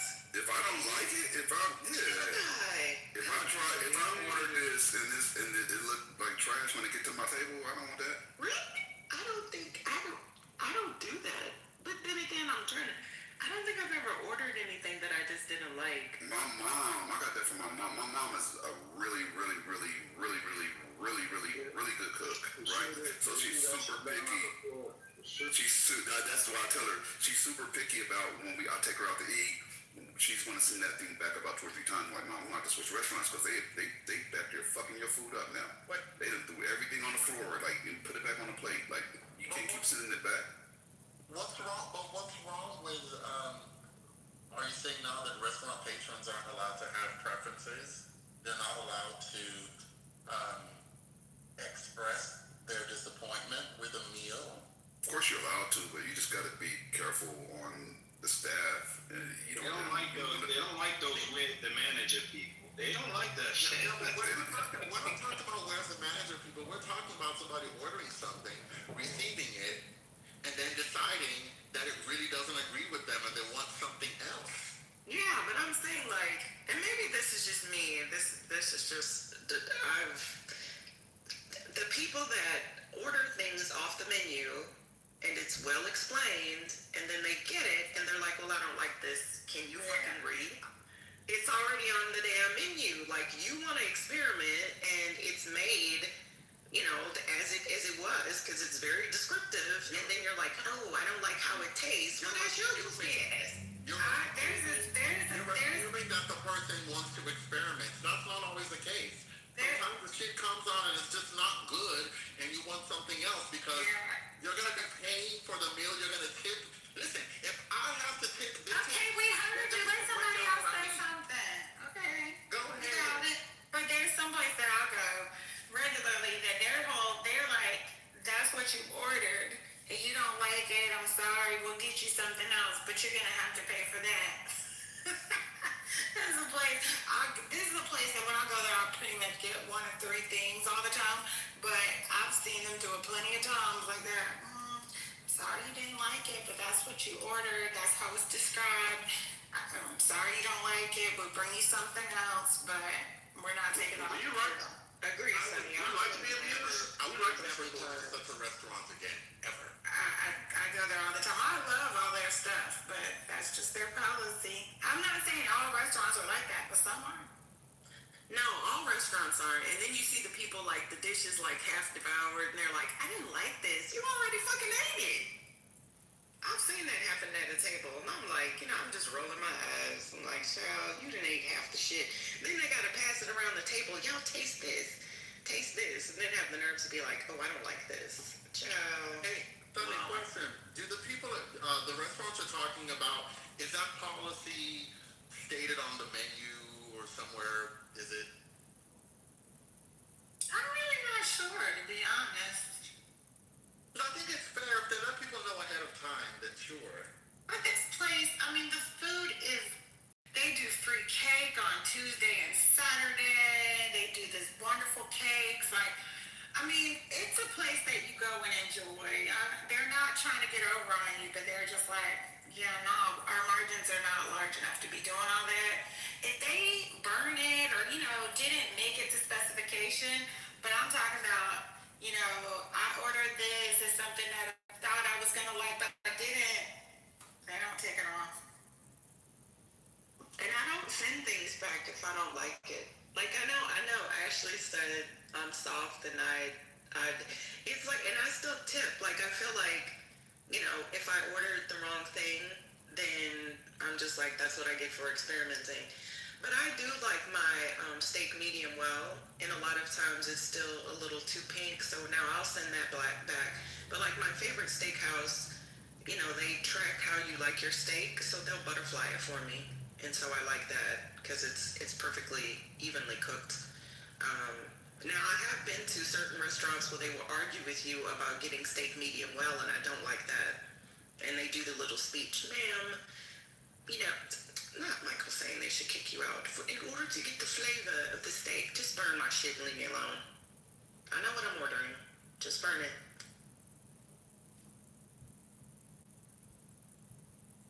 I'll send food back if it's cold. Oh, of course. Yeah, cold or burnt or not, not the temperature you ordered. Yeah, like under, like not prepared appropriately. Absolutely. But as a person who doesn't eat a lot of things, even if I order something, like if I look at the description and I happen to miss that, this has bacon in it, and I ordered it, I just won't eat it. If it said in the description, now if it wasn't in there, then I'm like, listen, I need something else. But I'm like, my bad. That's me with mushrooms. I don't like mushrooms, and if I miss that, then I won't eat it. So some of y'all like your steak. I'll see the problem with sending them back. I always tip really well, right? And it's smarter to tip in advance. A lot of people don't know, like you prepay, right? You taking the gamble on your service. Like if you do that, that's when you get better service. If you do it after the fact, then you're hoping that they were a good server from the gate. If you incentivize them, you get a whole nother level of service. Don't believe me. I disagree. Even with, I hate all like the delivery people, please just, don't leave it on my porch. I'm at the door waiting for you. Well, still leave it on the door, ring the doorbell and run off. And when I pre-tip, I hate that shit.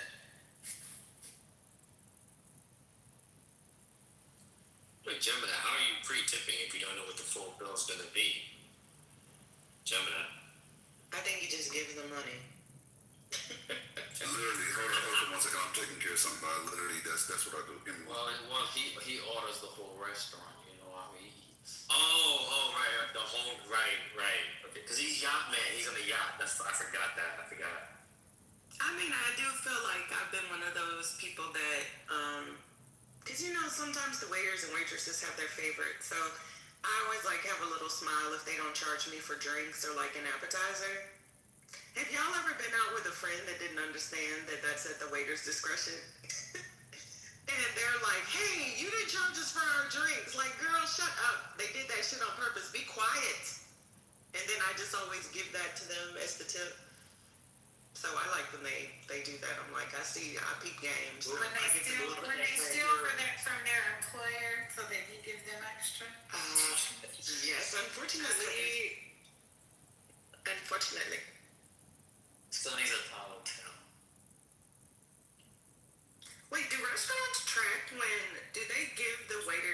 expression, like y'all know at Home Depot, that the cashiers and stuff have the ability to give off, I think, like 5 or 10% without checking with the manager.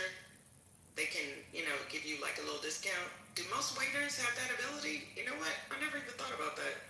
Like, I don't care, but I'm just thinking, like, uh-oh. Oh, okay. Spinoza said no. Whoops. The lead ones do. Okay, good. Because I'm like, wait a minute, that's happened quite a bit.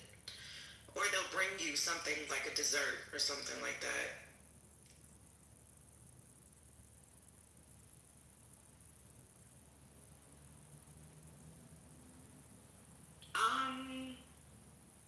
I think a 10% tip should be a mandatory thing. Back to what my mom always used to tell me, if you don't clear your own table, like if you go to a McDonald's or something, right? You're supposed to put your food away. And I've taught my kids to do that. I hate when people go to like a McDonald's and leave their shit on the table. If you're not paying a tip, go put your shit in the trash. Then you should tip. So even if service is bad, because it depends. If sometimes it's just problems with the kitchen or it's really busy, I don't blame my server for that. So I still tip them. But if the server is just bad, like just really bad, again, it depends. Like if they're super busy, I understand it's not their fault. But if they're just like really rude and icky, which I haven't really encountered too much, I still give a minute. Hell no. I just don't give extra. Hell no. I'm putting a quarter in the cup. If they're giving you bad service, they don't get tipped for not doing what the fuck they're supposed to do. They already got a base rate. This is what we give them on top of their base rate for services rendered, right? No matter what, they have to clear the tables and they're going to get paid their hourly wage for doing so. The tip is because you came through, you were observant, you were on top of it, right? Like, even if you weren't good, let's say you were mediocre, I'm still going to tip you. But if you're bad, you're not getting tipped. Like, why would I reward bad behavior? What the fuck? I can't get over the black people don't tip thing because I've heard it so many times. And They don't know how. Because I do. I tip really well, so that's not true. No, I know it's not true, but I would never go into a nice restaurant and not tip. Plus, they remember your ass. Like, I literally stopped going to lunch with a friend who made way more fucking money than I did. She had more money. And she was a horrible tipper. I mean, like, she would do like 8%. And I'm like, girl, this is my favorite restaurant. Like, I have my favorite waiters. So I'll stop taking her ass there because I'm like, no, that just makes me look bad. So no, I don't. Just tell her they're $10 on your way out. Right. Yeah, I would have to. But I'm a tipper. So I tip Starbucks. I tip at the grocery store with the cashier. Like if I have a big ass order and the kids are there and driving them crazy, I'm a tipper. I'm sorry, I'm a tipper. I always have a random $5 or $10. Like I'm a big tipper. Mickey, I'm with you on that. Is it gonna get us into heaven or something if we don't tip like you? What's going on? Honestly, leave me alone. Goddamn. Just messing with me and shit. Excuse me. You're messing with us. How am I messing? Don't worry. I can see. Thank you, brother. I'm in Louisiana. I got all my ancestors' people around me now. I got my voodoo shit going. You know? Put the dog down. Put the damn dog down. I'm Nigerian. I'm not scared of you. I'm 2 hours away from New Orleans now. Bring your Louisiana worth. Oh my! I will say this: I've dated multiple waitresses, and I learned from that. Like, and they said like they get taxed on what your tips should be sometimes, right? And they get taxed on that. Like if they got to tip out the busser or whoever else, the bartender or whoever else, there's an amount that they should be making. So even if you didn't, right, they still have to cover what you should have tipped to some degree. So that always made me want to tip more. And I remember early 20s, I took a job that I just needed a little part-time job. So I was like, it was IHOP. And I was like, how hard can this be? Y'all, that shit is hard. And that was just IHOP. So people will change their minds. And then they give you like the little section to track. And then, even like when you have to go around and ask people like, do you want, would you like some more water? Would you like some more tea? it's like if they're having a conversation, I felt bad interrupting, you know, so I would just kind of stand there. And then you know, you have to go get the food. Now, this is an IHOP, mind you, so y'all, that shit wore me out. And you get paid a base salary of like $2 and whatever the fuck it was. And then people really don't tip because think about it, it's IHOP. So if people are coming in and eating for $15, even if they leave you $2, it's just $2, and then they're there like an hour. So after that, I was like, oh fuck yeah, I'm gonna tip the shit out of these people if I can, because y'all, that was hard as hell, and that was just an IHOP. So much respect to people who can do that and do it well, because I couldn't do it. Nikki, listen, this shows me like ma'am, you're out of touch. In Los Angeles, what do you think they make per hour? The waiters and waitresses. What do you think they make? Doesn't it just depend? It's not like a standard. It's a standard. No, they have a base rate across the board, minimum wage, mandatory. What do you think it is? $10. $18.42. You're acting like that's a lot of money. I'm not saying it's a lot, but they're already getting paid per hour. That's what I'm trying to tell you. They are already getting an hourly wage. This is a bonus. Gemini, not you want to clone something and not pay the people. No, I tip all the. Matter of fact, let me be clear. I haven't had bad service. I can't remember the last time where I did not tip because I got bad service. I'm very cordial to people. I respect the people bringing me my food, and they treat me the same way. So I don't have that problem. I was saying in a hypothetical case that I did have someone that gave me super bad service, I'm not going to tip. We have to leave California people where they belong. They always want to insert their unrealistic lifestyle and put it all on us. We don't care. I'm just telling you, I didn't make up the minimum wage. That's the California minimum wage. Mickey live in Louisiana. The people at IHOP make $3 an hour. Texas, they make $2 an hour. Literally, yeah. They don't get paid very much. They don't make $2 an hour. Y'all live Really? Really? Literally, they make $3 an hour. Seriously? Yes, that's for base rate. Michigan is the same. No, I'm shocked. It's not I'm calling y'all a liar. That sounds absurd to me. Michigan actually just went up from $2. I think it might be like $4.25 for tip worker. It is absurd. And we know that, yes, they're making us pay I'll be tipping all, yeah, I'll be taking all kinds I of still don't blame the server for that. Like, yes, I can acknowledge it is completely effed up. It makes no sense. It's not fair, but I'm not going to take that out on the server. It's not their fault. How's that They're just even trying to make a legal, living. though? Like, what the fuck? I don't know. I don't know. When I was a waitress, it was $2.13 an hour, and I don't think it's gone up at all. I don't think it's gone up at all. You know I what? was mistaken, because Michigan, when it went up, it went up to $5.49. But if you don't make at least $8.25 in tips, then like they have to cover the. It's weird, and I really don't understand.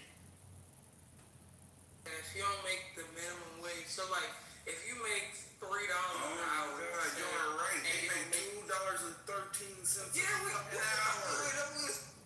The fuck is going on? I'm saying California brain, you think what they make 18 an hour? Like that's I don't know. Like I don't know what I don't know. I don't have a problem saying that. Like I have no idea. I felt the same way when I found out how that waiters actually don't get paid minimum wage. They get less than that. I was like, what the fuck? That's insane. But they also do well on tips. Like don't sleep. They do well on tips.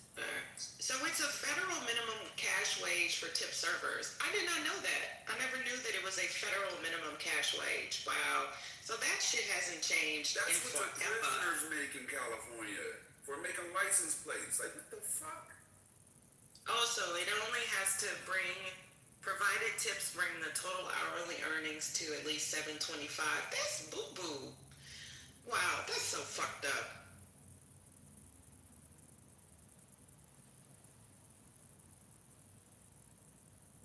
To Gemini's credit, it does say that many states require higher base pay, with some like California eliminating the lower tipped wages entirely.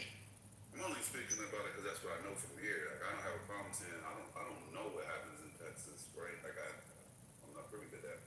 So this is mind blowing to me. It says West Hollywood, California is among the highest with a minimum wage exceeding $19 an hour. So it's not all of California, Gemini. What did it Interesting. say? Can you say that part again? It says West Hollywood, California is among the highest with a minimum wage exceeding $19 an hour as a local rate. Right. It can exceed, but it can't go under 18. Right, but that's West Hollywood. Yeah, West Hollywood is. Well, it's tipped servers, so a McDonald's worker would not be considered a tipped server. No, I'm saying outside of that, like stepping outside the scope of the tip server conversation, just regular fast food workers are making $18 an hour. Thank you, Nasia. Everybody does. The shared tips. I didn't even realize that was a thing. So yeah, the tips have to go into like a little pool because they have to tip the busboy. That's what I was talking about earlier when I said the busser, the bartender. That's the shared. Yeah, tips the cooks, whatever. They're not keeping the bulk of like everything you gave them. They have to give a percentage to the busser, a percentage to the bartender. Yeah, the required tip out is wild to me. Like, when I used to wait tables, which was respectfully a very long time ago, they did not have to tip. We didn't have to tip out. It was like, you should tip out because, people, they might be slow with your checks or whatever like that. I mean, your tickets, if you didn't tip out, but you didn't have to, you weren't required to. Yeah, But that's what they have to as well. when I was having in college, I used to just tip the little. I mean, most of the little dudes working was like in high school, so I would just get them money to clean for me, so I didn't have to do it. But so they could have some money. But the tip out, whatever somebody said, so your tip out is usually what, like a percentage of your sales. So that's why even if you don't get tip, your tip out can still be high. Like 3% of whatever food sales you have for the whole. That's why I try to tip. Are you there reformed? Mm-hmm. So are you judging people who tip 15%? Mm-mm. I mean, my mom used to tell us, I'm full of my mother today, which is great, back home. My mom used to say, if you can't afford to tip, you can't afford to eat out, so stay your black ass at home. That's what my mom used to tell us. So that's just ingrained in my head. If I'm in a restaurant and I don't bust my own table, then I'm indoctrinated to tip. And I've taught my sons the same way. Because a lot of people don't understand that tipping should be mandatory. They think that, they don't tip at all. I personally feel like, I'll tip, but I feel that paying people a living wage should be mandatory. Just charge what you need to for the meal and pay the people versus requiring them to live off something that's optional. That's just my opinion. Yeah, that's crazy. You better have a good personality. Yeah, it depends on the service level. Like for me, how I tip, I'm basically gonna mostly tip, right? I'm not asking for much, but somebody who provides extra flair of service and I have a good connection, it's likely that I'm gonna tip them even more. So that initially is supposed to be part of the incentive that the worker is gonna provide good. I know it's fucked up because sometimes they don't get tipped anyway, but the notion is that your quality of service is going to be better because that's going to increase the amount of tip that you probably could make. And like the young lady said earlier, why you put the pressure on me as the consumer? The owner is making $1 trillion. Why are you not letting him pay you minimum wage at least? What in Mississippi is $7.25? And now at Waffle House you're getting $3.25, and depending on me, I might make a big order, but it's tight on me today. I don't have 15% or 10% to tip. All I have is your goofy ass should be at Waffle House. No. What I'm saying, no. Hold on. I'm just taking my kids out today. I'm not saying me. I'm just picking situations in small neighborhoods. Sometimes you want to take them out just to say, kids, we can go out and get this. I don't have 15% to tip you. I'm just saying, now, I'm not saying that works for everybody, like you said, well, if you don't go out, well, that should work on both sides of the street then. But see, this is also why I tip extra for people like you that don't tip. It's not me. Ma'am, first of all, my name, I'm from all state in the woods. All right. And it ain't so much devil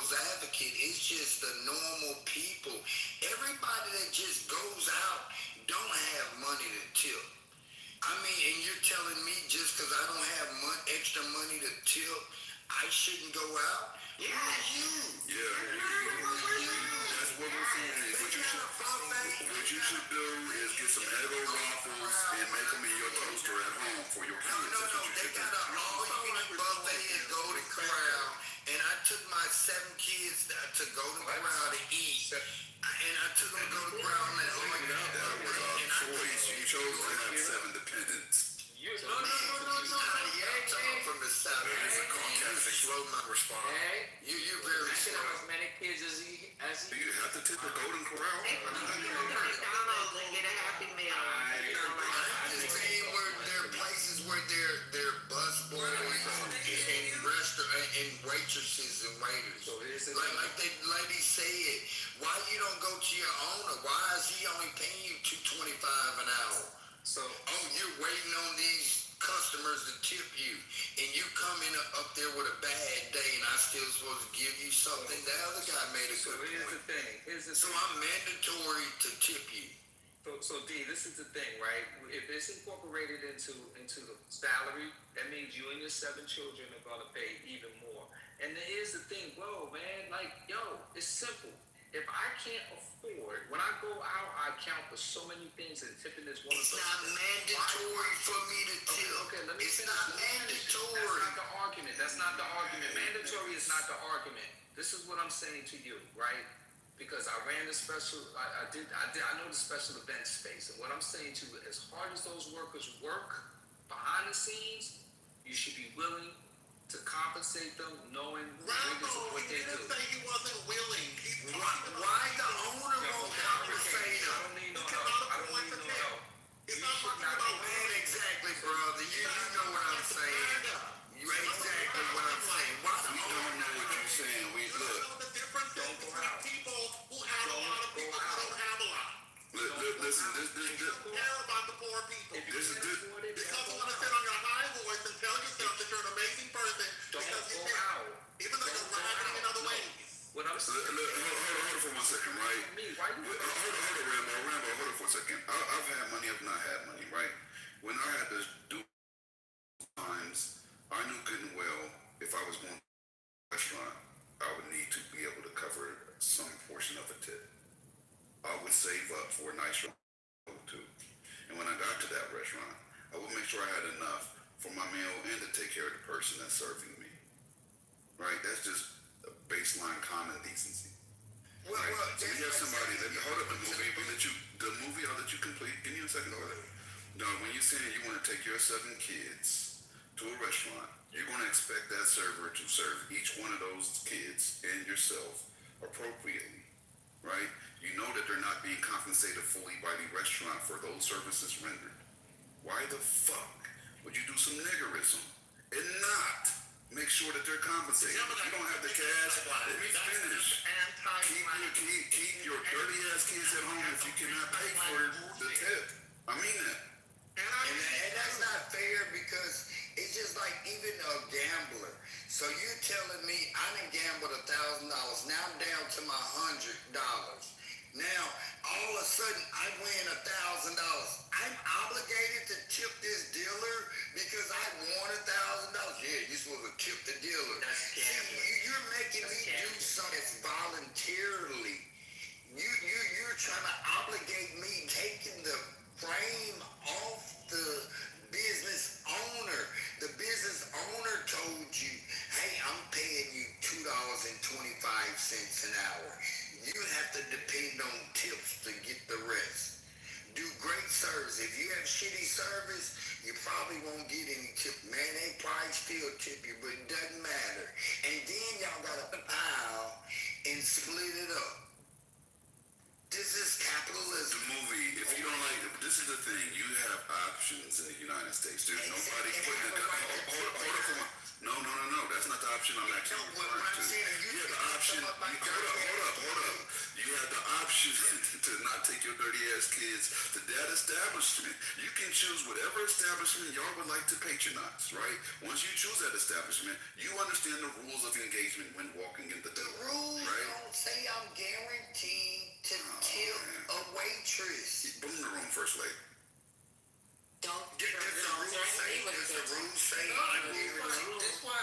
This why you just gotta leave people where they at, you know, because if the movie don't want to tip the dealer, if he don't want to tip the Waffle House people, he don't gotta. I just lost $1,000. You just lost. All right, why you? I got you. You just lost 1,000. You don't gotta tip. That's what I'm saying. Why would you tip? Exactly. But that's not no. Let's get back to the original point. I'm just saying. No. I found a great deal. I found a great deal at the restaurant, and my 7 kids here. I don't have that 15%. It was $115. I don't have the extra $20 to tip. That's crazy.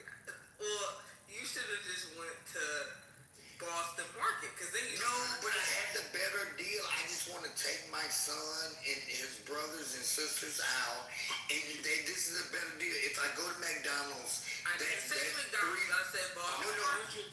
No. I live in a rural area or whatever. I'm just saying conditions. They got Boston Market in rural area. We got Piggly Wiggly. But what I'm saying is, I want to take them out to Chuck E. Cheese and get that pizza for $3.99 because they have a special going on, and I can feed all of them. That doesn't mean I got that $30 tip because I spent $100. You said this like 10 different times. We get it. All right. No, boy, call my kids Dusty. Okay, well. I don't have any kids, by the way. All right. Well, go take a shower for those kids just in case, and shut up. Let me tell you something. Man, shower your character. Oh my God. Shower your character. It's better than swallow your enchantment. I tried to be cool. She came with I told you I'd go with the vibe. Brother Messi, did they tip y'all? Y'all don't work for tip. The movie. Do you have any potato salad? Send me your cash app. I'll send you $4 so we can keep playing this game. Potato salad? I don't have any potato salad. My brother cooked for the baseball team some chicken. We just got the store bought. It ain't no homemade. Okay. My brother's baby mama made some spaghetti last week, but so I only got one bowl. How did we know your brother had a baby mama? I'm from all corn, no rice. They call it BAT, put all right together. You know what Newport stands for? Newport stands for never eat red pussy on a rainy Tuesday. Oh my God. Thank God today Monday. You look like a book professor. I need help writing my book. I got a book coming out. Pro-black as I thought. I'm coming out with a book called 40 Semesters, the life of a college kid that lived in the backyard of a university, mega helpful. Hey, you're home of Jerry, this person. It got me rolling now. You're gonna lose your comma point. You know what it is with no eyes? I have no idea. I am a book professor. Black folks play basketball. There's a lot of shooting and skills. I feel Bud Light because instead of a buddy, you do like it to go home then. Man, that dude laughed today. Hey, if you close your eyes, everybody black. My initials PhD. Pretty huge. Oh, never mind. Oh God. I told y'all it always goes too far. There you go. Chris said like You've been advocating for this fuck shit the whole time. What's going on? Hey, man, we just gotta keep it kosher. Keep it copacetic. I've been educated by the best at the Baylor University in Chattanooga, Tennessee. For the Newport flavored beer. Hey, never eat wet on a rainy Tuesday. about to pass out. You don't know East Baylor High School in Chattanooga, Tennessee, where Peyton Manning's son going? That's where I attended. I'm well educated, but I can get hood. And who was your favorite book professor in Chattanooga, Tennessee? My aunt played the harp up there, so it was just her listening to her play the harp. Ann Lee Patton. Her husband's name was Dr. Lee Patton. They stayed on Signal. No, not Lookout. What mountain that was? It's over by Macaulay School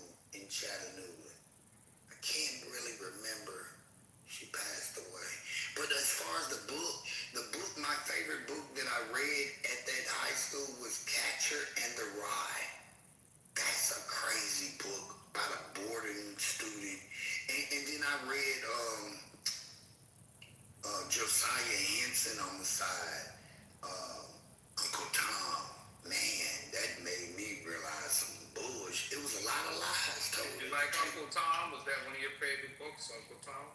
Well, it was. I like to say Josiah Henson because you have someone called a tomcat. That's a tough cat, and you have a tomboy, which is a tough young lady who's still feminine. But all of a sudden, the Uncle Tom is a pussy. And so I just like to say Josiah Henson was a strong young man. Hey, the movie Rambo wants to know how many book reports you wrote while you were in high school. No, Rambo was. I'm not in state champ.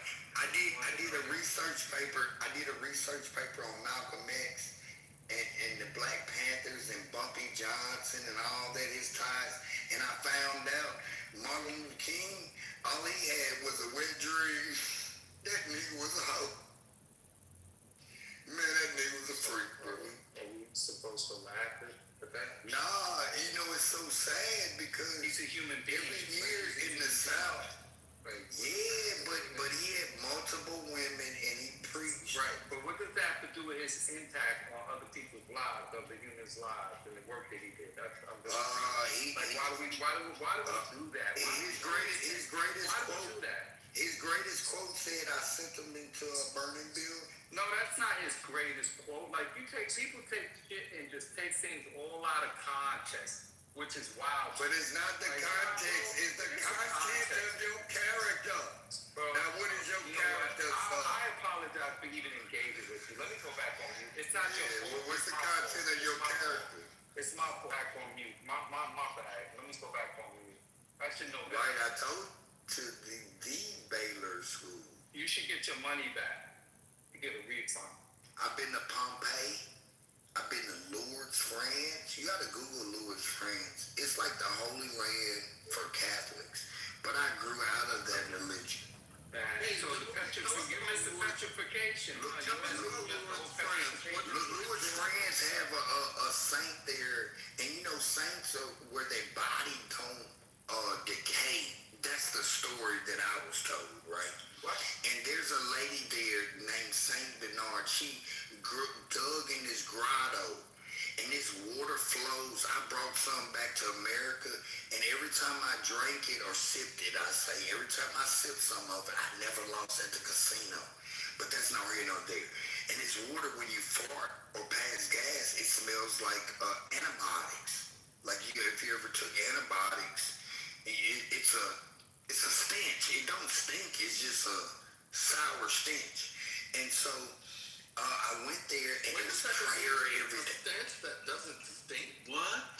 Yeah, it's like a stench. Do you know, like I said, you ever burped after taking an antibiotic? An antibiotic? Yes. No. Yes, antibiotic. No, I have not. Okay. Well, the burp is, you ever had bologna? If you eat bologna and cheese and burp, it stinks. If you burp after drinking beer, it stinks. But let's just say a good mint flavored tequila that you took a shot and you're antibiotics, yeah. I'm sorry, I said biotics or whatever. Excuse my correction on the lingo that I was speaking of. But yeah, in other words, you ever had a smooth fart that really didn't stink, but then when that little silent one, it smelled like sour milk, you know, and you are what you eat.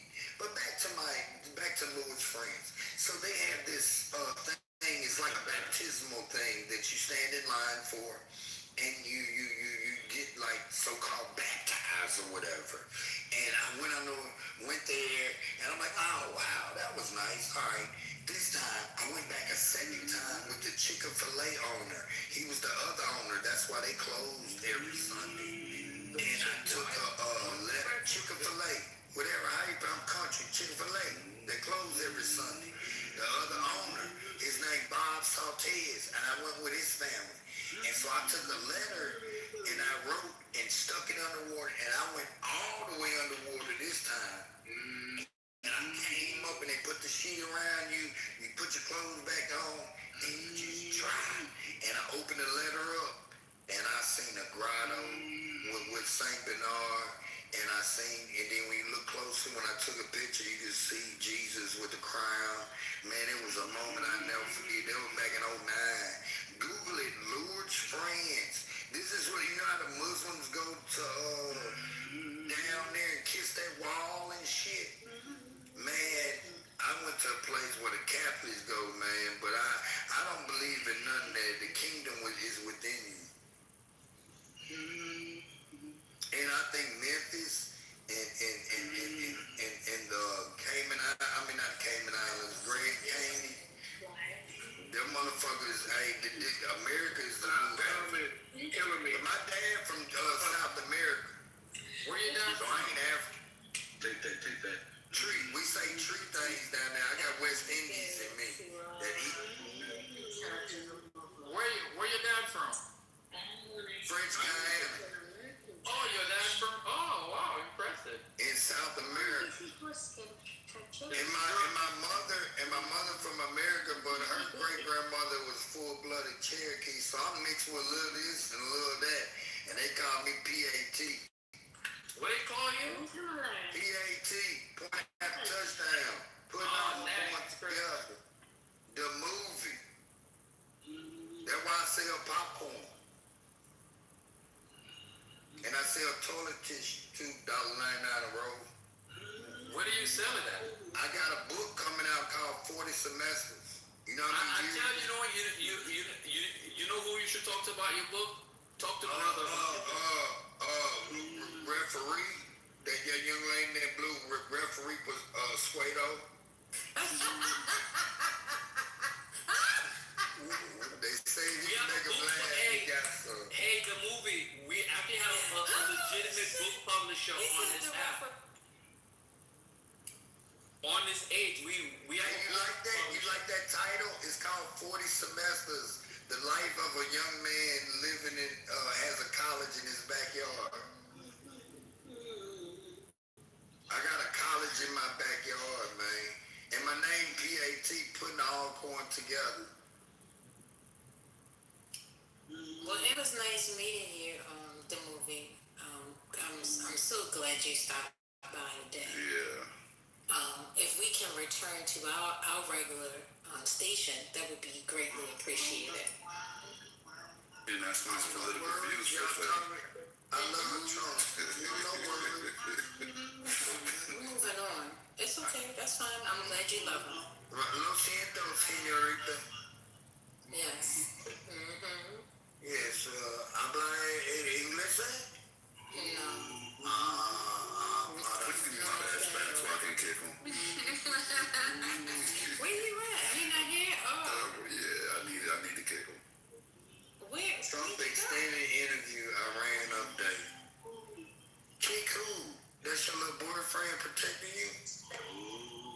Oof.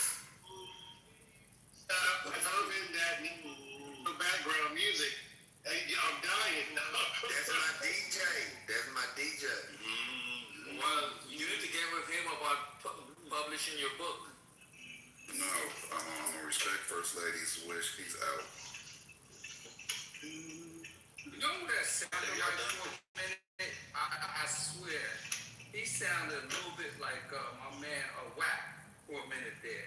And I was like, who's called a Whack? He sounded like his voice for a little bit. You talking about Whack 100? Yeah, I was like, I'm gonna have to kick you, bro. Like, no, respectfully. don't kick me. Don't kick me. I just scared him. I had to. Damn, Joe, you just got back, bro. That shit's crazy. He said he just got back. The movie said. He said he sounded like Whack. You crazy. No, not like Whack. I didn't mean he sounds like Whack. I'm talking about his voice. I was like just trying to listen to the.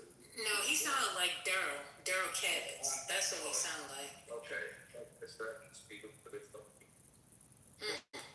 Omar, you want to come up here, Mud?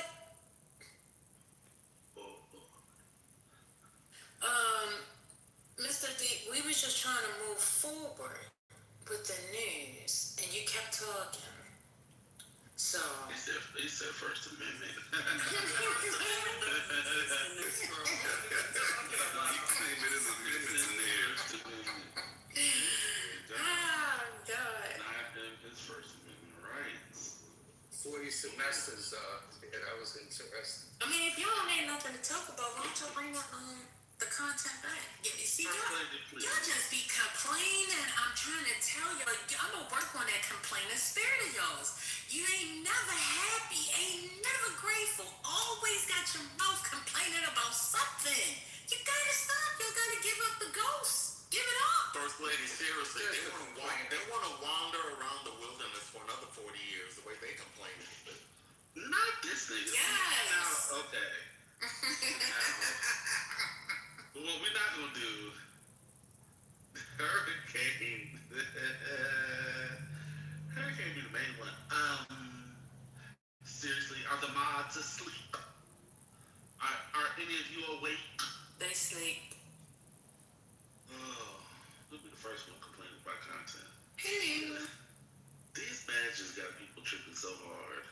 I'm awake. I'm working, but I'm here. Hurricane has never worked this hard. He opened the room the other day, and out of his mouth he said, "I love you all so much." What? Who said that? That's what Hurricane said. To who? To the people in the room. Wow. This was before PC was open, so he opened up a space. Okay. And to end it, he said, "Thank you all for being here. I love you all so much." Okay. Does anybody believe that Hurricane likes any of us? I mean, one could believe that. No, nobody does. I said one. Who's one? I said one could? Good. You're right. Okay. I mean, so desperate for hearts and thumbs up. It was actually unbecoming. I almost unfriended it. I almost blocked him for that. Oh God. Now he was trying to give points. Love? I love you all so much. Wow. I can't believe you can say something like that. So are you saying that he deliberately tried to, hand out love so that he could get karma points? Yes. No, say it's not so. He always talks about speaking the truth and being honest, and he keeps it real. I couldn't believe, I've never seen such a disgusting display for likes. I don't know. You see he's on mute. He's even afraid to come off mic because he wants to refute it, but he can't because it's true. And he knows that there were other people in the space, who heard him say it. And so he's afraid that he'll get X'd or thumbs down for lying. Well, I think you're going all the way wrong about this. Excuse me. I think you're going the wrong way about this. I think, we should be asking Brother Hurricane, what led to the change of him loving people?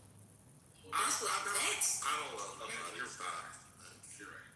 Oh, see, listen, he just said it. He just said it, brother. He said, "I don't love anyone." Stop. Yeah. That's what he said, brother. So you just proved your point. There you go.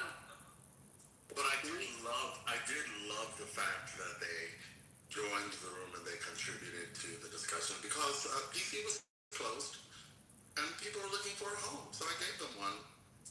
That's all it is. Okay, I'll accept that. But do you admit that you did say you love everyone? I did. He just said he said, "I love everyone for coming in and joining." No, but no, he didn't. That's not how he clarified it in the space. He didn't use that because I definitely said something to him about it in the space. Anyway, it's fine. I just, it's just sad. If we could all just give Hurricane his thumbs up and just speed up this process so he can. No, just give him an X. Oh. I'm sorry for the interruption, my man. I'm just gonna ask a simple question. Like, are you guys still talking about the topic? Are you still talking? Are you guys still talking about the topic? Because we're talking about likes and opening a room, so we're definitely talking. Yes. Okay, so what do you guys think about peace in the community? Like, in the last hour and a half, how many times have you heard us mention Iran or China?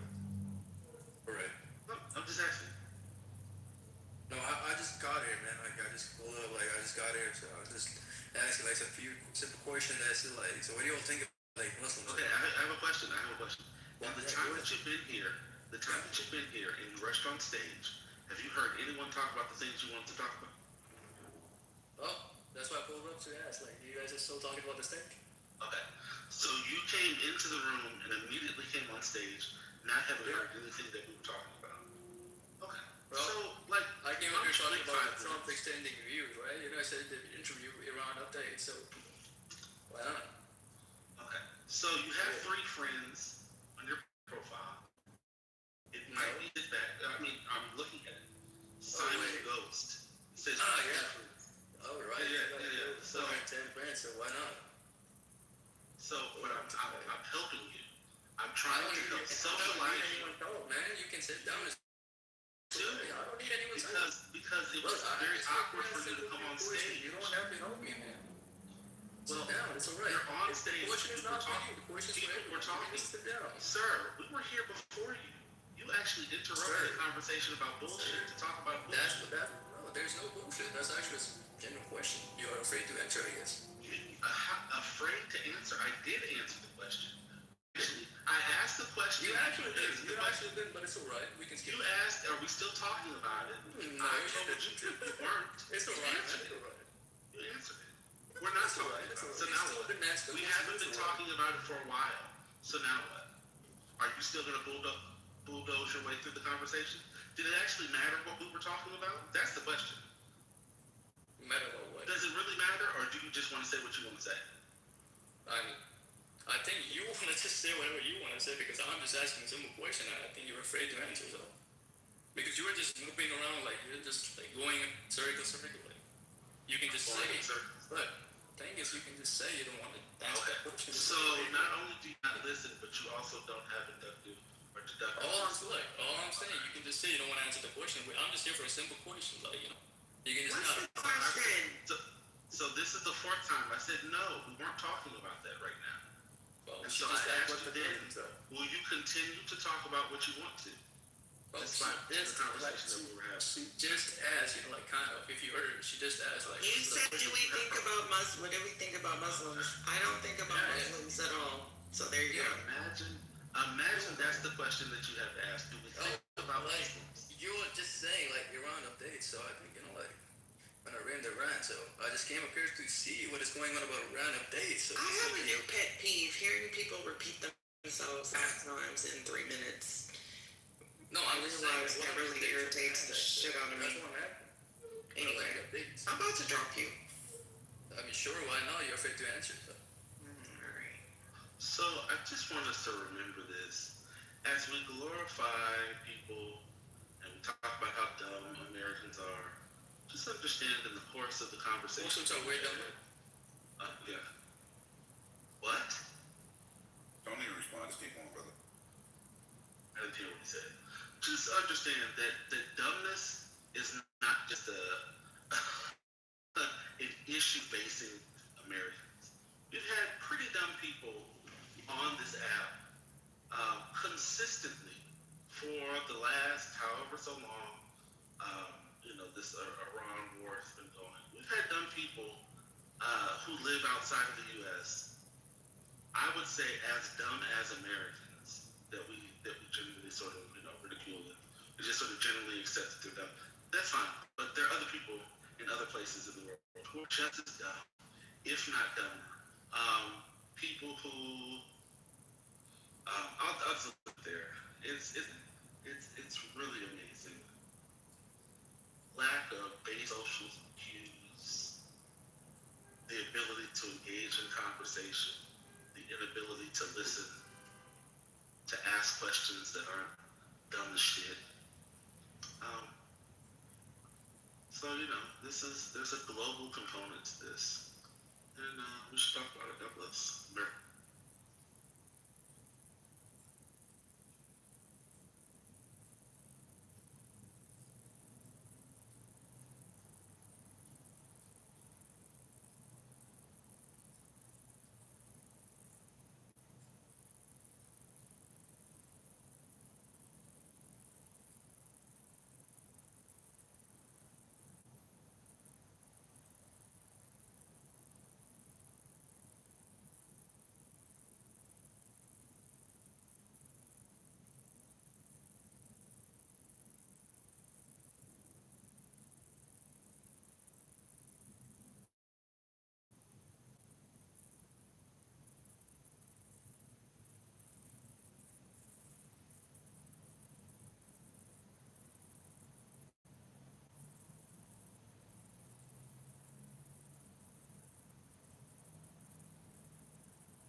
conversation about whether or not.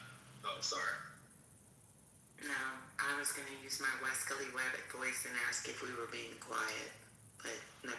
Oh. No, I was going to ask, can we get back to the question about whether or not human beings are being cloned? That was a fascinating conversation. Yeah, they're getting cloned in South Korea. Humans are being cloned in South Korea? Yeah, in Japan. You didn't know? Japan. Well, I didn't know humans were being cloned.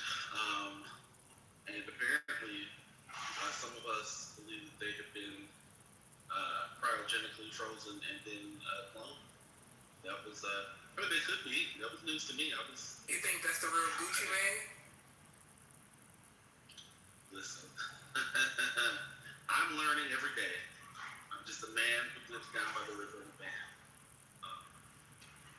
That was a question. Down by the riverside. Are the clone people going to be like the Borg? They're going to be like, we are the cloned. No, they just live amongst us. Or are they cloning the people to produce the meat? Is this a form of harvesting?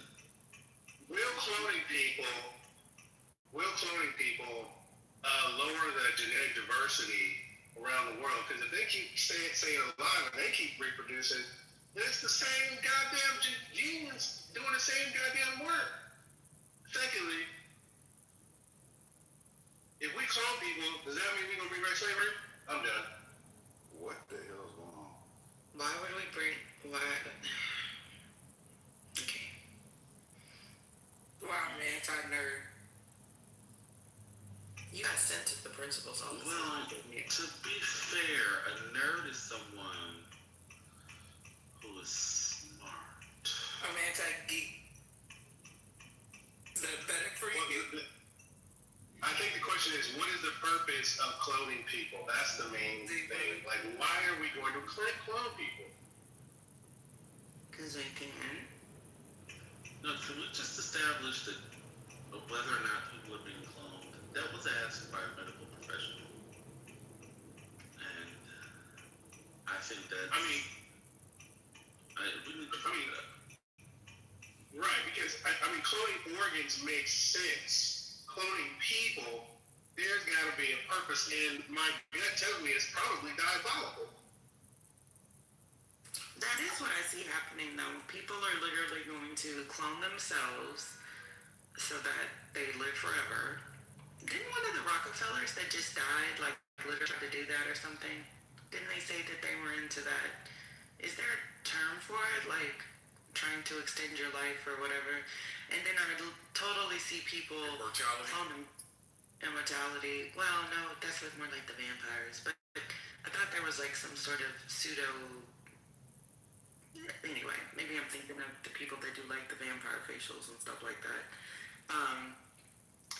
The adults that will clone children, like to save their other children. Like, have y'all heard those stories of the people that are like, our child was born with a genetic defect and so we had another child so that we could, take some of their organs? I think that shit is weird. But anyway. I think they clone for control. That they want to control people, and that way they have the controller in their possession, and they can just make people do what they want them to.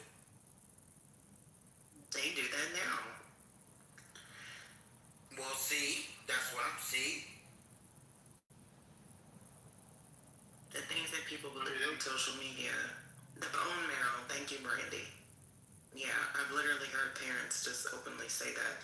We had another child to save our first child, and I'm like, the fuck? That's crazy. But that sounds like it'll work, though, right? Yeah, but who wants to be that second child that was literally just created because your parents needed a fix for the first one? Yeah, I don't think they should tell the baby that. I don't think they should tell him. A sacrificial baby? That's not cool, man. That's not cool at all. They definitely shouldn't tell him that as he's growing up. And also, too, like, if we clone somebody, now this is very abstract, so just ride with me. If we clone somebody that fails, or we clone somebody and we don't like what we get, and we say, hey, I want to destroy this, is that considered like an abortion? And if that's okay, I mean, if that's a problem, I don't know. I'm just saying, if something don't work out right with the embryo, we find out that's not what we want, and we decide to terminate it, is that considered an abortion? And what are the ramifications of that? I'm just saying. Well, an abortion is when the fetus is still in the womb. If the fetus is outside of the womb and you recognize they got some messed up habits, that's something different. But abortion, it has to still be attached to the. Well, it's the thing is in the process of replicating people, right? If you are, tracking the progress of the fetus all the way till it's, viable for birth or whatever, if you're tracking it and then you find out that, hey, out of these 10 embryos, 2 of them do not meet the sufficient criteria of what we want in a cloned individual, and then you say, okay, I'm gonna terminate these because they are considered, manufacturing failures. Is that considered an abortion? And if that's the case, are we dealing with the same type of, crisis that we're dealing with now? I'm just saying. They're in a petri dish. I don't think we would use the term abortion. I'm just looking forward to the black market, like have a Drake, have a Beyonce, have a Kendrick Lamar. Can you imagine how much money Trump could make if people could clone a little MAGA Trump? I'm just saying, that definitely sounds like another income stream for him. Yeah, it sounds like you said, it's in a petri dish. Sounds like just trial and error in their research. Wait a minute. That's funny as hell. But I thought that when a sperm meets an egg and it is life, it doesn't matter if it's. The conversation isn't attached to a uterus. The conversation is if the egg is fertilized, right? At the bare minimum, that is considered life. Or if there's a heartbeat, that is considered life, petri dish or not. And if we decide to end that life or in that heartbeat, then that is considered an abortion. I think whatever you think it is, sweetheart. It can be whatever you think. Life in a petri dish sounds like the name of a very provocative play. I'm intrigued. Life in a petri dish.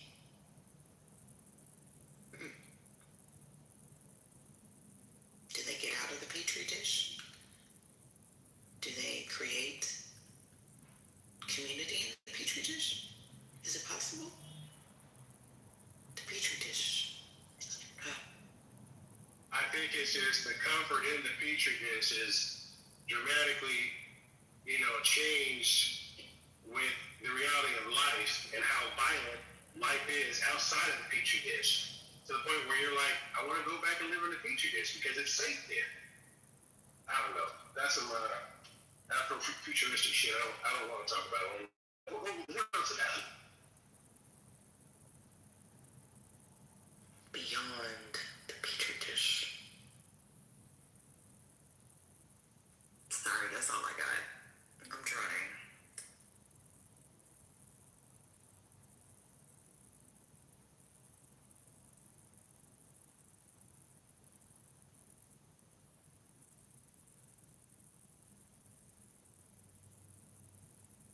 Oh, Matt, I see you down at the bottom. Or did he run off already? Did you see that what's the old girl is actually making some inroads with Abbott in Texas? Surprise, surprise. Who would have thought that?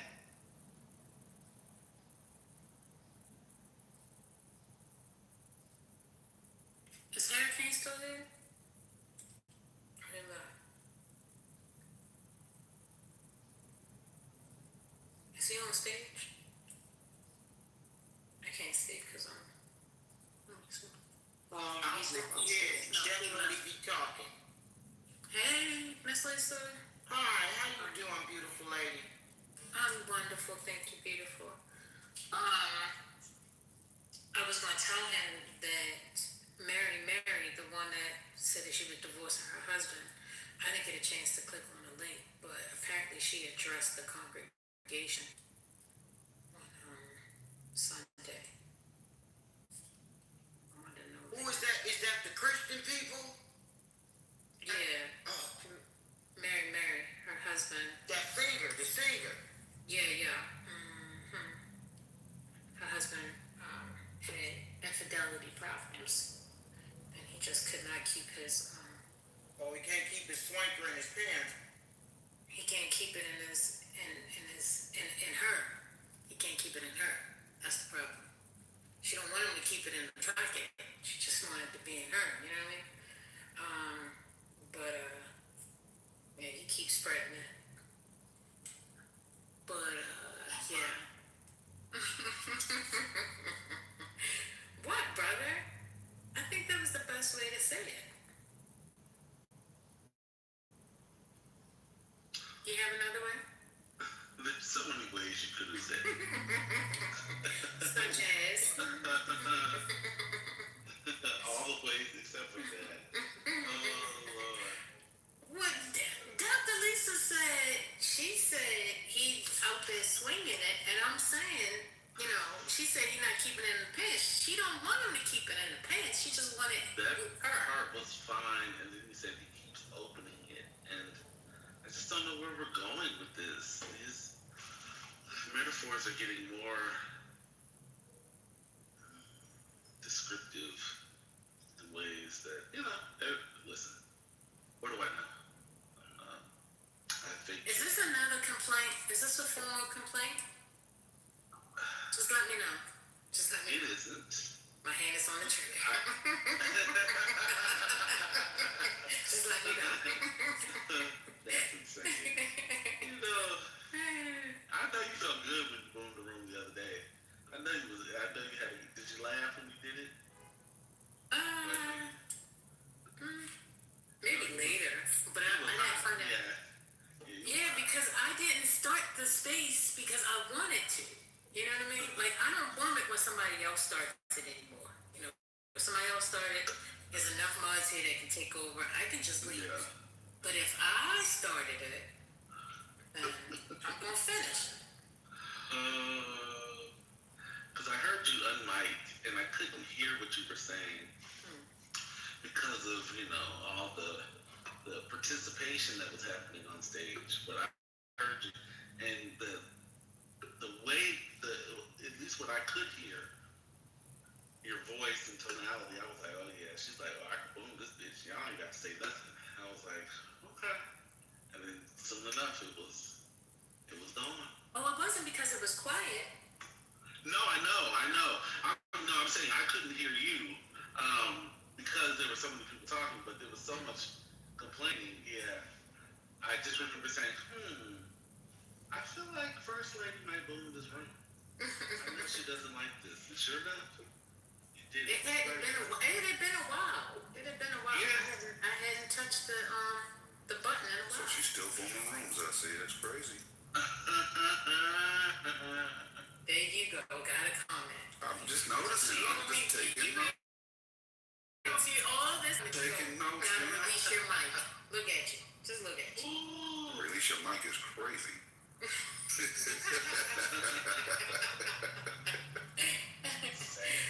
Why is it that I find a different way to communicate and y'all got a problem with that? I don't understand. It's because it's a different way.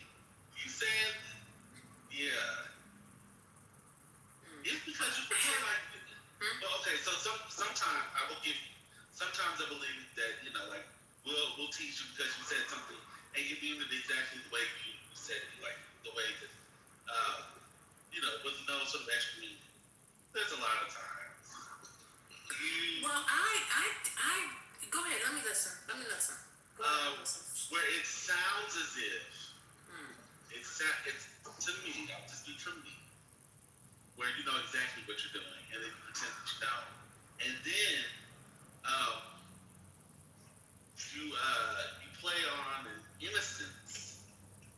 It's like, who, me? I wasn't even thinking. And it's like,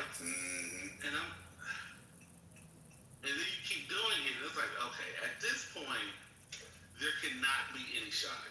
You know what we're going to say. And then other times you're just very clear. You know, like we were like, he just keeps opening it. I was like, ugh.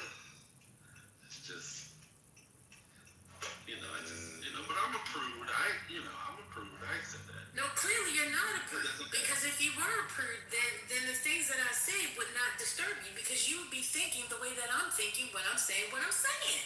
It is your mind that does not want to receive the way that I'm saying it. You want to put all these other additional, artificial flavors in it that I said myself. Now, when I just said you gotta reach your mic, I was simply trying to avoid using the word mute because I make fun of how I say the word M-U-T-E. So instead of using that word, I said release your mic. Could you help me? The only thing I wanted to know, First Lady, was could you help me with the release? That's all. No. Clearly you're doing it yourself. I mean, because some kind of way you keep releasing it to come to speak at times that you shouldn't be speaking. I just want you to know, appreciate the way that you speak. I have changed the way I write certain words to honor the you sound. And I think that's nasty. I've come to appreciate it also. I've started, saying mute, M-E-U-T, too much, T-O-O-T-E-W. Brother, now spell that.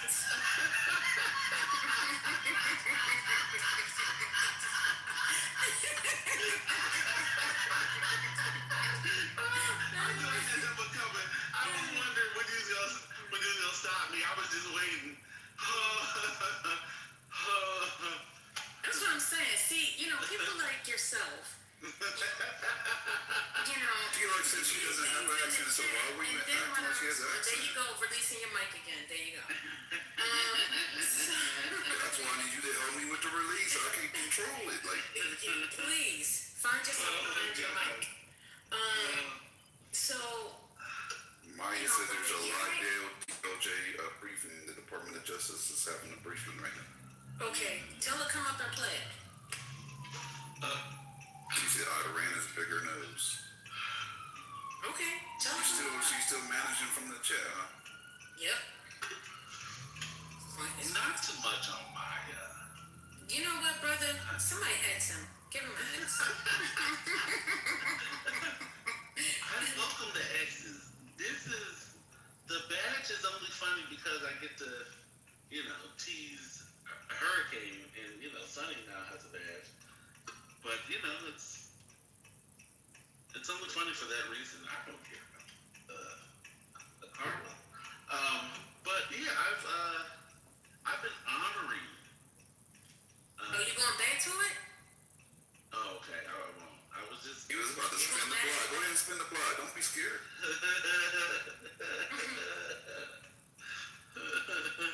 Okay, I'll stop talking about it.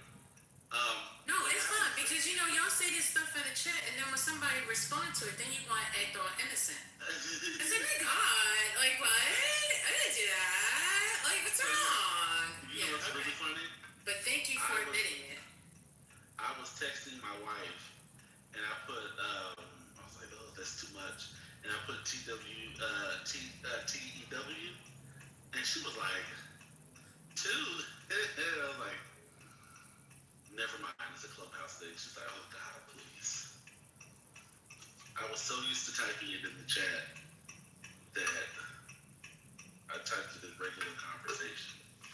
And, I can't do that again. You guys notice when brother is driving, he gets extra animated and the real brother comes out? I'm just trying to figure out how many times he's gonna turn on that signal. That signal been on. Like he put it on 2 miles before his turn and he ain't turned yet. What's going on? Is it left or right? Damn it. Does it help you with rhythm? Like what's going on? Get to it. What is happening? At a light. Even that light is long. I think it's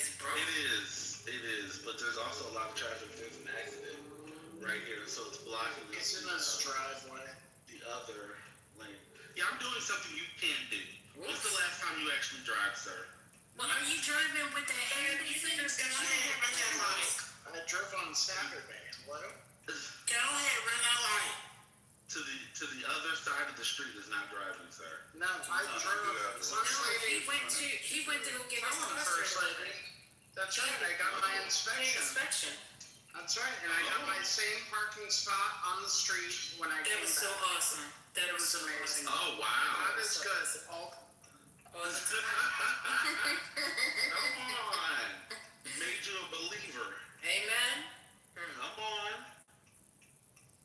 Bonnie do it?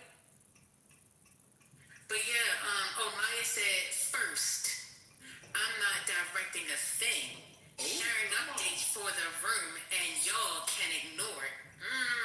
She said it with an attitude too. She used the Real sassy to me. Real sassy. if y'all don't want updates, say it.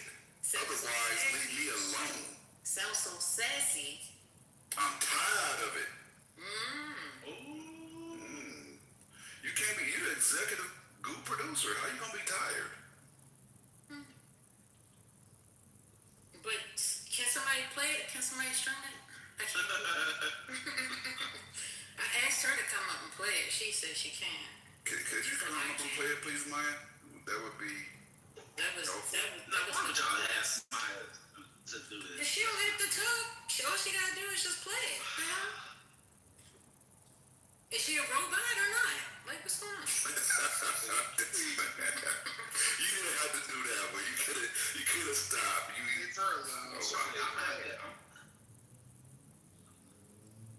You play it. Said first lady, you know I stopped stirring the pot. She did. She's been a sweetheart. Okay. Shout out to No, Maya. she gotta pick it back up because y'all playing on Maya top. Oh, I'm about to really are playing on her top right now. That did it. like Somebody send him to the go. Everybody knows I have special privileges. Come on now. I'm annoying to everyone. You still turning. You understand that? Listen, how many times does it take to get home? Damn. Well, I'm not going home. You know, 4 lefts is a circle, right? You going to Costco again? You was just there. I gotta get gas. This time I gotta get gas. Well, why don't you fill it up? Ma'am, I do. I drive a lot. Y'all hear me No, we don't. in the car all the time. I hear you playing with them AI kids. I don't hear you in the car. Oh Lord, let me tell you something. This is me running away from him. I know that's right. See, look, he really don't need gas. I told him I was going to get milk. Be homeless on back there. I told him, wait up for me. I'm going to get some milk. Seriously, somebody got the conference or the press thing she talking about? No. I'm gonna be taking calls left and right, so I'm not gonna be. I won't be a good candidate for it. See, there you go. I tried mine. HR said I think it's done. Oh yeah, we can always play. Somebody's got it recorded somewhere. HR.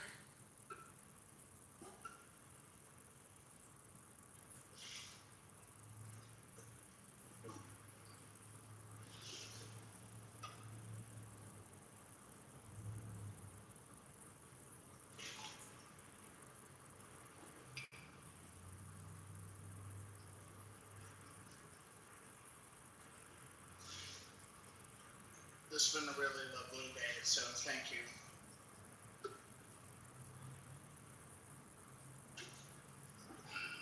For a Monday, it's going very well.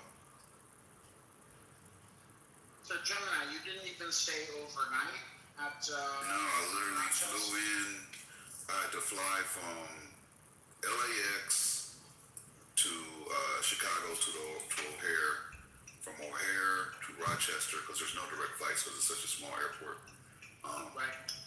Then I flew from Rochester to Philly, and from Philly back to Burbank because I didn't want to fly into the LAX on the way back home. I wanted to go to a small airport. Oh, Burbank is nice though. Yeah, it is. It said it costs $42 just to go park in the structure. If you're going to stay there for 1 minute, it don't matter. 1 minute, 2 hours, it's $42 to park in the structure, no matter what.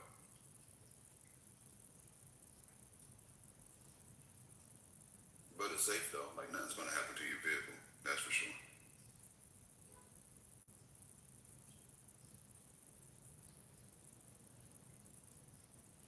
Yeah, when I go away, I'm gonna have to have somebody sit in my car on the street while I'm gone. For real? Yeah, for real. I want to park in my garage. It's expensive. Huh? Makes sense. I got you. They don't need to know how to drive, which is the cool part.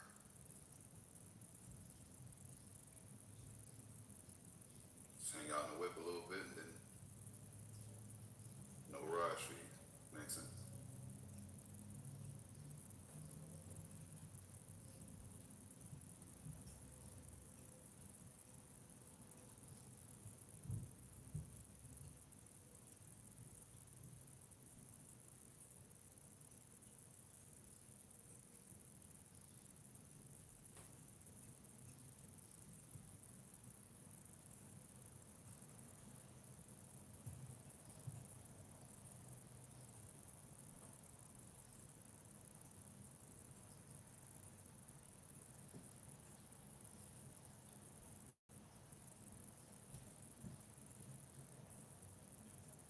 Y'all like my new PTR? I like it.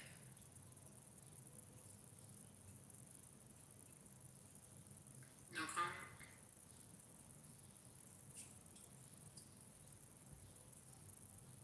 Pretty colors, thank you. I appreciate Can it. see so tatas.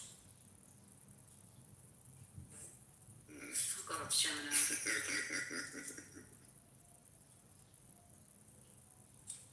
No, we prefer the pictures to you, sorry.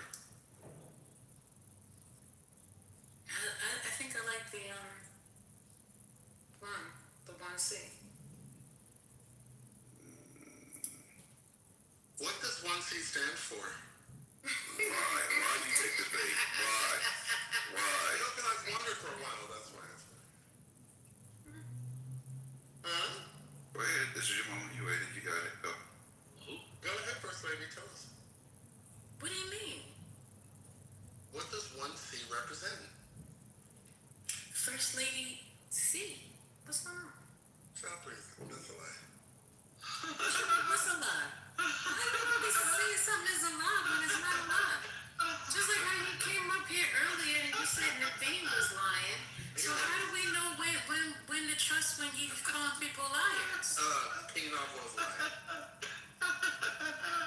He's a bold-faced First liar. lady, are you a real first lady of a church? No, Oh, okay. never claimed to be. No, you first lady of this house. Nope. Oh, okay. I was just find out where you got the first lady from. Yeah, I put the first in there She's the first lady of the house. She is. because there were so many people changing their name to Lady. I used to just go by Lady C. And then people started using and putting Lady in front of their name, and I was like, dang. So I just put first, like I'm the first, not y'all. You know, with the lady thing, but not thinking that it was first lady, as in a first lady. That's why I was like, oh, it didn't dawn on me until somebody said something. I was like, oh. Oh, I get it. Okay, I get it. So you're first because you're light skinned, huh? I used to be Mama Lisa, and my daughter says, Mama, I don't like people calling you Mama on that app. So I changed it to Miss Lisa because my daughter wanted that distinction between her and anyone else that's on the stage talking to me. She didn't like them calling me Mom. She was right. She was right. Yeah, she's like, Mama, I don't like the people calling you Mom. Okay, gotcha. It's funny how family is on the app. When my sister was on here, she would go nuclear when people mispronounce my name. I don't know how people get McKay, Mickey. What else did they used to say? And she'd be like, "It's Mickey, Bradley, it's Mickey." Did they say Mikey? I think they did say Mikey. I'm like, there's not an I in my name. But my sister used to go ham. I'd be like, God damn, she would get all the way pissed. Understandable. I used to do that when I first came to the app. Like, I was very, like, protective of her. But I was on a different side of that. I was on a money side. I was over there where the angel investors are, Annabella and all of them. I was over there with them, and then I went to Crenshaw District one day, and honey, I've been stuck in the matrix ever since. But yeah, it's been interesting. Her and I relationship on the app. I don't know. Probably Gemini know this, but it was just a big story around us around maybe 3 years ago. Yeah. I still call you Mama Lisa. She just gonna have to be mad. You ain't the only one.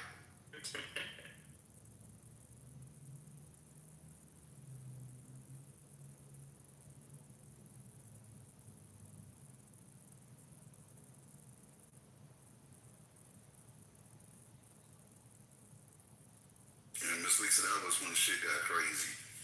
Man, what crazy. Man, it was crazy. Crazy.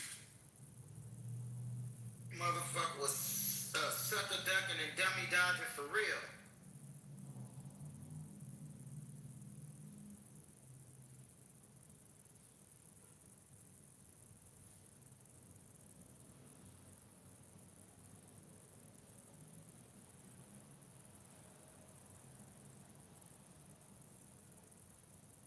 Miss Lisa, that's why I choose not to engage with people on the app in a certain way. Can I just read this? Go for it, Spirits. In a joint statement led by Bahrain, dozens of nations reiterated their calls to reopen the Strait of Hormuz on Monday. Meanwhile, United Nations Secretary General Antonio Guterres referenced the growing humanitarian cost of the closure while speaking before the UN Secretary Council. Thank you.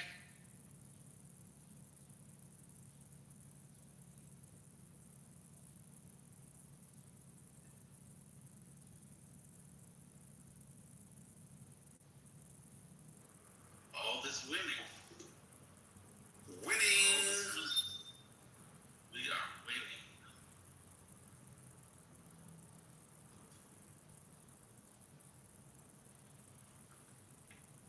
So much winning.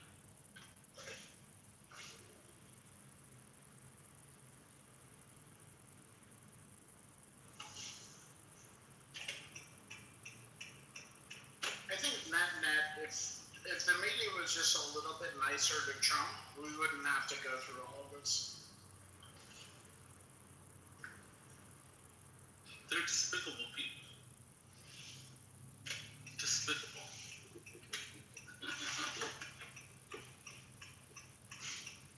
Despicable. How dare you say those things to the President of the United States? What a disgrace. It is. It's disgraceful. Imagine saying, things to the president that are disrespectful to the office. Like, I couldn't imagine. Except for, same person who called Barack Obama an illegal immigrant, was a Muslim, and didn't have any legitimacy to his presidency because he was snuck into the country, born in Kenya.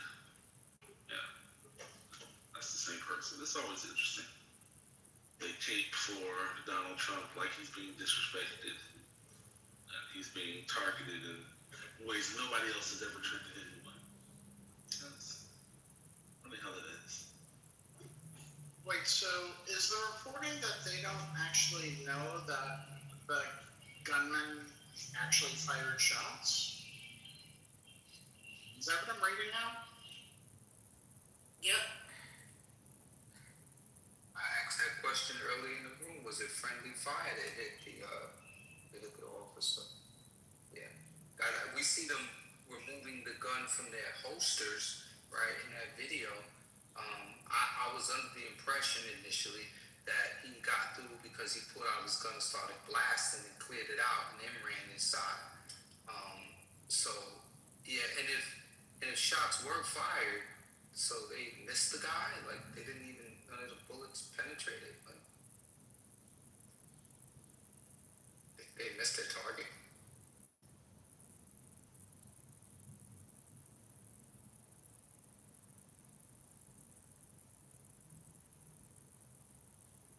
Well, the guest said that they smelled gun smoke, so somebody was letting something off. Well, if it turns out the secret, if this is friendly fire, this story gets worse. And to the question that was asked earlier, is this a failure of security? Again, yes, it absolutely is. And like they missed their target.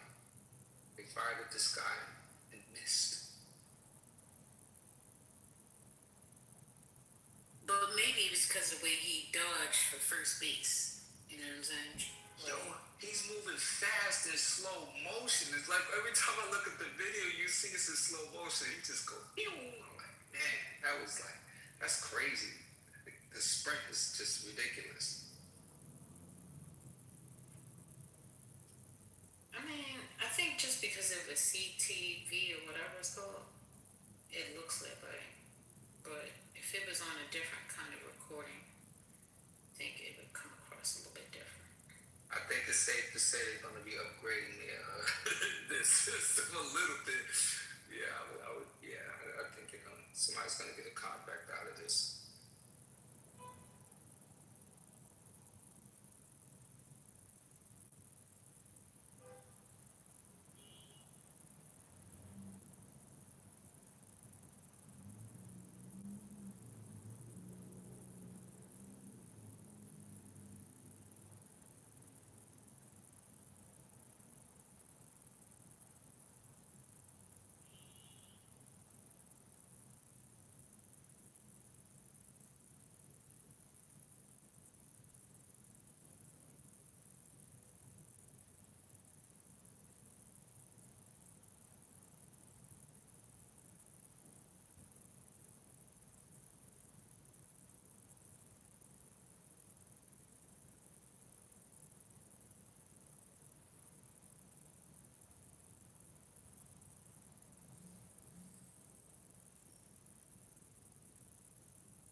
with regard to the war funding, are there any scheduled? When is are there any scheduled hearings regarding continued funding for it? I think our deadline is coming up. Do you know?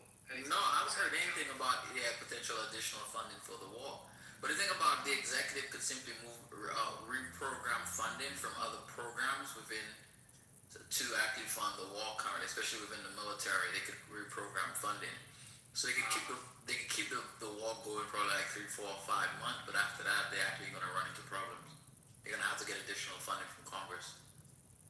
Okay, thank you. Because I was just they're basically just moving around money from one account to another in order to fund. Yeah, but remember, like they're not buying new munitions.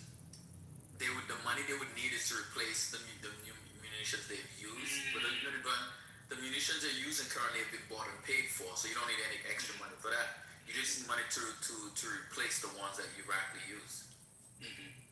I see. I appreciate that. Thank you. Appreciate that. And it's just you don't even have a chance to stop and process and look at stuff and read this. Annoying. Gotta get my schedule right because I missed that. I think that was like therapy. Gotta come in and ask you smart people questions. Well, some of you smart people.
Is anyone there? I have content. I have this topic.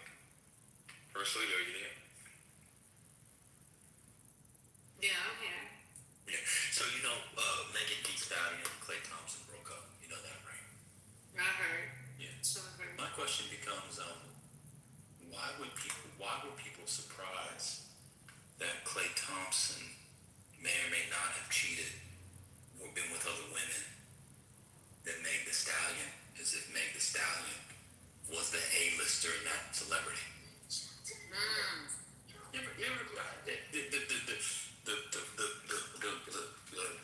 The commentary on their relationship is insane.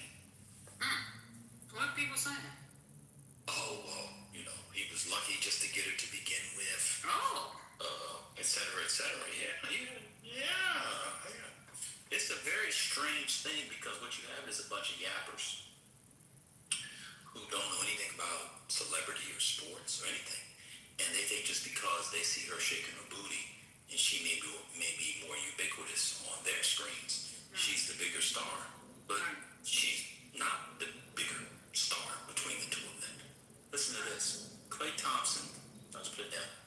Career earnings. Do you know who Klay Thompson is?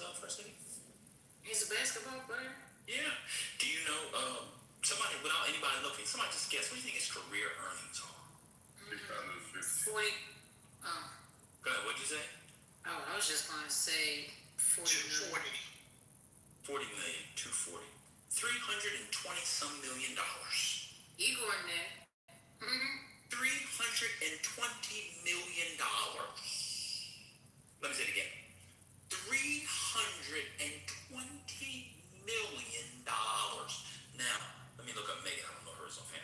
What do you think Megan Thee Stallion's career earnings is? $25 million. 120. 70 million. According to here, she has a net worth. That's net worth, career earnings. Sorry. Her net worth is about $40 million. So I'll double that and say $80 million. Okay. How many championships has Klay Thompson won? NBA championship. Anybody know? 4. No. 4. Dang, Igor is on it. Well, he watches basketball. Not clearly. 4. Is he a Hall of Famer? Yes or no? He would be, yeah. First ballot Hall of Famer for the NBA? Yes or no? Yes. Do you know the NBA first ballot Hall of Famers with 4 championships as starters? Let me count them. Kareem Abdul-Jabbar. You ever heard of him, First Lady? Yeah. Michael Jordan. You ever heard of him, First Lady? Yeah. Tim Duncan. You ever heard of him, First Lady? Yeah. Kobe Bryant. You ever hear of him, First Lady? No. Steph Curry. You ever hear of him? Bill Russell. No. I don't think Larry Bird. I don't even think these are the people without 4 championships. Let me. Larry Bird has 3. 3. Klay Thompson has more championships than Larry Bird. Wait, how many MVPs does he have? None. He didn't have 0. None. Okay, don't come for Bird. Thank you. So he has more championships as a starter, first ballot Hall of Famer, than Larry Bird. More than there was somebody else I had in mind. Wilt Chamberlain. Huh? Dr. J. He's better than Dr. Well, I don't know if he's better than Dr. J. Dr. J has 1. Wait, Dr. J might only have an ABA. He has 1. He might not. I think Dr. J, he might only have an ABA. Let me see. Really? Did they win that championship in the 70s? I thought it was in the 70s, no? It might be ABA. Hold on, let's check. Dr. J, oh yeah, they got an 83. Yeah, they did get the 183. Oh, Moses Malone. Yeah, the 4-4-4 season. They actually didn't go 4-4-4-4-4. What I love about the celebrity watchers, especially of the female variety, is oftentimes in these conversations, they have no idea who they're talking about. Yeah, he might be high yellow, he might be quiet with curly hair because of some mixed raceness, and you think he's a BAN and all that. He is 10 times the star Megan Thee Stallion is in the constellation of stars. I'm gonna say something that's slightly controversial. Y'all not gonna like this. Megan Thee Stallion is not an A-lister, huh? Now she might be an A-lister on your niggerisms, but she's not an A-lister. It's really that simple. She's not really fine, but... She's not what? She's not really fine. What do you mean by fine? Like a Russian woman. You're a little bit over your skis there. You don't know what you're talking about. Go have some vodka. You'll see it later. That's just not But I don't... Listen, I've been trying, you kind of follows, oh my God, I can't believe Klay Thompson did this. I can't believe Klay Thompson did that. You just didn't know who Klay Thompson was. And here's the ultimate, I have my upshot. Y'all not ready for this one. Megan Thee Stallion is not in Klay Thompson's league. Y'all not ready for that discussion. I'm done speaking. I mean, he's one of the best basketball players on that position, probably, like in top 5 on that position. So, I mean, he's huge stuff. Now, when you say she's out of his league, like, What you mean, like so far as a starter? Yeah, so somebody like Klay Thompson. Yeah. So Klay Thompson, if you're gonna be with somebody like Klay Thompson, you either need to be at his level or not in the game at all. So, but what is the contention though? Like, did he cheat on her or she cheat on him? He cheated on her. Yeah, I need the story. Klay Thompson has been dipping and dabbing. Klay Thompson has not left coochie since he was born. That man has been in more coochie than Dr. Heathcliff Huxtable. I hate that word. Sorry. But anyway, it's insane to me that people are thinking, oh my God, he left. I mean, again, Klay Thompson is at a level where only another A-lister, of the highest A-listers, not the Shannon Sharp A-listers, we'll leave that for Sunny, but real A-listers, or, and I mean it's all due respect, somebody that just allows him to do whatever.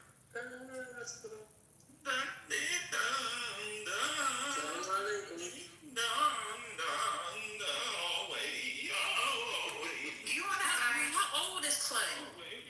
So anyway. How old is Klay? He must be like 34, 35 now. Oh, okay. So he's still young. Does he have 36. kids? He's 36. No, he doesn't have any children. So.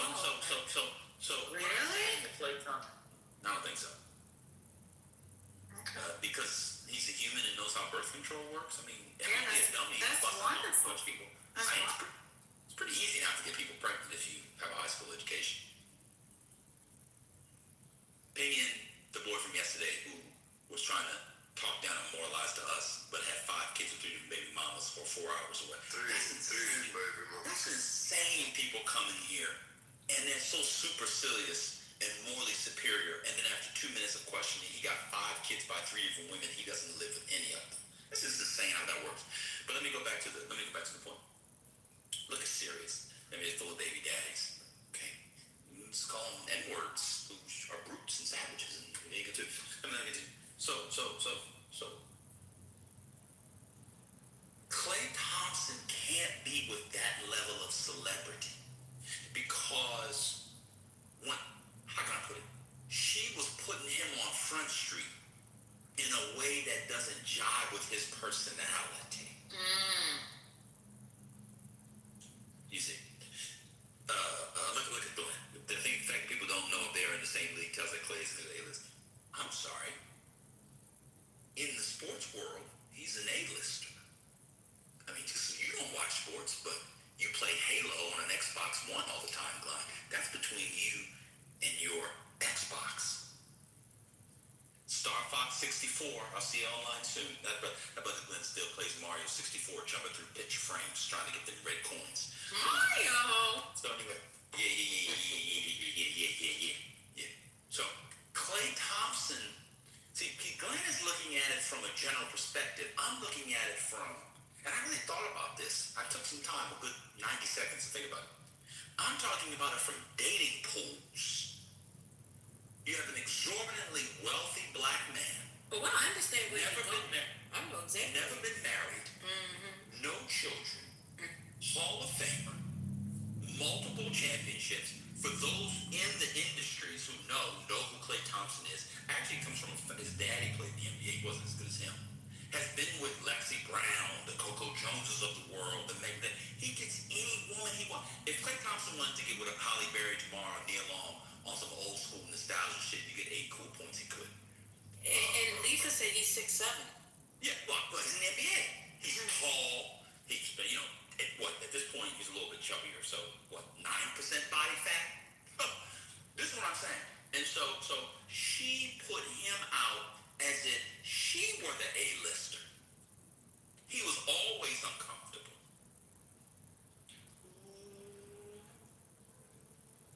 Make yourself comfortable, baby. I got some records here to get you in the mood. I love that song. Baby. Anyway, and listen, watching people on the interwebs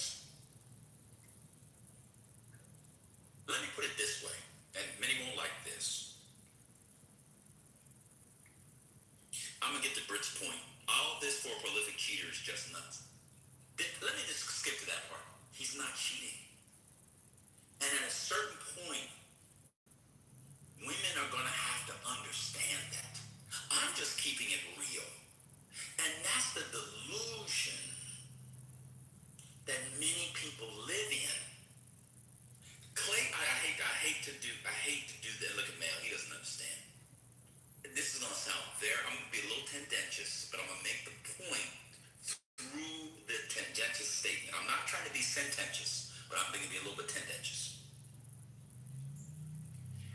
Clay Thompson can't cheat. I'll say it again. Oh no, black men can cheat. Y'all can cheat because y'all don't have nothing. You're not high value. He's the highest value. That's what I'm trying to say.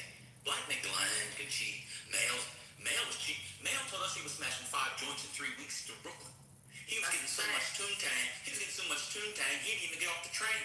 He went right on one train, right on one train. He's going boom, boom. So that, and Lefa, we know about him. He was beating up women the other day. He sent me a text. I told him I was beating him up too.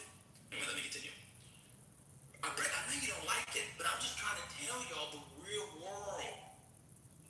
Y'all live in delusions because you've inherited late 18th, 19th century's notions of monogamy that you got from your enslavers, who, by the way, were bucking off on your ancestors and other white women in the neighborhood. Clay Thompson cannot cheat. And I'm not saying it's good. I'm not saying it's right. I'm not saying it's wrong. I'm saying that's the state of play. What I'm being is, watch this, a sexual and romantic realist. And the problem with many black women, because they got their little degrees and they know everything, is they becoming realists because they got a little certificate in human resources, so they think they're all that in the bag chicks because now they're making $88,000 a year. But girl, I got benefits, girl. They match up to 5%, girl. That's what I'm saying. I'm just telling y'all, I'm not saying it's right. I'm not making any moral, normative judgments. I'm being a realist. Clay Thompson has moved on. The man is already linked to Lexi Brown, who was fine as all outdoors.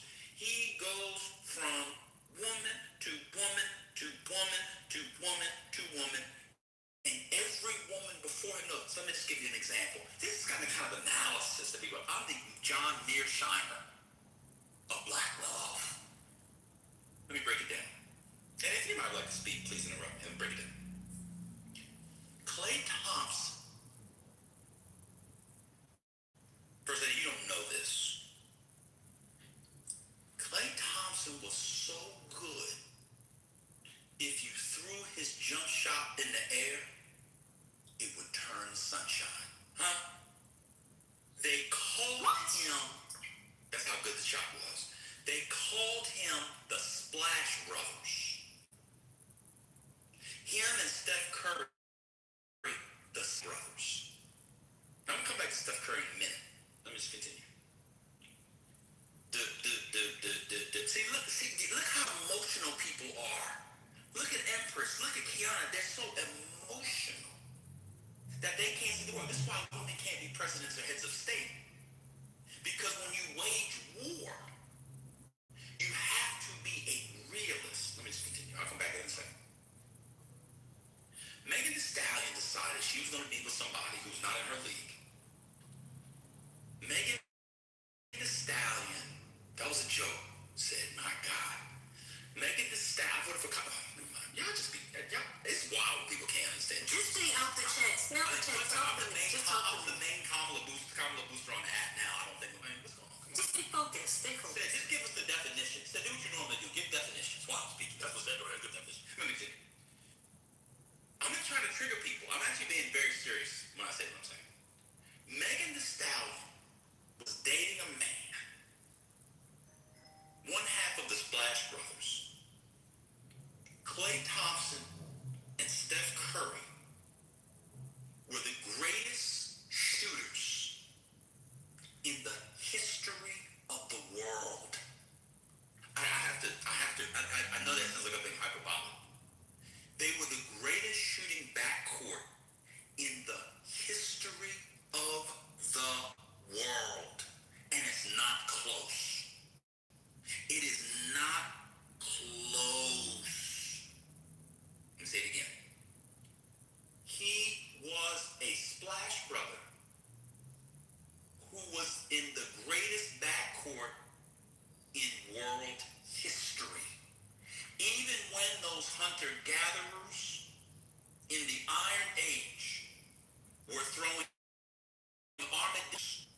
Megan Thee Stallion decided to get with that man, who again is out of her league, no pun intended,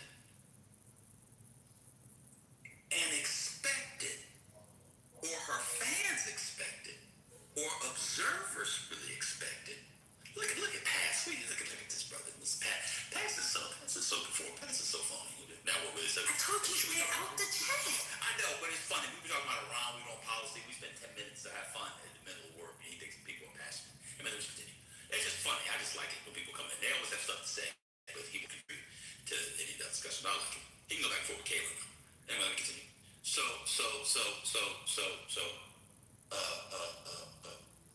For people to expect this man who cheated on Coco Jones. Coco Jones is as fine as all out. Zephyrus Caleb. Coco Jones is as fine as all outdoors. This man cheats on everybody. He is one of the most notorious. In fact, that's what I'm saying. He actually doesn't cheat. That's what I'm actually trying to say. And so for people to go, I can't believe he would do this to me. He does it to everybody because he can and get away with it. Why people thought Megan Thee Stallion would be any different is insane to me. So all this outrage, this celebrity news, you having fun and so on, it's hilarious to see. Because one, people don't know, look, her ass is fat and real. I can go to East Baltimore right now. Same thing. Black men have been in and around real fat asses our whole life. Like, it's not an accomplishment. I know, y'all understand. Let me continue. The woman, as somebody put in the chat, I was working my way there, Sister HR. No, Coco Jones. Oh, yeah. She was on the new Fresh Prince. Yeah. Fine all outdoors. Talented, too. He was smashing it, sticking and moving down. He was a boom in the backyard. Got a gal, backyard, that really got rotted. Rotted, man. She was all over outdoors. I know, but went to the door. No, I'm from Jamaica all the way to Minnesota. Let me continue. This man, to have any expectations on this man, proves anybody that had any expectation on Klay Thompson, who knew anything about Klay Thompson, is an idiot. Yeah, I'll have to say the chat. He's an idiot. Klay Thompson will be grabbing and smashing and grabbing and go. You know, if you go to the UK, they had a 5-pound grab and go meal.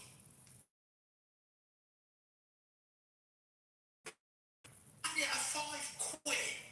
You get a sandwich, a coffee, that bag of crisps. I'm in London. I need a sandwich. I say, you know what? I need a little thing. Yeah, I'm gonna get a little egg sandwich. I know I might get a little crisp. They got oyster flavor crisps. Got the nastiest. So they call them crisps. I just grab them. Grab and go. Me to the $5 Tesco Express, 5-pound Tesco Express meal deal. It's Klay Thompson the blessing.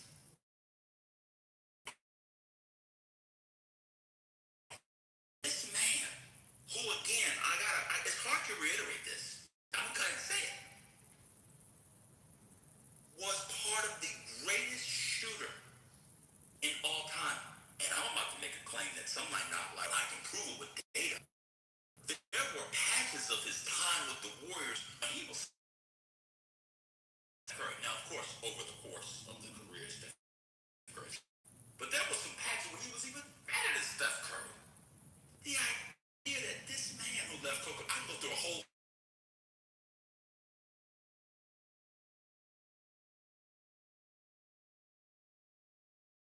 about relationships. And they come at them making moral normative claims. We've reached a point in society, and especially it's this underlying economy where people need to come with realist technology.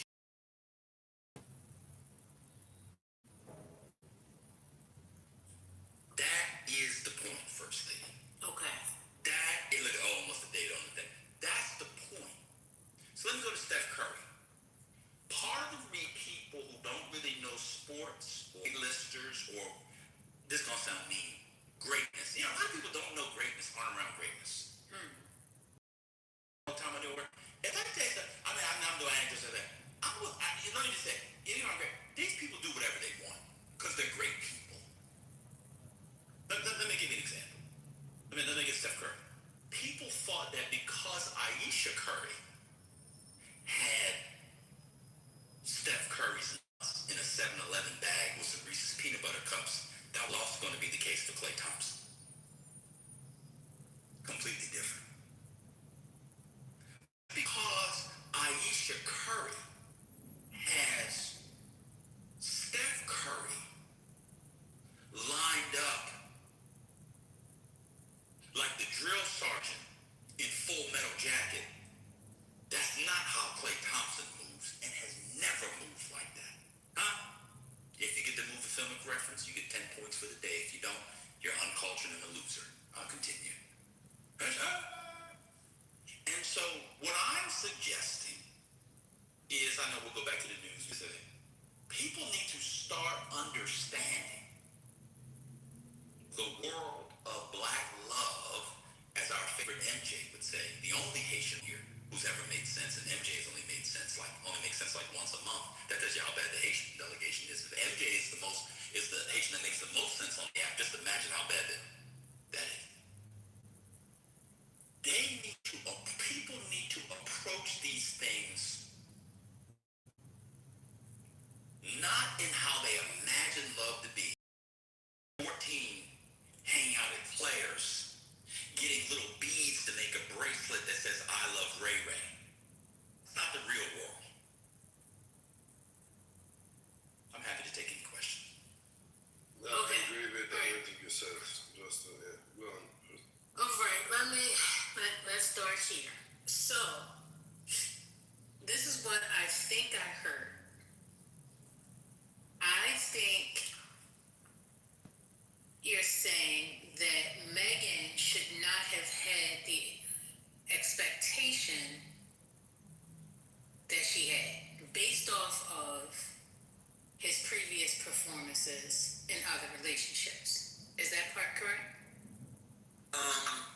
Yes, I mean, maybe not her per se, although I did see her little crash out videos, but just people generally. People don't recognize patterns of behavior.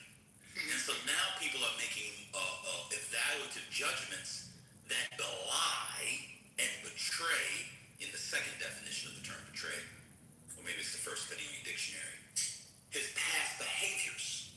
But that's part of a larger epistemic flaw. That epistemic flaw is they don't see the world as it is. And people who don't see the world as it is are still stuck in Claire's in the mall getting fake nose rings because they got a crush on the Indian boy who got a jump shot in their high school. Oh my word. Okay, so that she asked him if he was going to be cheating, and he said no. This is going to be exclusive. I don't know about that. I don't know the ins and outs of their private conversations, but that doesn't even matter. Let me give you an example. Okay. If I asked a man last night who had 5 children by 3 different baby moms, who doesn't vote, doesn't read, says he's from this area, if he tells me, yeah, I'm going to go to the library 2 times a week and pick out a book and make sure I read 2 books a week, yeah, you can believe me. I don't believe him. Doesn't matter what he said. He ain't going to the library.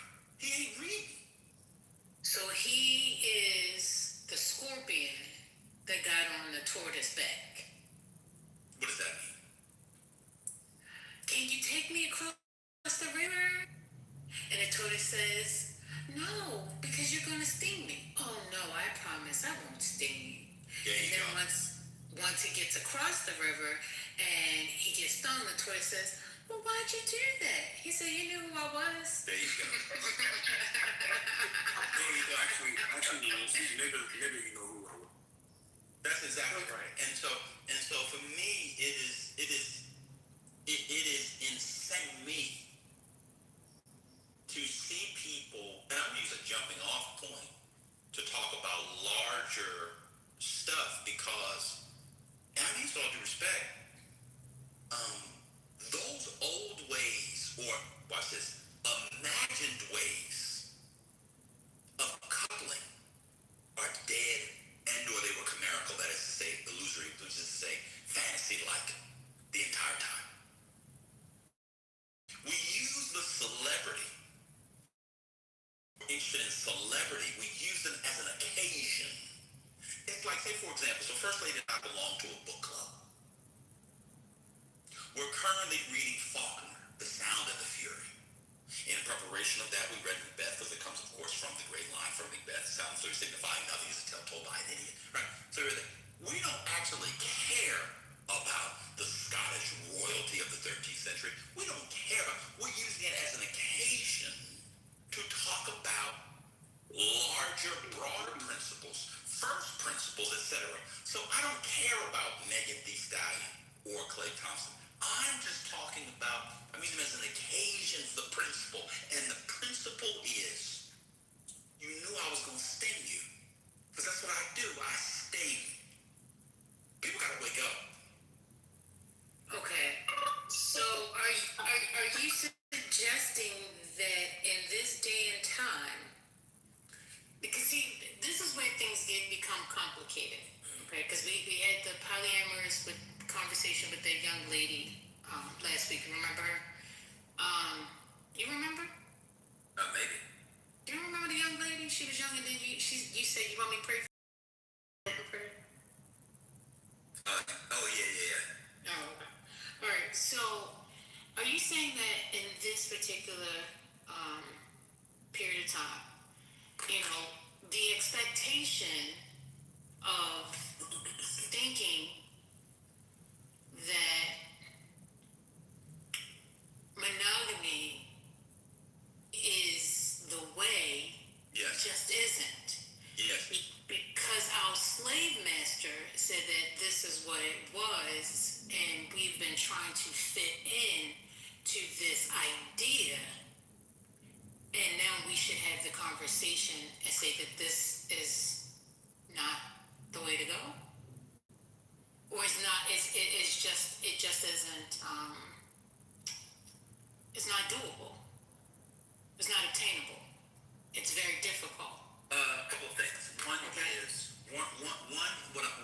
what I'm saying is, when I say slave master, I don't mean the literal slave master. I'm talking about master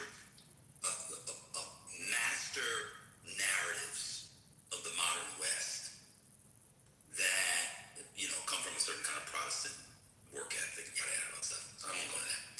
What I'm really saying is, and this is gonna hurt people. A lot of people, men and women, think they're special. You're not. And people need to understand that they're not. I have the only person who I control is my slave. And they got rid of slavery in December of 1865 in this country outside of, well, if you look at the 13th Amendment, there's an exception for prisons. Whenever someone brings up that exception, that's a clue they're not a very thoughtful, deep-thinking person, because that's kind of a silly thing. But let's keep going. But people think that they're special. And so they have told themselves, and this, I'm going to be honest with you, this is a real problem with a lot of middle class and up black women. Because they got their degrees and know everything. Because they got a face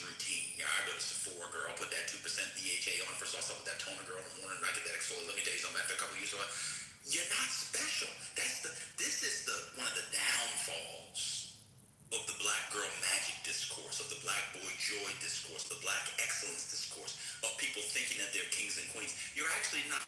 You are flesh and blood composed of piss, pus, urine, and cum, blood and bone, and you'll end up, if you're not cremated, terrestrial food for worms. You are regular degular. Asses to asses, dust to dust, and half you dusty anyway because you got a dusty on your couch who doesn't shower. Huh? People have to understand. People have to understand that they are regular degulars. Oh, I can't believe he cheated on her. Why? He went to the club, had a couple of drinks, and there was flesh right there. He saw a pair of pillows he could take a nap on. He said, "I'll do lullaby and good night." He said, "Are those melons? Are they jugs? Watermelons, udders, A-cup titties, Dixie cup titties?" He's not, that is what's going on. You know why? Because he's a human. And for whatever reason, I don't know how this happened, you could steal a woman's money. You could do all kinds of things. But the dealer is phoning in some ass while you're on a work trip for 20 minutes and you was drunk, not really hitting it anyway. Huh? I don't know why people believe that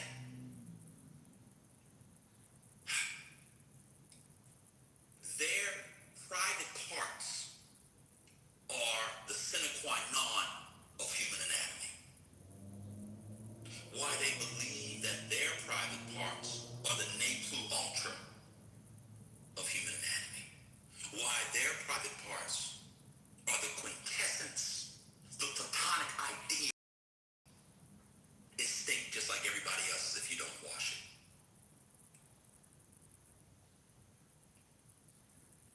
And then when these things happen in culture, people act like they're surprised. Here's the gag.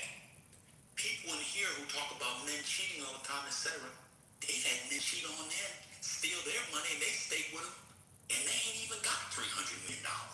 See, that's the part of the conversation that people don't want to go into. Well, he got $300 million, they provide a lifestyle.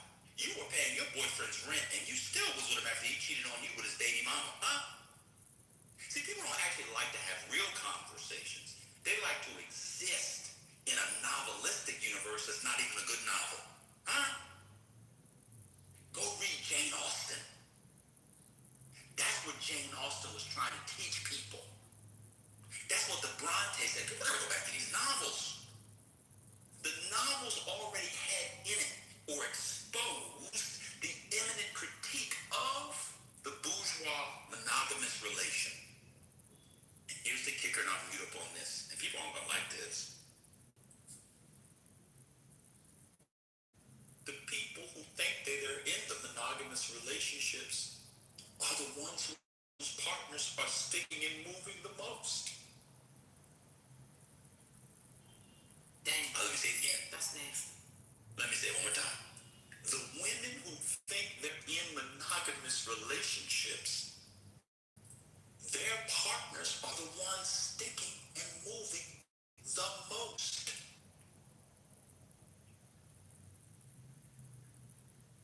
Okay, so we have to dig a little deeper here. I ran out of PP. I can't go anymore. Sister, please don't laugh at her. So, okay. Now, okay. First of all, let me clarify. Is the conversation around dating, people who are dating? No, the conversation is on. No, the conversation is on mentalities, their perspectives, right. And their epistemological lens. Exactly. They're not seeing the world clearly.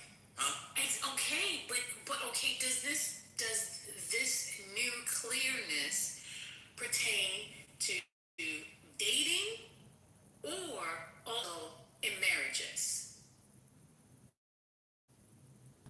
It pertains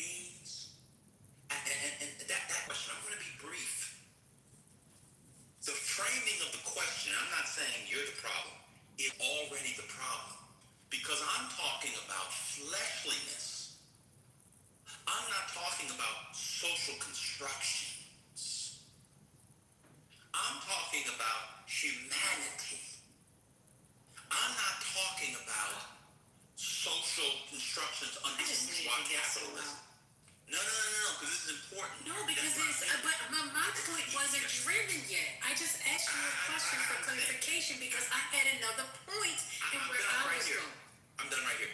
No, it is not about dating or marriages. It's about everything. Okay, all right. Because, you know, you gave the example with him going out to the club and then he fell into something and then it was just like, oh, okay, kind of thing. Yeah, exactly. But what happens when the hookup with the club girl turns into, well, you know, I kind of liked her. And then it turns into, oh, well, we just gonna be friends, we're gonna kick it. And then it turns into something else. So then what is Megan supposed to do? Is Megan supposed to stay? Is she supposed to accept the fact that this is the reality? Yeah. Megan is supposed, well, what mature people understand is that if you're talking about the United States, is that the United States government got rid of slavery in 1865. And we're at the economy has developed in such a place, and men have to come to this realization too. I'll come to them in a second. That pretty much people can survive on their own, and so there are no economic, sociological, or well, they might be psychological, but no longer economic or sociological tethering that will force people to stay in relationships they don't want to be in. So if the scenario that you laid out happens, guess what? Just like I'm gonna stub my toe, ouch. But guess what? I'm gonna have to move on to the next step. I stubbed my toe this morning, that bitch hurt. That's it. That's what people have to understand. We're not in an economy anymore. We're not under a Christian, let's call it a socio-religious conjunction. Not the option. We're not in a socio-religious conjuncture where people have to do a thing. If you have a wife and your wife decides she's going to do what she wants to do because she got it, she love it when she say, she's going to do it. There's nothing about a relationship that's going to stop it. Guess what? People in monogamous relationships are getting cheated on all the time. Every day. Go to a club and ends up there, they like this one another, they're going to leave you anyway. And so we have these fake constructs, which become these fake bulwarks, which become these fake modes of preclusion, which are phony. Let me give you an example. Everybody should watch an episode or two of Mark Lamont Hill's Pie Wife. That's a man trying to save his marriage. I'll leave it there. You'll see it when you see it, huh? So that's what I'm saying. It's all fake. Been together 10 years, 15 years, 25 man shot a drink. If you go to the bar, club, lounge, wherever you go to, and you see somebody, you quote fall into something you like it, that can happen regardless of the nature of your relationship. There's nothing that stops that. Slavery's over. So, all right. So, is the expectation not to have the expectation of monogamy anymore? The great question. The expectation. I don't know about. Let me say this. Before one has expectations, I would argue one would cheat during slavery. How do you cheat during slavery? That doesn't make any sense. How does one cheat during slavery? Wait, you gotta explain what cheating during slavery means. But I didn't know that mean. How could you had no cheating during slavery is insane. What does that mean? Wait, oh my God, people think that there were monogamous relationships. Lord mercy. Anyway, that one threw me off. I'm just imagining. Let me continue. So anyway, the problem is, I'm not suggesting people should have the expectations. What I'm suggesting is coming to a realization that dominant expectations come from a different time and a different world. From where you come from.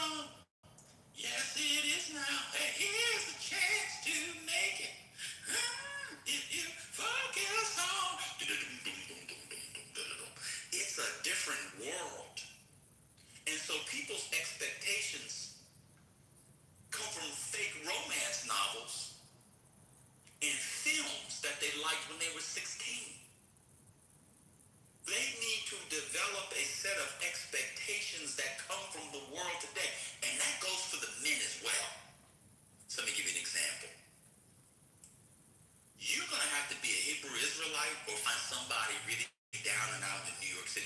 Not, of course, to be confused with George Orwell's great, great memoir, Down and Out in London, Paris. One of my favorite memoirs. George Orwell, of course, was the dishwasher. You can read that.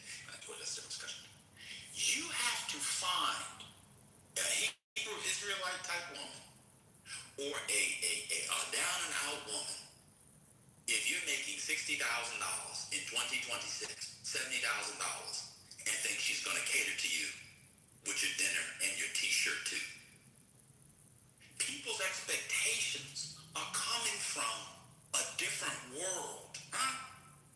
You have to update your expectations for the world in which you live, or extract yourself from society and do like the Mormons do. That's why the Mormons are capable of having that kind of structure, because they've extracted themselves. That's why the Black Hebrew Israelites do it. Huh? That's what I'm saying. You can't be a dude that wants a bad bit. If you want a bad bit, you ain't gonna keep that bad bitch the way you think. I'm just telling you what it is. How long do you think how long has this societal shift existed from what we thought or imagined our parents had until what we're dealing with now? I think it's relatively new, and I never make this claim because I never believe it, but I believe it is. I believe a lot of this is fueled by social media. I really do. I think people are seeing models of behavior in social media, and it really shapes their behavior. I never go to the social media thing. I think like people, for social media. I think that's usually wrong. I think in this case, that is the case. I really, really do. But I think it's also the case that people imagine, or people have expectations that come from a world that just doesn't exist. I'm sorry. A woman is, it's all due respect. A woman is not going to submit to you just because you make $70,000 in 2026. It's just not enough. Okay, so said, he's not cheating. So he's not cheating in his world. But is there a world where the definition of cheating still exists? It depends on your world. And I'm telling you, in his world, people don't like this, but I'm being real. People don't like to be real. I want to keep it real. This is one when their brother Shazar came on, Hillman Woman and the Hillman Man. They had to run that brother off campus, but he was keeping it real. That's why Freddie fell in love with him. Huh? Let me continue. There is no cheating in his world. There's no cheating in Denzel Washington's world. There's no cheating in Will Smith. I'm just using celebrities. I can use like in film, television, sport. I can use the Nobel Prize. Your Nobel Prize, there's no cheating in that world. These people have different rules than the rest of us fools. And until people understand that, the world is going to continue to run the way it does in terms of people who don't get it. Okay. Let me give you an example. Melinda Gates was able to do, now we know why Melinda Gates was able to do what she's able to do and get what she was able to get. Epstein files. Y'all knew about their arrangement their whole time? Are people familiar with the Bill and Melinda Gates? Bill Gates couldn't cheat. She didn't leave him because he was cheating. She left him because the Epstein files was coming out. She had, as we found out, if you followed it, he had at least once a year, one of his old joints, they used to go on vacation together and she allowed for it. You want to know why? Because he's Bill Gates. Breaking news, we ain't Bill Gates. Different rules for different fools. I'm just being real. Different strokes for different folks. Okay, well, thank you. Bring me on home. I'm done. When we bring you home, I can bring Willis in here.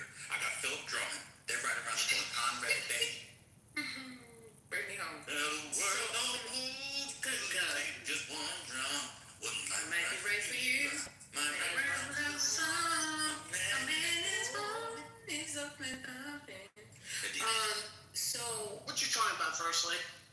What you doing, Well done. That was well done.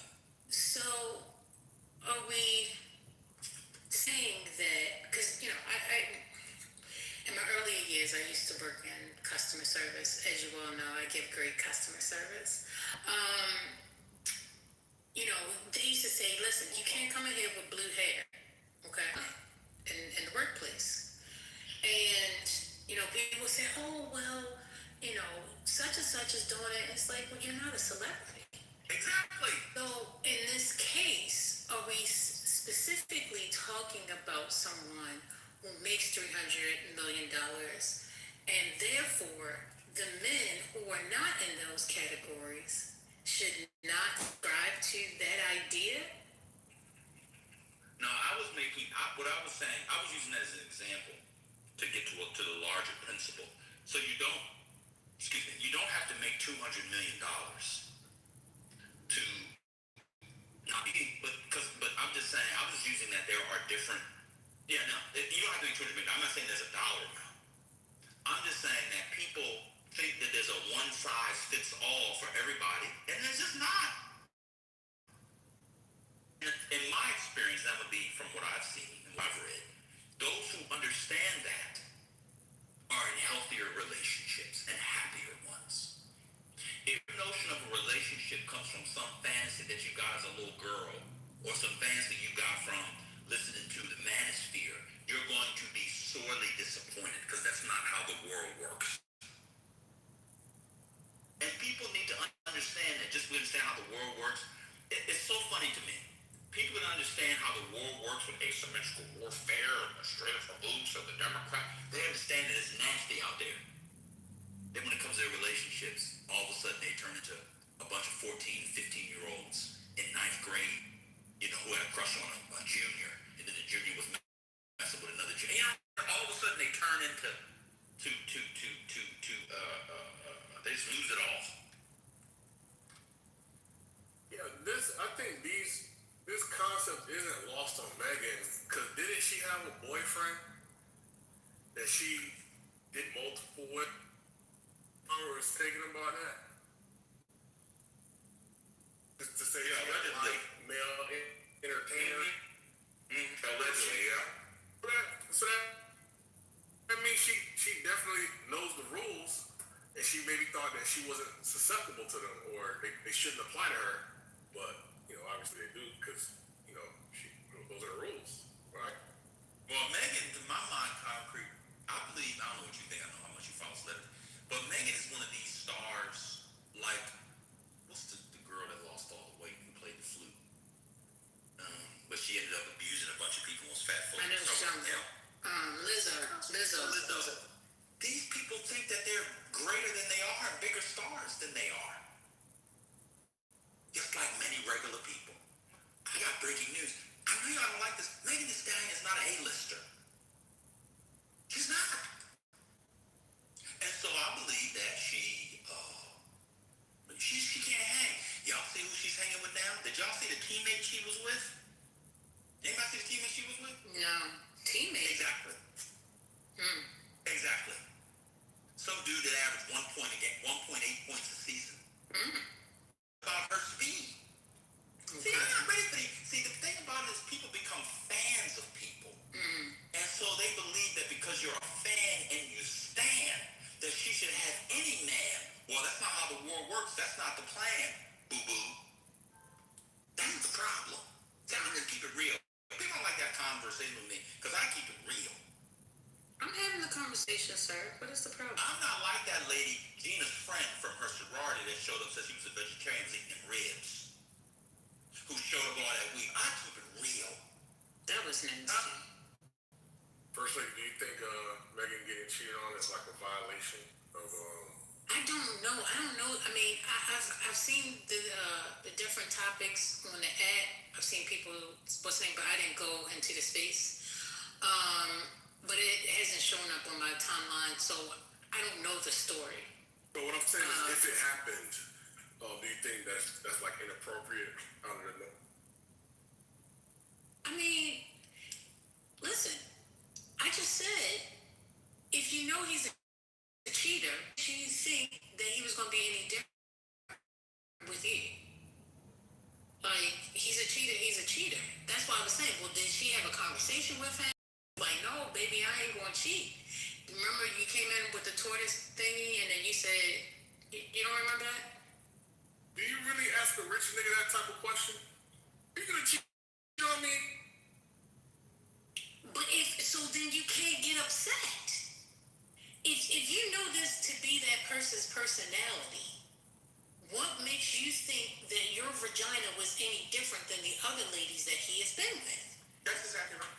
Now,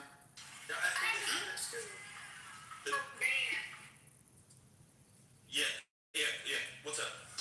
So do you think the same is for LeBron and Savannah? Should Savannah just automatically know? Of course. Okay. So you think he is? I'm gonna say this. I hate to do this, but I suggest people read biographies and really understand the human condition. And this gonna sound pseudo, but I'm telling you what I know. People use, how can I put this? This is not to make an excuse for greatness, but it is to say that greatness often has a series of often engages in outlet behaviors that do not comport with the standards of bourgeois American middle class sociology, or not sociology, social life. Let's just leave it there. And people should go read about Mozart's life. Great people, some people, I hate to say they need to have a lot of sex, a lot of time, but sometimes that's kind of how it is. If you read, I don't want to get into it, if I start bringing names and books, Sherry will come up and we'll have to, her and me will be going off. But if you go and read about Paul Roberson's relationship with his wife, I'm going to use some black people. If you go and read about Ossie Davis and Ruby Dee, you'll understand why those people were not only together for 50, 60, 70 years. Why they complimented, here she come, here comes Sherry. Sherry, I don't want to go into it. I'm Sherry, I don't want to go into the Sherry. You understand how they complimented each other for their lives. Because it was built off honesty, but it was also built off of an understanding of the world. And what I'm saying is a lot of people, and I'm not trying to be mean, but a lot of people have an understanding of the world that comes from cheap novels and fantasies they had as 14-year-old girls or 20-year-old boys. And what it's doing is, instead of being mature like our parents' generation was, the generation before, people are extracting themselves from sociality and from romance because they don't want to be disappointed. Guess what? If you're in any kind of relation with anybody, including just yourself, you're always going to be disappointed. Your mommy disappointed you. Your pappy disappointed you. Guess what?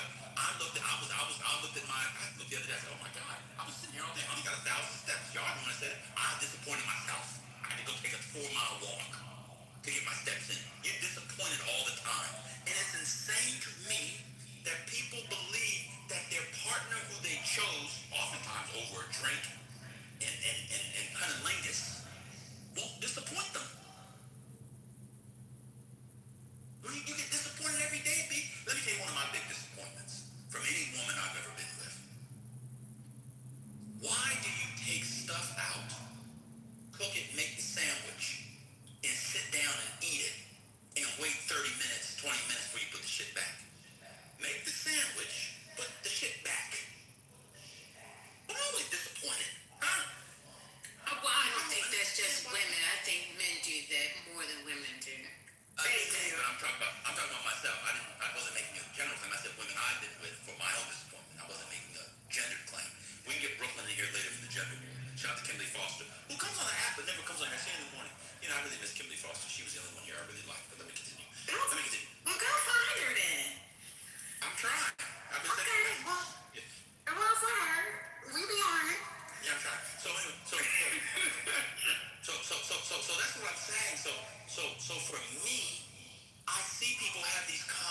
conversations about these celebrities and otherwise. I mean, I don't want to go into it. Why would Klay Thompson be serious with a woman who shakes her ass like that in public all the time? So y'all don't really want to get into it. Y'all know y'all go into it. Y'all do your thing. Wait, that's a. Look at that. So you're thinking that he hasn't cheated on girls that didn't shake their ass like that in public? That's not what I'm saying. I'm saying, why would people expect him not to? If he Because he got a relationship with her. It was good. Women, no, deal with Sonny. Deal with what Sonny said. No, that didn't really deal with it. I did. So what I'm saying is, if he cheated on girls who didn't do that, expecting him not to quote unquote cheat makes him silly. That's my point. So you saying don't trust niggas? That's what you saying? No, what I'm saying is Exactly, Sonny. That's what he's saying. Exactly. Not what I'm saying. And no, that's actually not what I'm saying.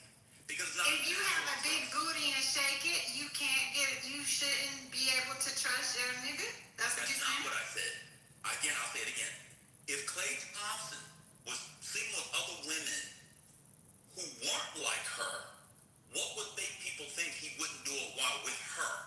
I'm actually indicting his behavior. Well, what I would not her say behavior. is that you started out your submission, at least the part that I heard, suggesting that people should not stay away from getting in relationships with others because, disappointment happens. But then your ending note is not encouraging, especially young women, to trust men and get involved in relationships. So I don't think you're supporting your own point. That's because your notion of trust is based off monogamy. No, mine is based off of what our expectations are. I mean, if she wasn't expecting monogamy because that was their agreement clearly, then she wouldn't be mad. So as long as everybody's on the same page, it's cool. But if people lie, or if they go against what the agreement is, then that's when the problems come into play. Okay, so I don't know what the agreement was. The point is that people who are looking on the outside think they know what the expectations were. True. And I'm saying anybody in Klay Thompson's arena, there should be, no pun intended, there should be no expectations. You have bad takes on things like this. Anything that involves anything that becomes a black woman and her happiness, her expectations, her standards, then you poo-poo on it. I'm noticing a pattern. Yes, 36-year-old basketball players who make $300 million over their career, who have a history of sleeping around with everybody what they're with. I think young women, if they date a man like that, should not have any expectation. And for anybody to have expectations,